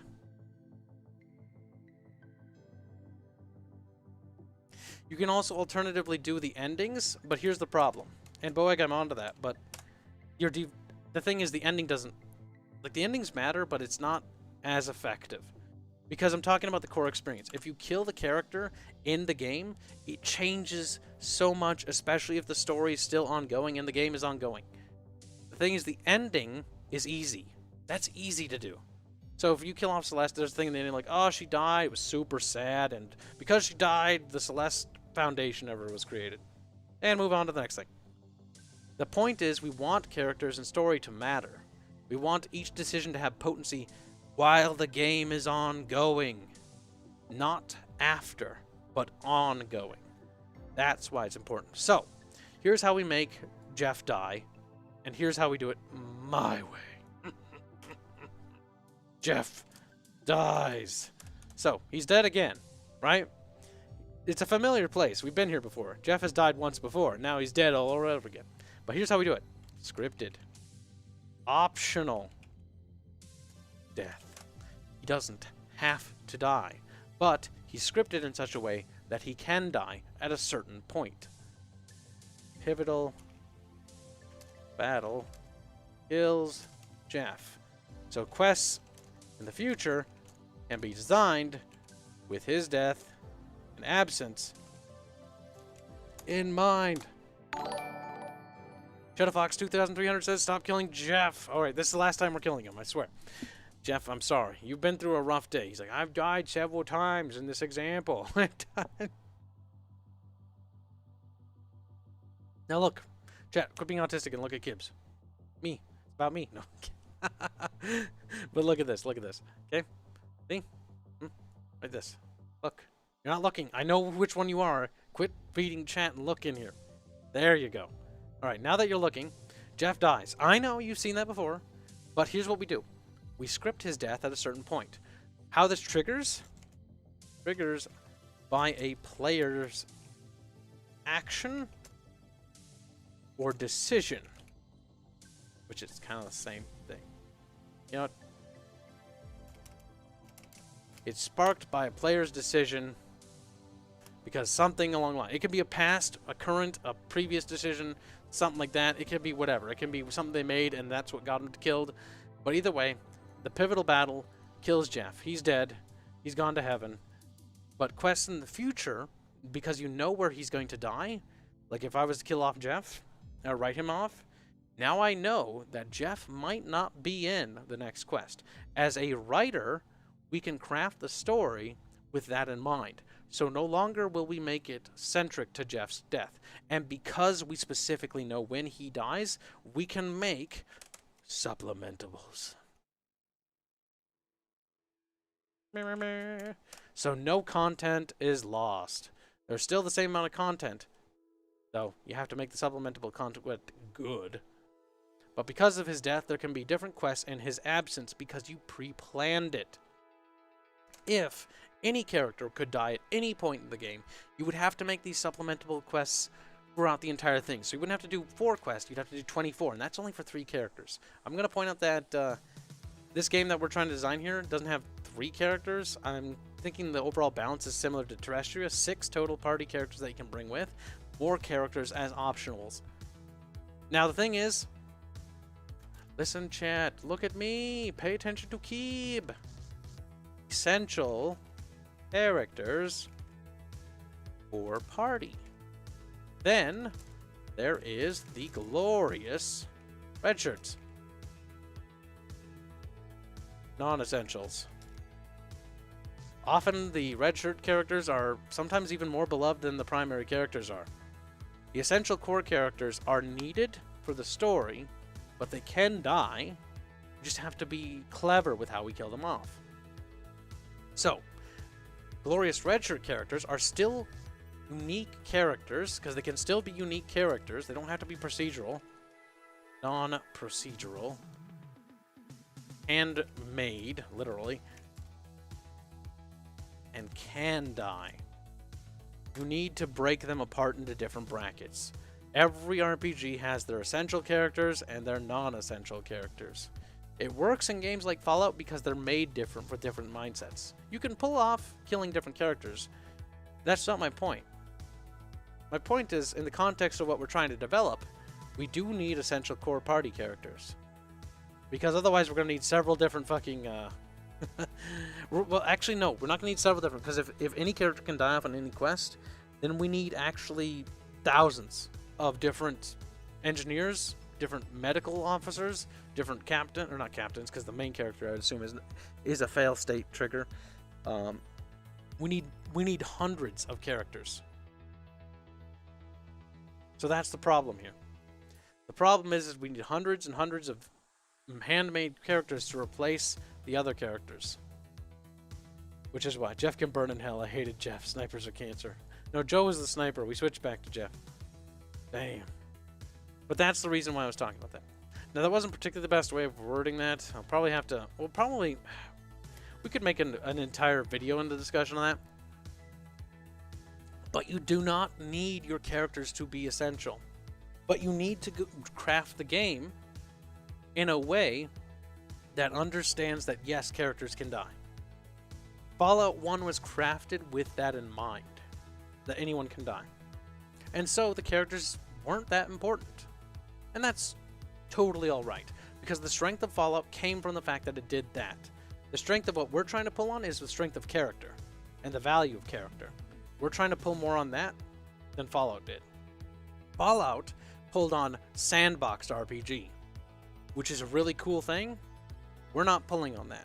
We're letting Fallout do that. We're pulling on story-driven RPG, because we want the characters and the story to matter. We have a higher focus on a well-written story, or a more centric story. But now I'm talking in circles, I think. So let's move on. So, where were we? That was one hell of a tangent. So thank you, Boag, for triggering that conversation. That was actually important. But it's time for us to move on. So, next up, everybody focus pocus, because we have to figure out the next thing. Which is core members, optional members, cannon fodder, red shirts.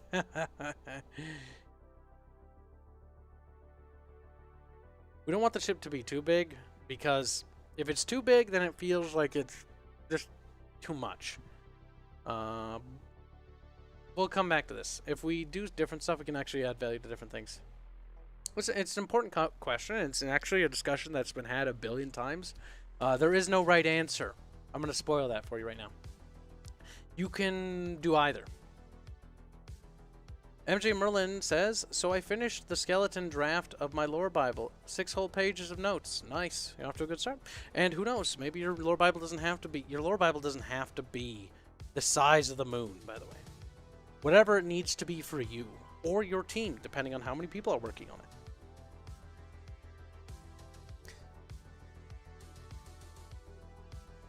If you remove the ring, you rewrite the entire lore post the second age. If you remove the ring, yes.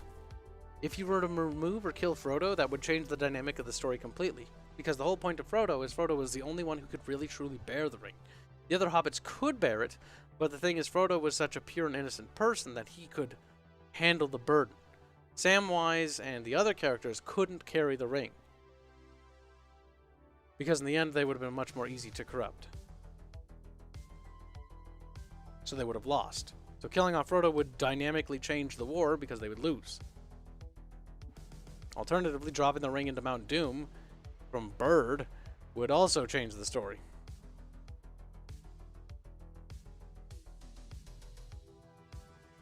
Sam was actually better at bearing the ring? Oh, I'm just mostly referring to the cinematic. Not talking about the books. But if I want to talk about the books, yes, Sam did actually bear the ring. Oh boy, should have specified actually. Because the books and the movie, for those who do not know, are extremely different stuff.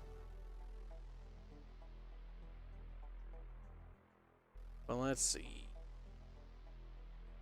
Let's see. What is this supposed to be? Once an area has been...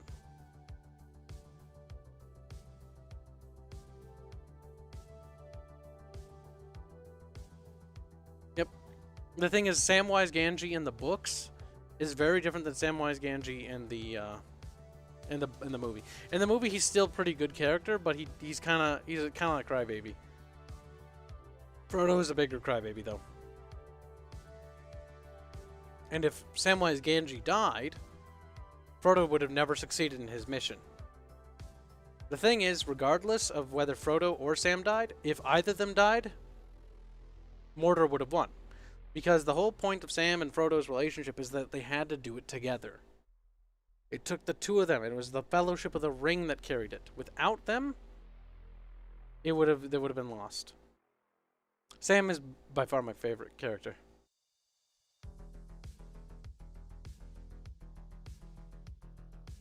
Sam is my favorite character in Lord of the Rings. Both the books and the movie.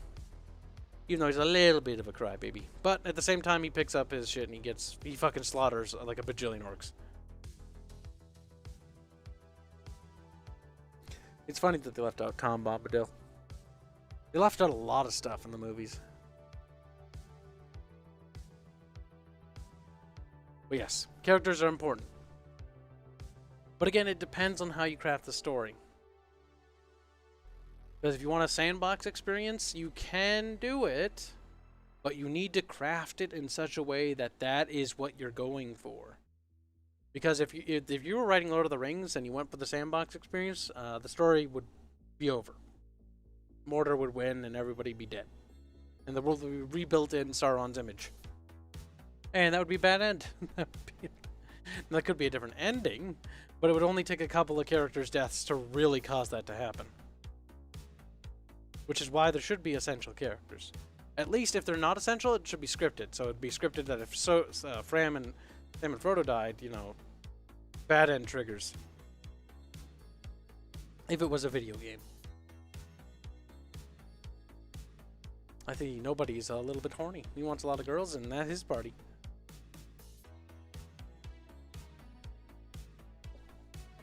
Kinda racist. What are you on about? Hashtag not all orcs. Did I even say anything about orcs? Oh wait, I mean Mordor and Valinor. Right. Time to get back on subject. Enough Lord of the Rings talk. Let's see. Poor Bubbles gets triggered and spurges out again.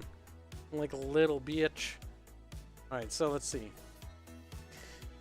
What does the recreational area do? I have no idea. Moving on. What does the armory do? Weapons, items, and gear can be assigned and allocated here. Now I see a problem with doing this, guys, already. Because the problem with having the weapons be assignable from the armory and only the armory is that you have to basically go to the armory every time to assign the weapons and equipment. Now, some players might be fine with that, but it might be better to have that accessible from some user interface element later. But we'll worry about that later.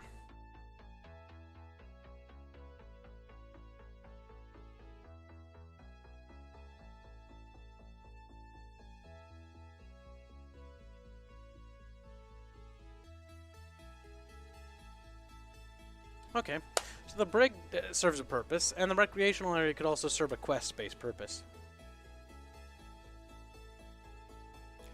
There's lounge around in the recreational area. They can be found here. We can make almost any room accessible, actually, if we do that. If we make the shower room accessible, because there's always somebody showering in there and you can talk to them only in the shower, that would be a bit contrived. That would be... But, you know, whatever. Kibs, let us be villains in your game. You're already villains in real life. No, kid. He's like, no. I want the bad end. Villains for the win. The villains get all the poontang. Holodeck to play VR games. Holodeck is very Star Trek-y, but we're trying to use these pictures as references, not necessarily as this is what the ship is.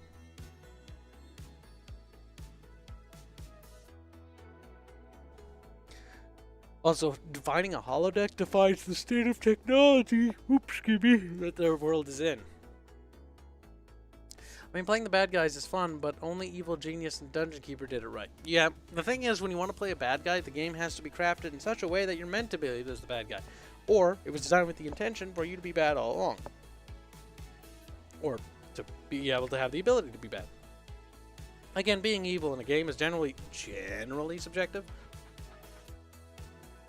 Because it depends on what you're doing. Like some quests, you side with left or right guy, or up guy or down guy. Like it's more of a matter of subjective.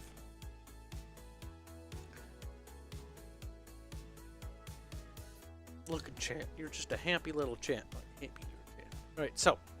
Recreational area. Some of the characters lounge. What we're back to doing, by the way, is we are back on the subject of the spaceship. The rooms. And what do they do?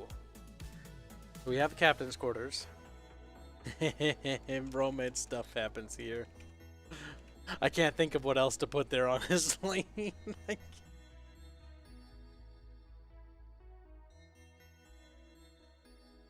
There we go. Little heart with a little winky face. So, baby making happens in the captain's quarters. But it could be, like, it could be part of the romance arc.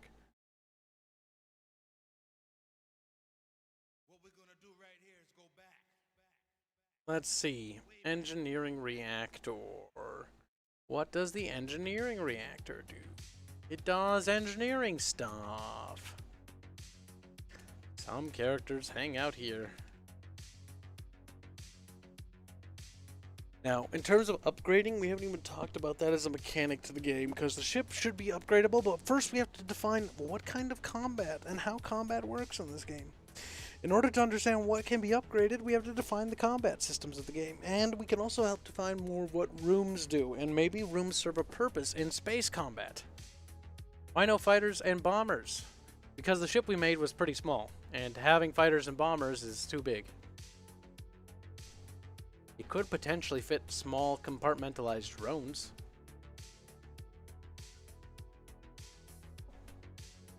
Potentially. Drones and probes.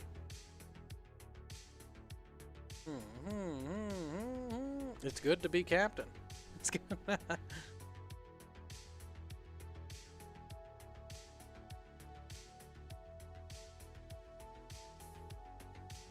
Yes, romance. We have yet to define how romance is going to work in this. Because first we have to define how you trigger romance. Because romance should not be... How Mass Effect did it was also wrong. Or no, semi-wrong. Just semi-weird.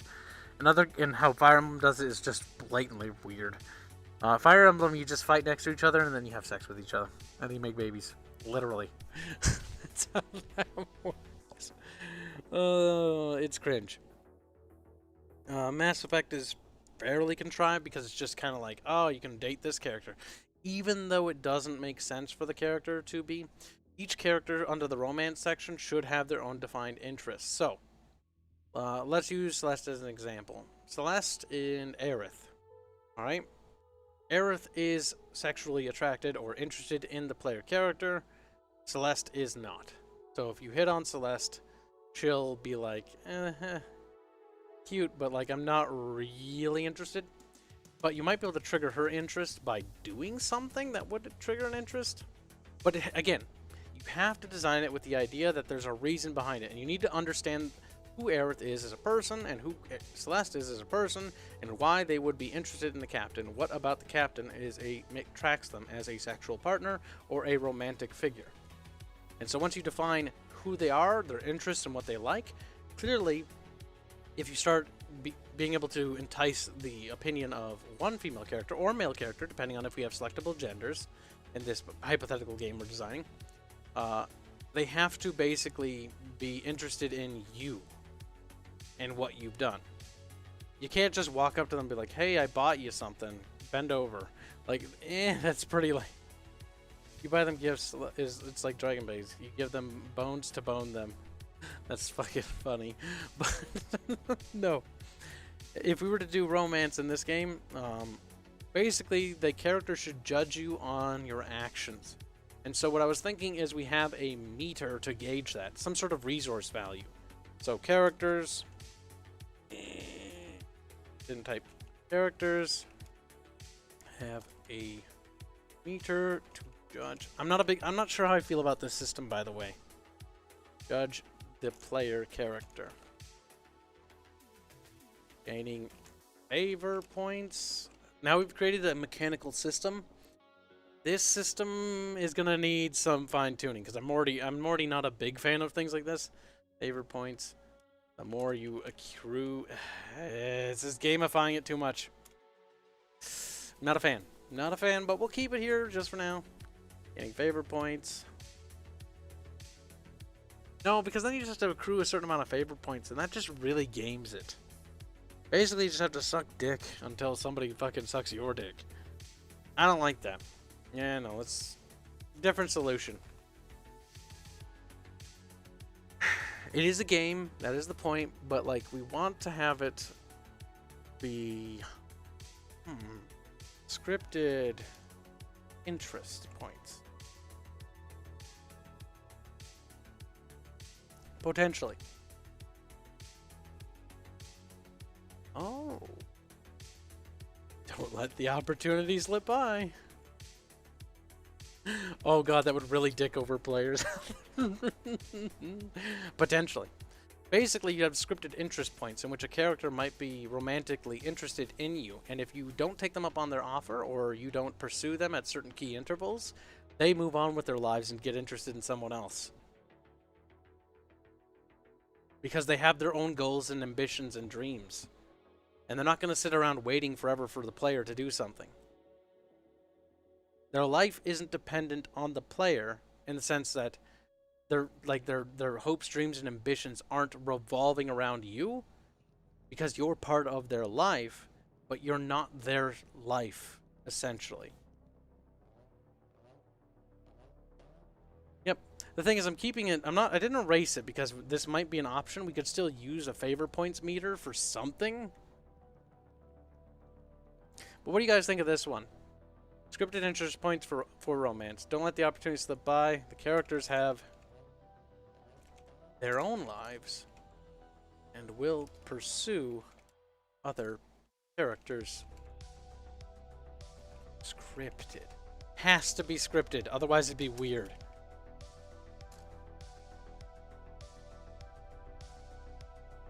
So, like, if the player didn't romance Aerith, maybe Aerith ends up with, like, the engineering officer, because, you know what? The engineering officer was really loved her quirky, spurgy personality, and she loved him or grew interested in him because he was always steadfast and able to, you know, make sense of things that would otherwise seem chaotic and uncertain to her.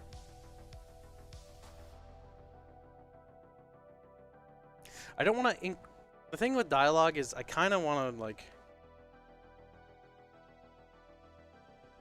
I want to put more centrism on decision over RNG. Because how Fallout handles it is Fallout handles it purely on RNG. Your decisions have some metric to them, but it's a dice roll.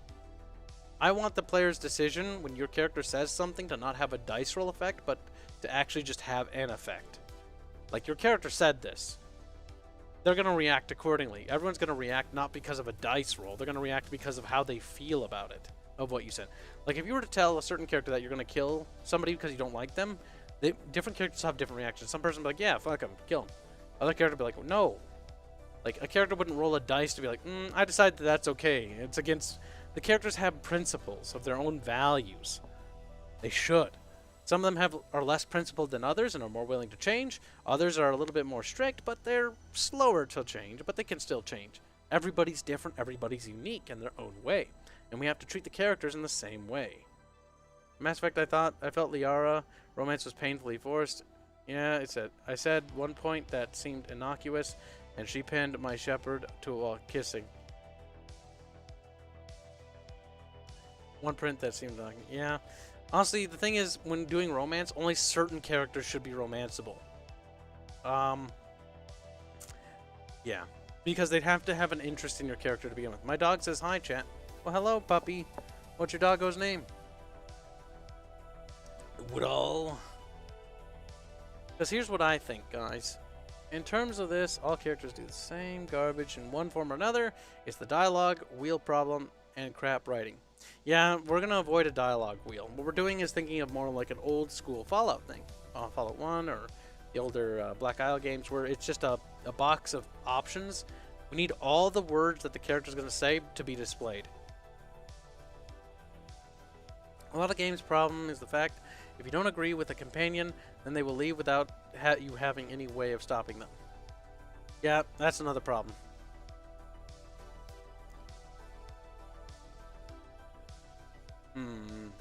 There should be a way to gauge. Maybe you can go around your ship and talk to the characters and be like, you know, so what do you think of the current state of the affairs? And they'll be like, you know, Captain, I don't really agree with all the things you've done, but in spite of it, I'm with you to the end. Or if they're not sure, like I don't really know anymore. You're so edgy. Just so disconnected.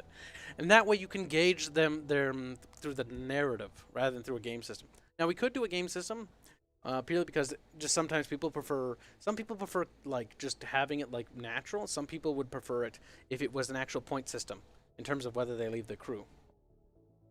That would make it kind of interesting if we separated it too, so we had like a favor point system and a romance system. So let's say you romanced Aerith, but you were still like losing more favor, and so she left the crew anyways. So instead of her just leaving, she's really heartbroken over it because she still loved you or something like that.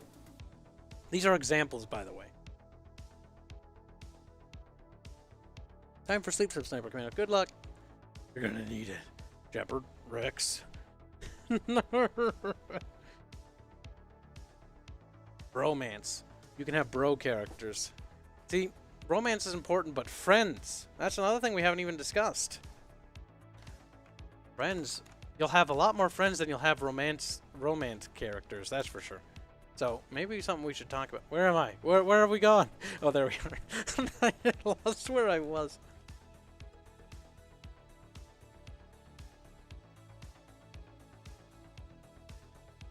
Something to make a character your best bro. Like, the relationship you had in Mass Effect with Garrus. I wish you could do that with more characters. Like, you could just develop a bro relationship with them, and you could just sort of, like, make friends out of them. There's ways that we could do that, and that would be basically making it scripted to their story arcs. Because you were there through hell and fire with them, helping them out with their quest arcs and stuff, and, you know, dishing out pain and damage, you know, they're like, you know what, you're pretty cool, Captain Bro, and they're like, and then you, like, smack each other's butts. Because that's what bros do. Don't worry about it. It's funny, the bromances in BioWare were better written than all the romances. Yes. I do think romances are great, but...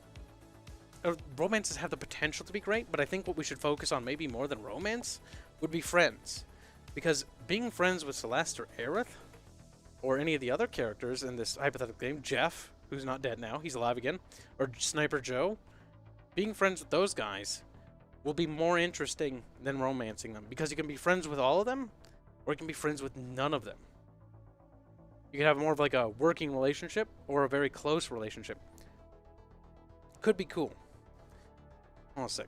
More coffee. Need more. Need more power.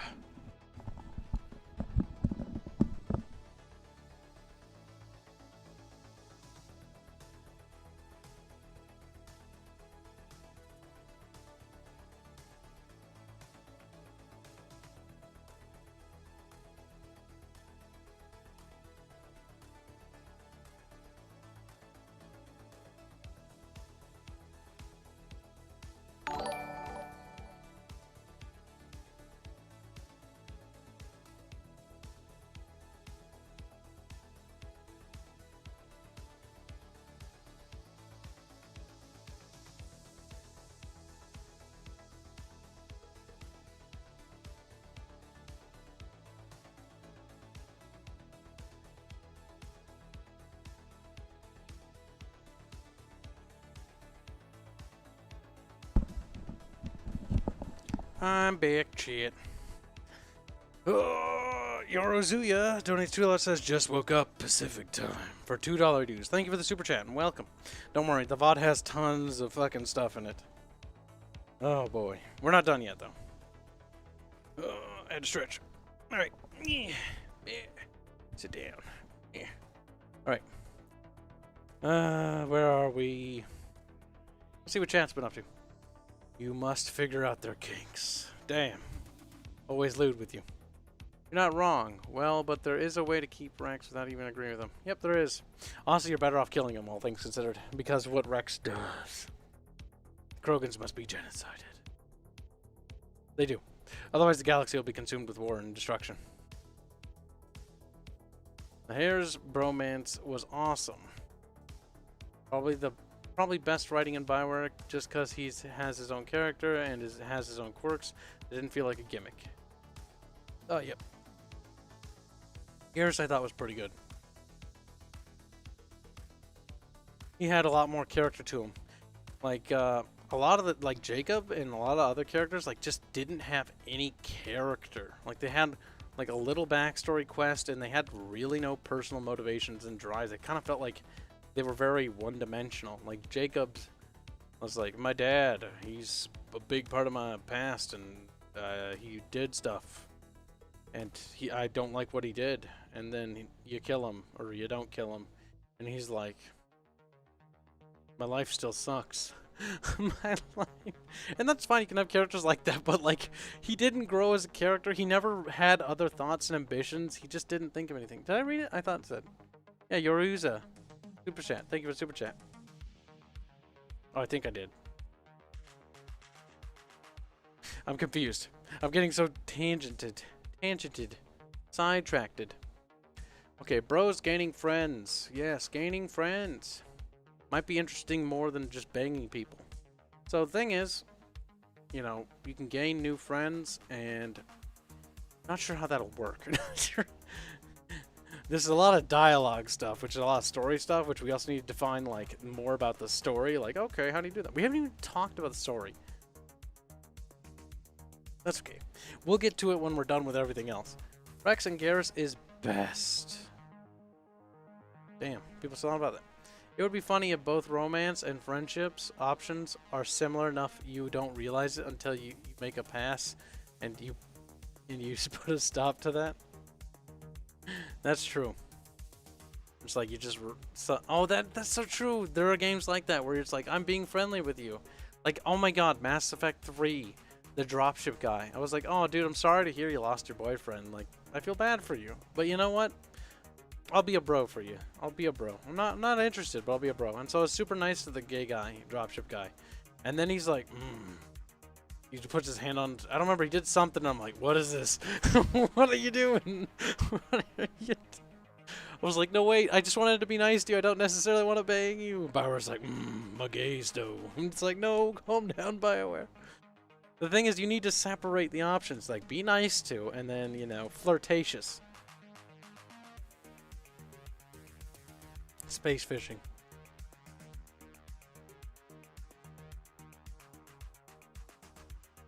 Ah, the female Krogan thing. That was extremely forced. The thing with the Krogan society is they were like super duper like, oh, this society is like, it's got like levels of like misogyny and all these bad things in it. And I'm like, you know what? That's kind of interesting. The bad guy faction that has different ethics and moral standards than we do. That makes them different than us, and that makes them interesting in their own way. And they're like, actually, no, they're just the same as us. They have equal rights, and everyone's fair, and everything's happy, and nothing's wrong, and there's no conflict. And I'm like, that's kind of lame. That's not even... Like, that's not even interesting anymore. It's just us now. You're just humans, but you look like retarded turtles. The thing is, you can have races where ethics aren't the same there, and you can have factions and countries where they have slavery and, you know, like, they treat other races not well. And you can highlight that as like, oh, look, this is how the society behaves. Here's the reasons why they do it. The player can, you know, figure out really quickly whether that's like, oh, that's not a really fair thing to do, to fucking separate all the people there, or, you know, do whatever. They'll figure that out just by witnessing it. You don't have to tell people like, they're actually, you know, super bad because they're bigots. It's like, no, just show us what they do wrong and we'll figure it out. Like, we're not retarded. Problem is, a lot of writers like to treat their audience like idiots. Hate that. We're not stupid. We can figure it out. And even if, like, some stuff is, yeah, it can be kind of hard to figure out at times, but, like, all you gotta do is ask someone else, like, hey, I didn't quite catch that. Do you know? And he's like, oh, it just means this. I'm like, oh, okay. Easy. Fixed. The reason why the female Krogans are separated kind of makes sense from their lore. It did. Until they waddled back on it. But if you're gonna make a romance/friendship options, it shouldn't give you the ability to choose them like a button. It should be a matter of how you get along with them. Yes, it should be. Friendship should be gauged by action. So now let's go back to friendship. Friends are gained when you perform certain actions in their presence, or say stuff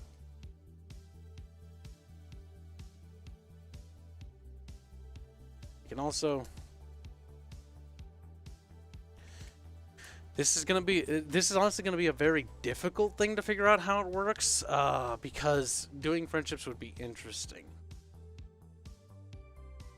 Just like romance, like for instance, romance would be interesting if you go into it a little bit more, because there's a couple levels about a romance. There's I mean, honestly, it depends. Some romances can start out just being immediately sexual. Others can simply just not be sexual until marriage. It can be anything. Whatever fits the character, right? Whatever makes sense. So, like, for instance, let's say kind of like Mass Effect, right? You're romancing whatever character, whichever one you want.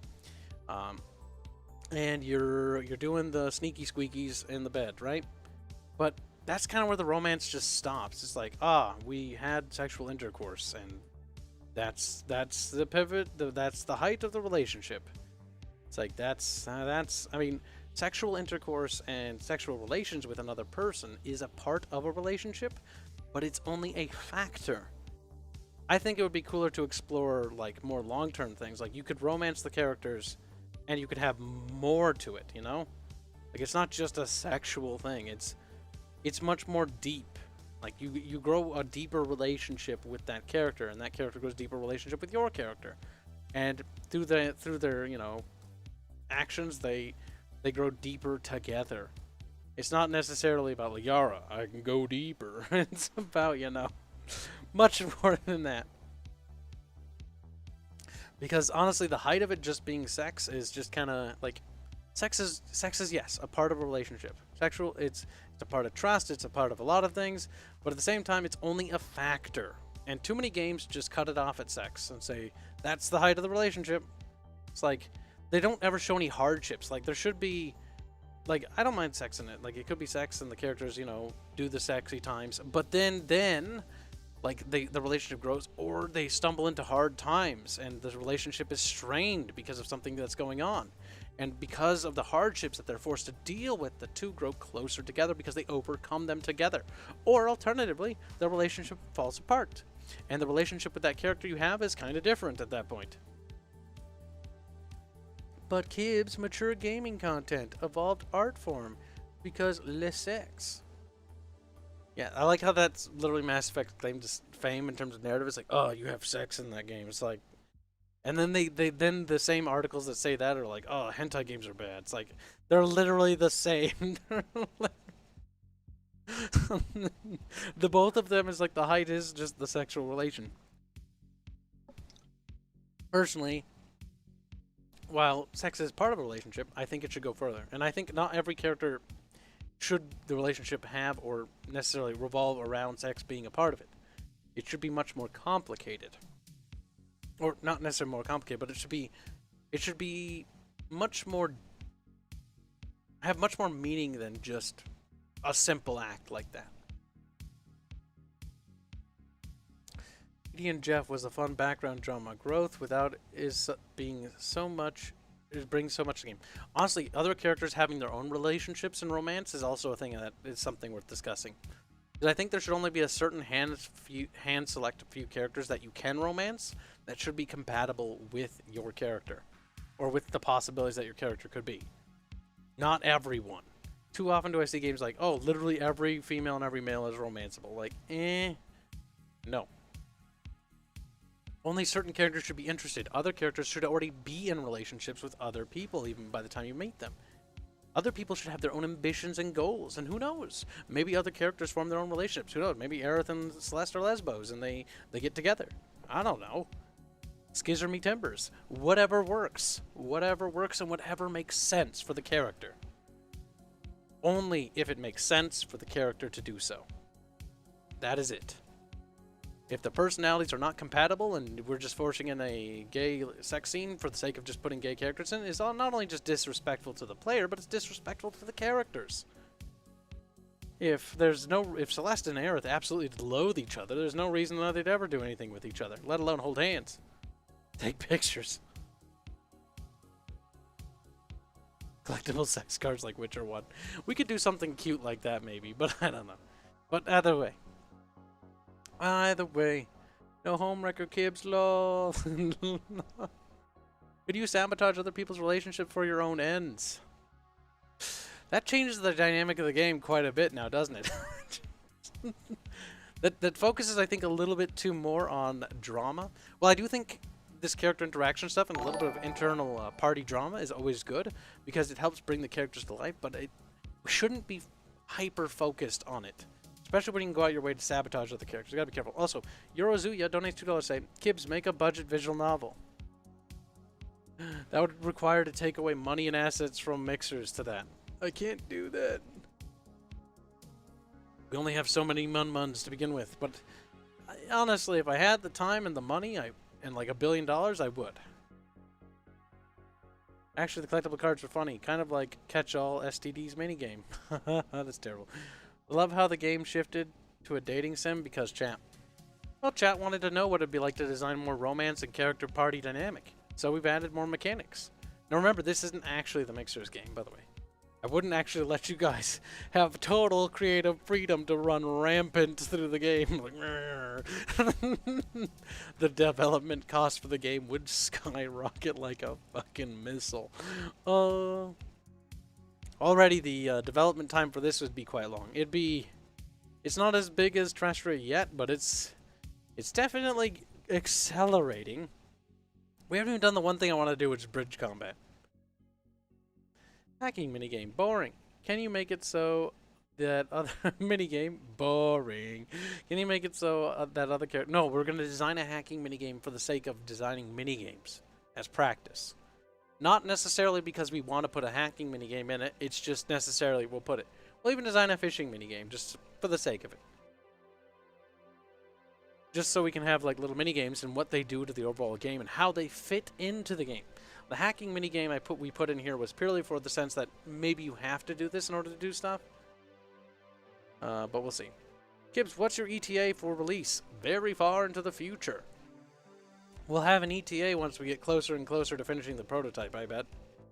We're currently working on the prototype build. We have an ETA for the next prototype build, which is hopefully by fall, but that's, you know, hopeful optimism. If we meet the certain criteria to get to the next major prototype build, there will be actual in-game footage being demoed off. I want to believe that's going to happen this year. I really do. A lot. But there's a lot of factors at play. Even though we've hired additional crew and staff thanks to you guys. I seriously hope we can. What's the ETA? If you get another 4K?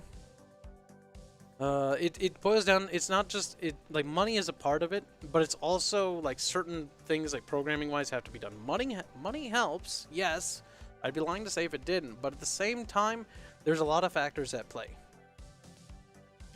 Certain deadlines, work schedules, different lead team members have to, you know, also be able to get through it. Some people get sick, some people have, you know, a loss in the family, and that sucks, and then they, you know, they need to take time to deal with it.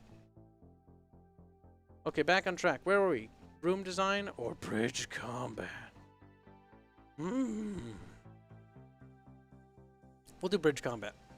So bridge combat. How does it work? We want it to be party-based. Party-based. This is going to be weird. Okay? Presentation. We'll use this picture below. On the bridge of the ship. So you're like looking at the bridge of the ship and you got all your characters and you can select the different characters and make it sort of like that. That could be interesting. We could also add a tactical map as well. Because it's also an RPG tactics game. It's also within line to make it tactical. So let's look for a tactical map as reference. Hold on. Wait, so is it a platformer? Sorry, I've been hearing you talk about it for the last 2 years, but never you say the full pitch. Well, I've said the full pitch, but I don't think you've caught bits and pieces. So, if you're curious, Boda Prince, let us take a look.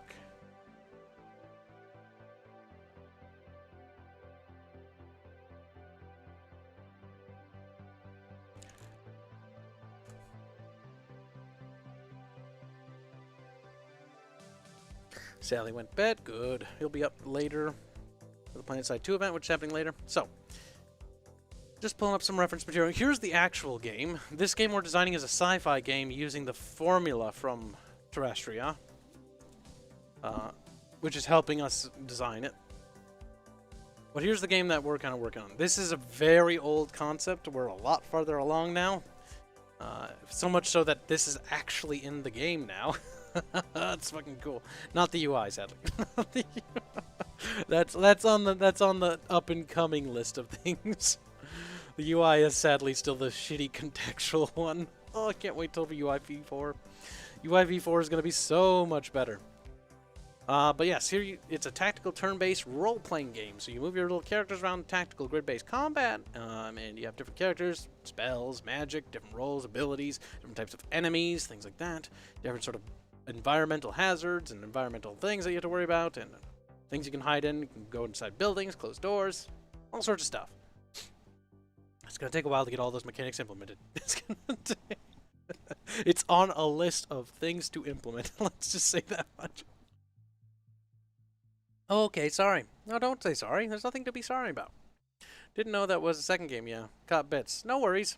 Yeah, if you're new to the stream, or if you're new to being in this part, we're designing a sci-fi version. Or sci-fi-esque one. So, we're working on spaceship, so we have tactical grid combat here as well, but because it's in space, we actually have a completely new mechanic here altogether, which is the spaceship, and the spaceship is basically a traveling party hub. You can do quests inside your spaceship, you can do things, interact with other characters, and some of the missions will even take place on your ship. There might even, who knows, maybe we'll do like a murder investigation or something. Or something like that. Something to really spice up the ship and make it have a lot more life to it, because the ship is part of the experience. And then traveling and exploration. That's why I use a lot of Star Trek pictures, because I want to get the mindset that it's kind of in the same aesthetic, that the ship is the overall centric piece. But there's going to be other planets that we explore and stuff like that. So, yeah, this is Terrestria. This is Echoes. Echoes is not canon. Who knows? It might be. This could be all or super early sneak squeaks that I'll have to fucking yeet off of YouTube one day. It's like, that's actually a pretty good idea. Gotta actually refine this. There's no way this is presentable in the slightest yet. all this is right now is just ideas on paper. But there's things I could definitely take from this and put into the other projects. The entire time I was wondering how medieval people had spaceships. Don't worry about it, Arturia. Echoes is not Terrestria. Echoes is based off of the old lore.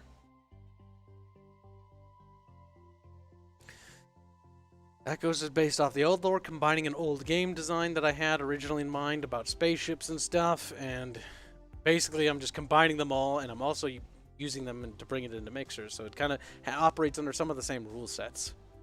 Use Armory as a room where you talk to your sentient guns. Take quests from the hub. No sentient guns. I can't stand that shit. Oh. If the weapon talks, it burns. It burns. It gets thrown in the dumpster. Off topic from... I don't want a weapon moralizing with me when I shoot somebody. Like, do they really deserve... Shut up. Shut up. Off topic for a moment, Kyle. I need your help in courting Bubbles. What kind of flowers does she like, and where would I need to send them to? That's doxing. Can't do that, but I do know where Bubs lives. Send him flowers. I'll get him first. Abominable intelligence for the win. Damn. I gotta do some weapon calibrations. Can we get hentai scenes in it? Oh, somebody asked about... Let's just move past that hentai conversation. Just waddle away. Somebody asked modability. In terms of Terrestria, I hope it's moddable. I talked to the programmers with making it as moddable as possible, but it will require a lot of like artwork, but you could definitely modify things. That's the hope, and change and tweak things as you like it. Customize your experience or change things out. Make a completely different game with it. I don't really care, as long as you have fun with it. As long as you have fun with it, the game succeeded. If tweaking and modifying and breaking the game is what you have fun doing, fucking knock yourself out. Do it. Do it and share it. Post it. Squeak it. Squeeze it. Pop it. Oh, it's not it. Weapon calibrations. Bathhouse scene. Oh, Sully, you little you. Sorry, we get a little bit.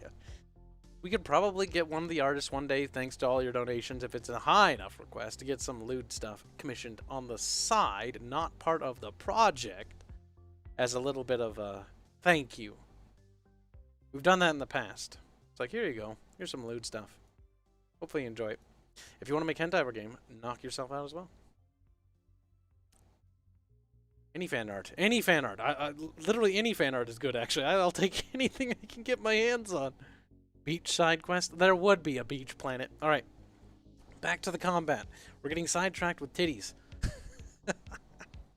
Alright, so presentation on the bridge of the ship. So there's a lot of cool stuff we can do with this. So let's just get your mind thinking.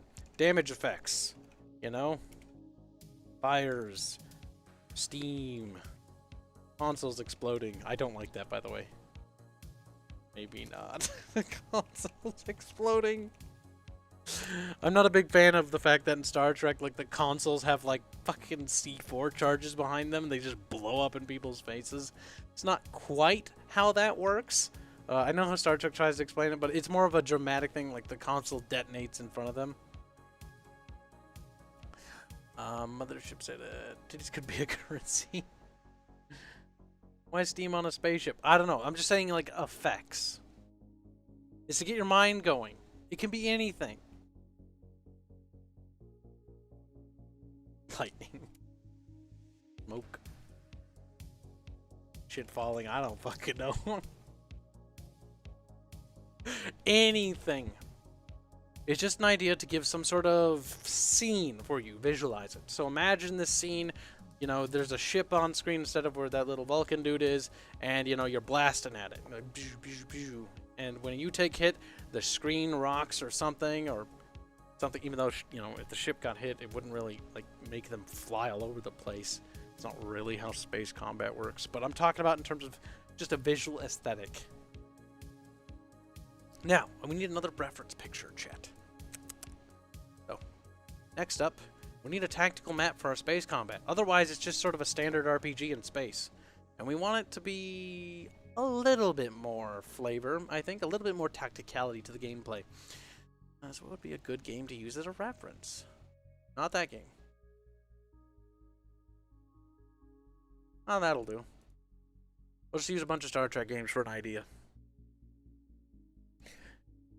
Just because there are games that have already done what we've done, and I don't really want to waste time drawing something as an example when I could just use a picture.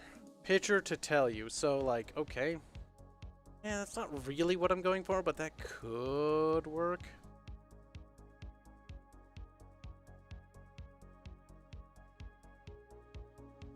Could work. So, here we have, like, a little bit more of what it looks like. The user interface for that's pretty barren. But, you know, we'll adjust that when we need to adjust our UI. Bottom of the screen has UI for attacks. The buttons appear. What? Did I miss something? Under Captain's Chair? Oh, yeah, we got to talk about UI design. So I was thinking of commissioning an artist on this series just to help with the art. So we can commission out some scenes of what the game looks like. Use Star Trek Online. Honestly, when it comes to UI and UI research, generally speaking, you should look at MMOs. Why should you look at MMOs? MMO UIs are designed to be rather customizable because they're meant for the idea that you're going to be spending a lot of time playing their game, and their UIs have a lot more work put into them than most other games have in their UIs. MMOs have some of the best UIs I've ever seen. Also, some of the worst. But yes, when you're doing UI research and user interface, especially when you want to add user interface customization, do research into things like Final Fantasy, Star Wars: The Old Republic, World of Warcraft, Guild Wars, EVE Online, Star Trek Online, all MMOs. Just practice. Practice, practice, practice. And it's not EVE Online. It's not a... But it's an example of good UIs and learning from these user interfaces to make your user interface. Don't reinvent the wheel. Learn from someone else, improve upon it, build upon it, make it your own. Spreadsheet's the game. At least EVE Online has a robust UI. Had it not had such a robust UI, that game would literally be unplayable. Should space combat be from the bridge or in space camera shot? So I have a couple ideas here, guys. Let me know what you think. One idea I have for the space combat thing is you have a tactical map. This tactical map, here's the tactical map. Actually, I want you to be above that. How do I move you?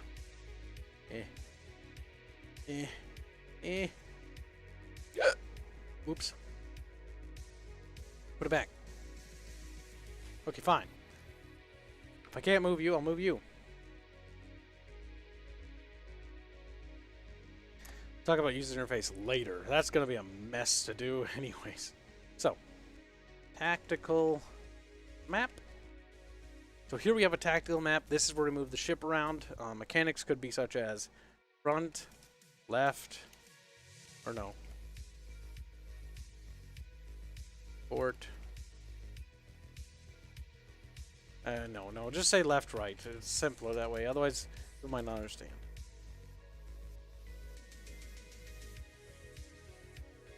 So, is it fully movable? This is the next question we'd asked. Is our space combat have up, down, left, right? Can you go up the y-axis and can you go up and down? Or is it on a flat plane? Because I think how this game works is it's all actually on a flat plane and there's just directionals as front, back, left, right. Realistically, space would be able to go up, down, left, right, doesn't matter, zigzag, whatever. The thing is, if we do that and the game's designed to be in a 2D space, that's going to be weird. It's possible, it's been done, but it's just weird to do. So, if we do that, that changes the art style and the art direction of the game. Because currently in my mind, I had it thought in the same mindset of Terrestria, where it's all 2D and 8-bit. So this is important. If it's on a flat plane, it's easier to do in 2D. If it's not on a flat plane, there are solutions, but it's going to be difficult to move around. Or difficult to figure out. Minimap is radar, display for health. 4-hour mark, Kibs. It is the 4-hour mark. Thank you for Firebearer. We're going to wrap this up in just a minute. And then, by the way, there will be a plant side event. This is the first part in our dev series, so we're going to continue designing this game, so be sure to keep it up. Auto miners exist. It mostly to read through shit and set skill. We haven't even talked about skills. I have an idea. We'll break the skill system into probably 2 layers. There will be the character skills for tactical combat, and then there'll be ship skills. So skills they can perform on the ship. Or something like that. Skills will have to be broken into 2 sets like that. Probably. I've been reading for 3 days. I'm still clueless how clueless the exploration quests are cancer. What are you talking about? Are you playing a weird game? Are you doing EVE Online? That's a me. Oh god, EVE Online. That's a game that I would not recommend getting into. Because the problem with EVE Online is it's very much a, it's not a bad game, it's just very much a time-consuming game. So if you've got free time to spare and you don't want to spend it doing anything else, EVE Online, not a bad idea. But EVE Online should be... If you're hard-pressed for time, avoid it. I used to play the game. It's alright. It's a very interesting MMO. It has a lot of interesting stuff happening in it, but right now I need games that are respectful of my time. Okay? And EVE Online is not respectful of anyone's time. That game is demanding. It is a game for old gamers who have no time for new stuff. Well, it's more like a game for people who have lots of free time. If I drop like $200, can you make a canon/non-canon DLC character? Probably not. The reason why we don't want to do that is because everyone would just be dropping $200. Well, it'd be helpful for the game development. It would be a goal in which it would actually be more expensive because an actual character takes way more than $200 to produce. If we're talking about lore and writing, it's actually a lot easier to produce, but it's always very gimmicky and put in there, and it feels forced. We have to be careful because the idea is that the game is story-centric, so we want to focus on good storytelling. So we got to avoid any sort of sense of forced anything. It's a pug. You are a pug. You're an angry cat with a gun. What the fuck?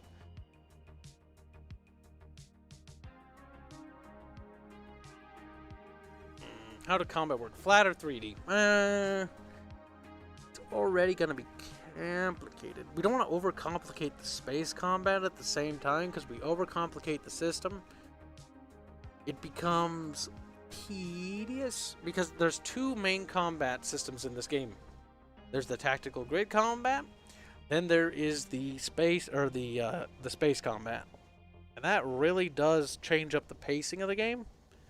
So you got to be careful. In reality, you spend half the time in space decelerating and looking backwards, so a bit less realism preferred. Yes. That's why we're going to be stylizing the game quite a bit. Or this pretend game we're making. Also be negating things, like certain travel things will just be fast traveled. Because flying around through space is really, really, really boring. There's not a lot for the player to do. And the problem with doing that is it'll disconnect the player. We do not want to reach a disconnect point. That for easy example, only 3D more money time explaining. Yeah, I think we'll go with flat 2D space. So the map is flat. We'll define that now. On a 2D plane. We've also defined that the ship has directions as a mechanic. So front, left, right, and back. We already had something, so directionals matter. We don't know if momentum's going to be a mechanic. I'm not sure. 3D, if done properly like Homeworld, is amazing. The thing is that requires us focusing all our design and development efforts on one mechanic when we have more mechanics slated. Tactical grid combat would be left in the dark, while the space combat would be getting all the love and treatment. And then the game's like, wow, it's got a weird, shitty, tacked-on ground combat thing, rather than a fully fleshed out one. The space combat is to give something more to the ship and something more to space. It needs to be fun and engaging and at least interesting enough and important enough that it's part of the core game experience, while at the same time not being the only thing that the game is about. The game has more dynamics to the game itself than that. We haven't even talked about ground combat.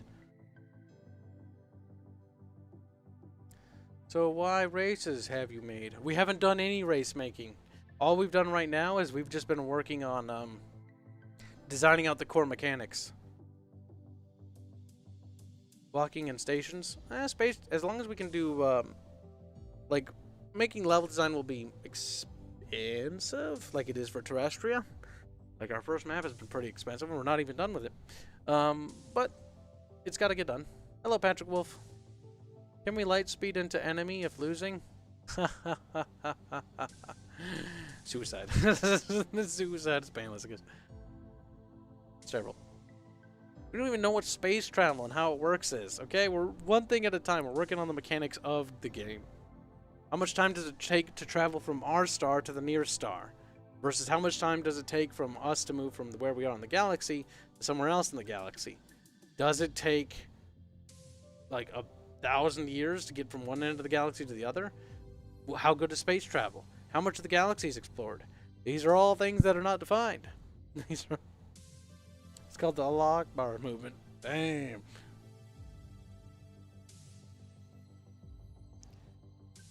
Okay, let's see. So 2D plane. We'll touch up on this and then we'll wrap up.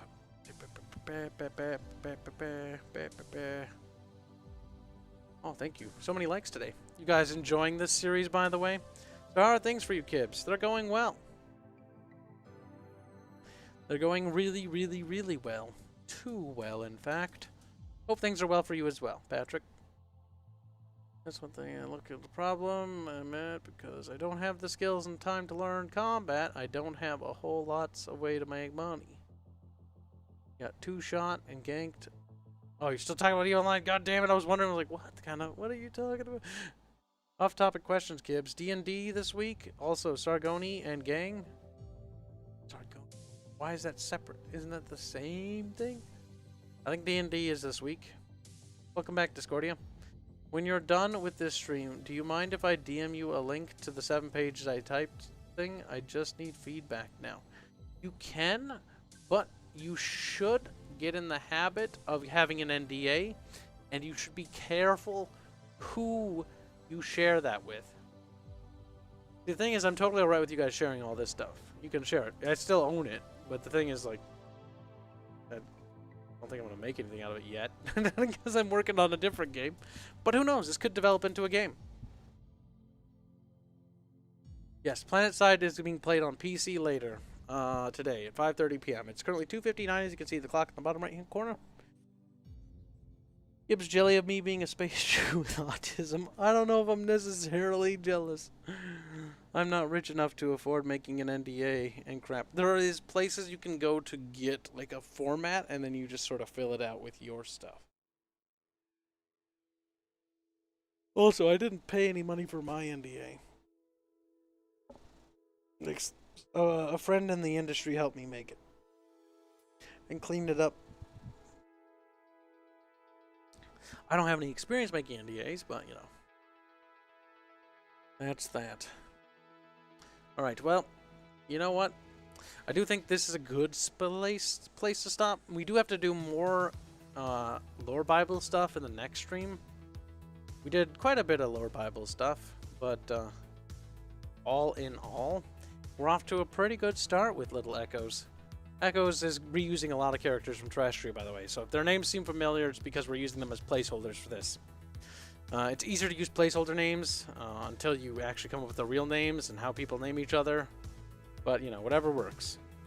And I shall attempt to set up on PC and see you on the Battlefront. Be sure to join the Discord server, because we're on the Discord server, and you can see in there.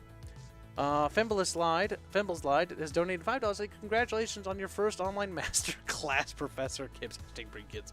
I'm not a professor, and there are people who know a lot more about creative writing than I do, and probably have a lot more knowledge than I do. This is just all the shit I know, and I don't know hardly anything. And I know fuck all. But we're getting it. And that's why I'm also doing this, because it's a great way for me to learn as well from you guys, because some of you guys know stuff that I don't know either. But either way, this is a perfect spot to the stream. We'll be back again with this next weekend, and we'll probably do more of these streams, just so we can just talk about world building. I might start bringing on more of the others once we have defined more about the game itself and its story. Because before you bring on more team members, you should also have it cleaned up and defined so people know what your overall end goal is for the game. We're at the point where we can almost bring someone on to assist us. We'll have to wait. But until then, we'll see you guys in the PlanetSide 2 event on this Discord server, and we'll talk to you guys later. So you guys have a fantastic day, and take care. Enjoy your weekend.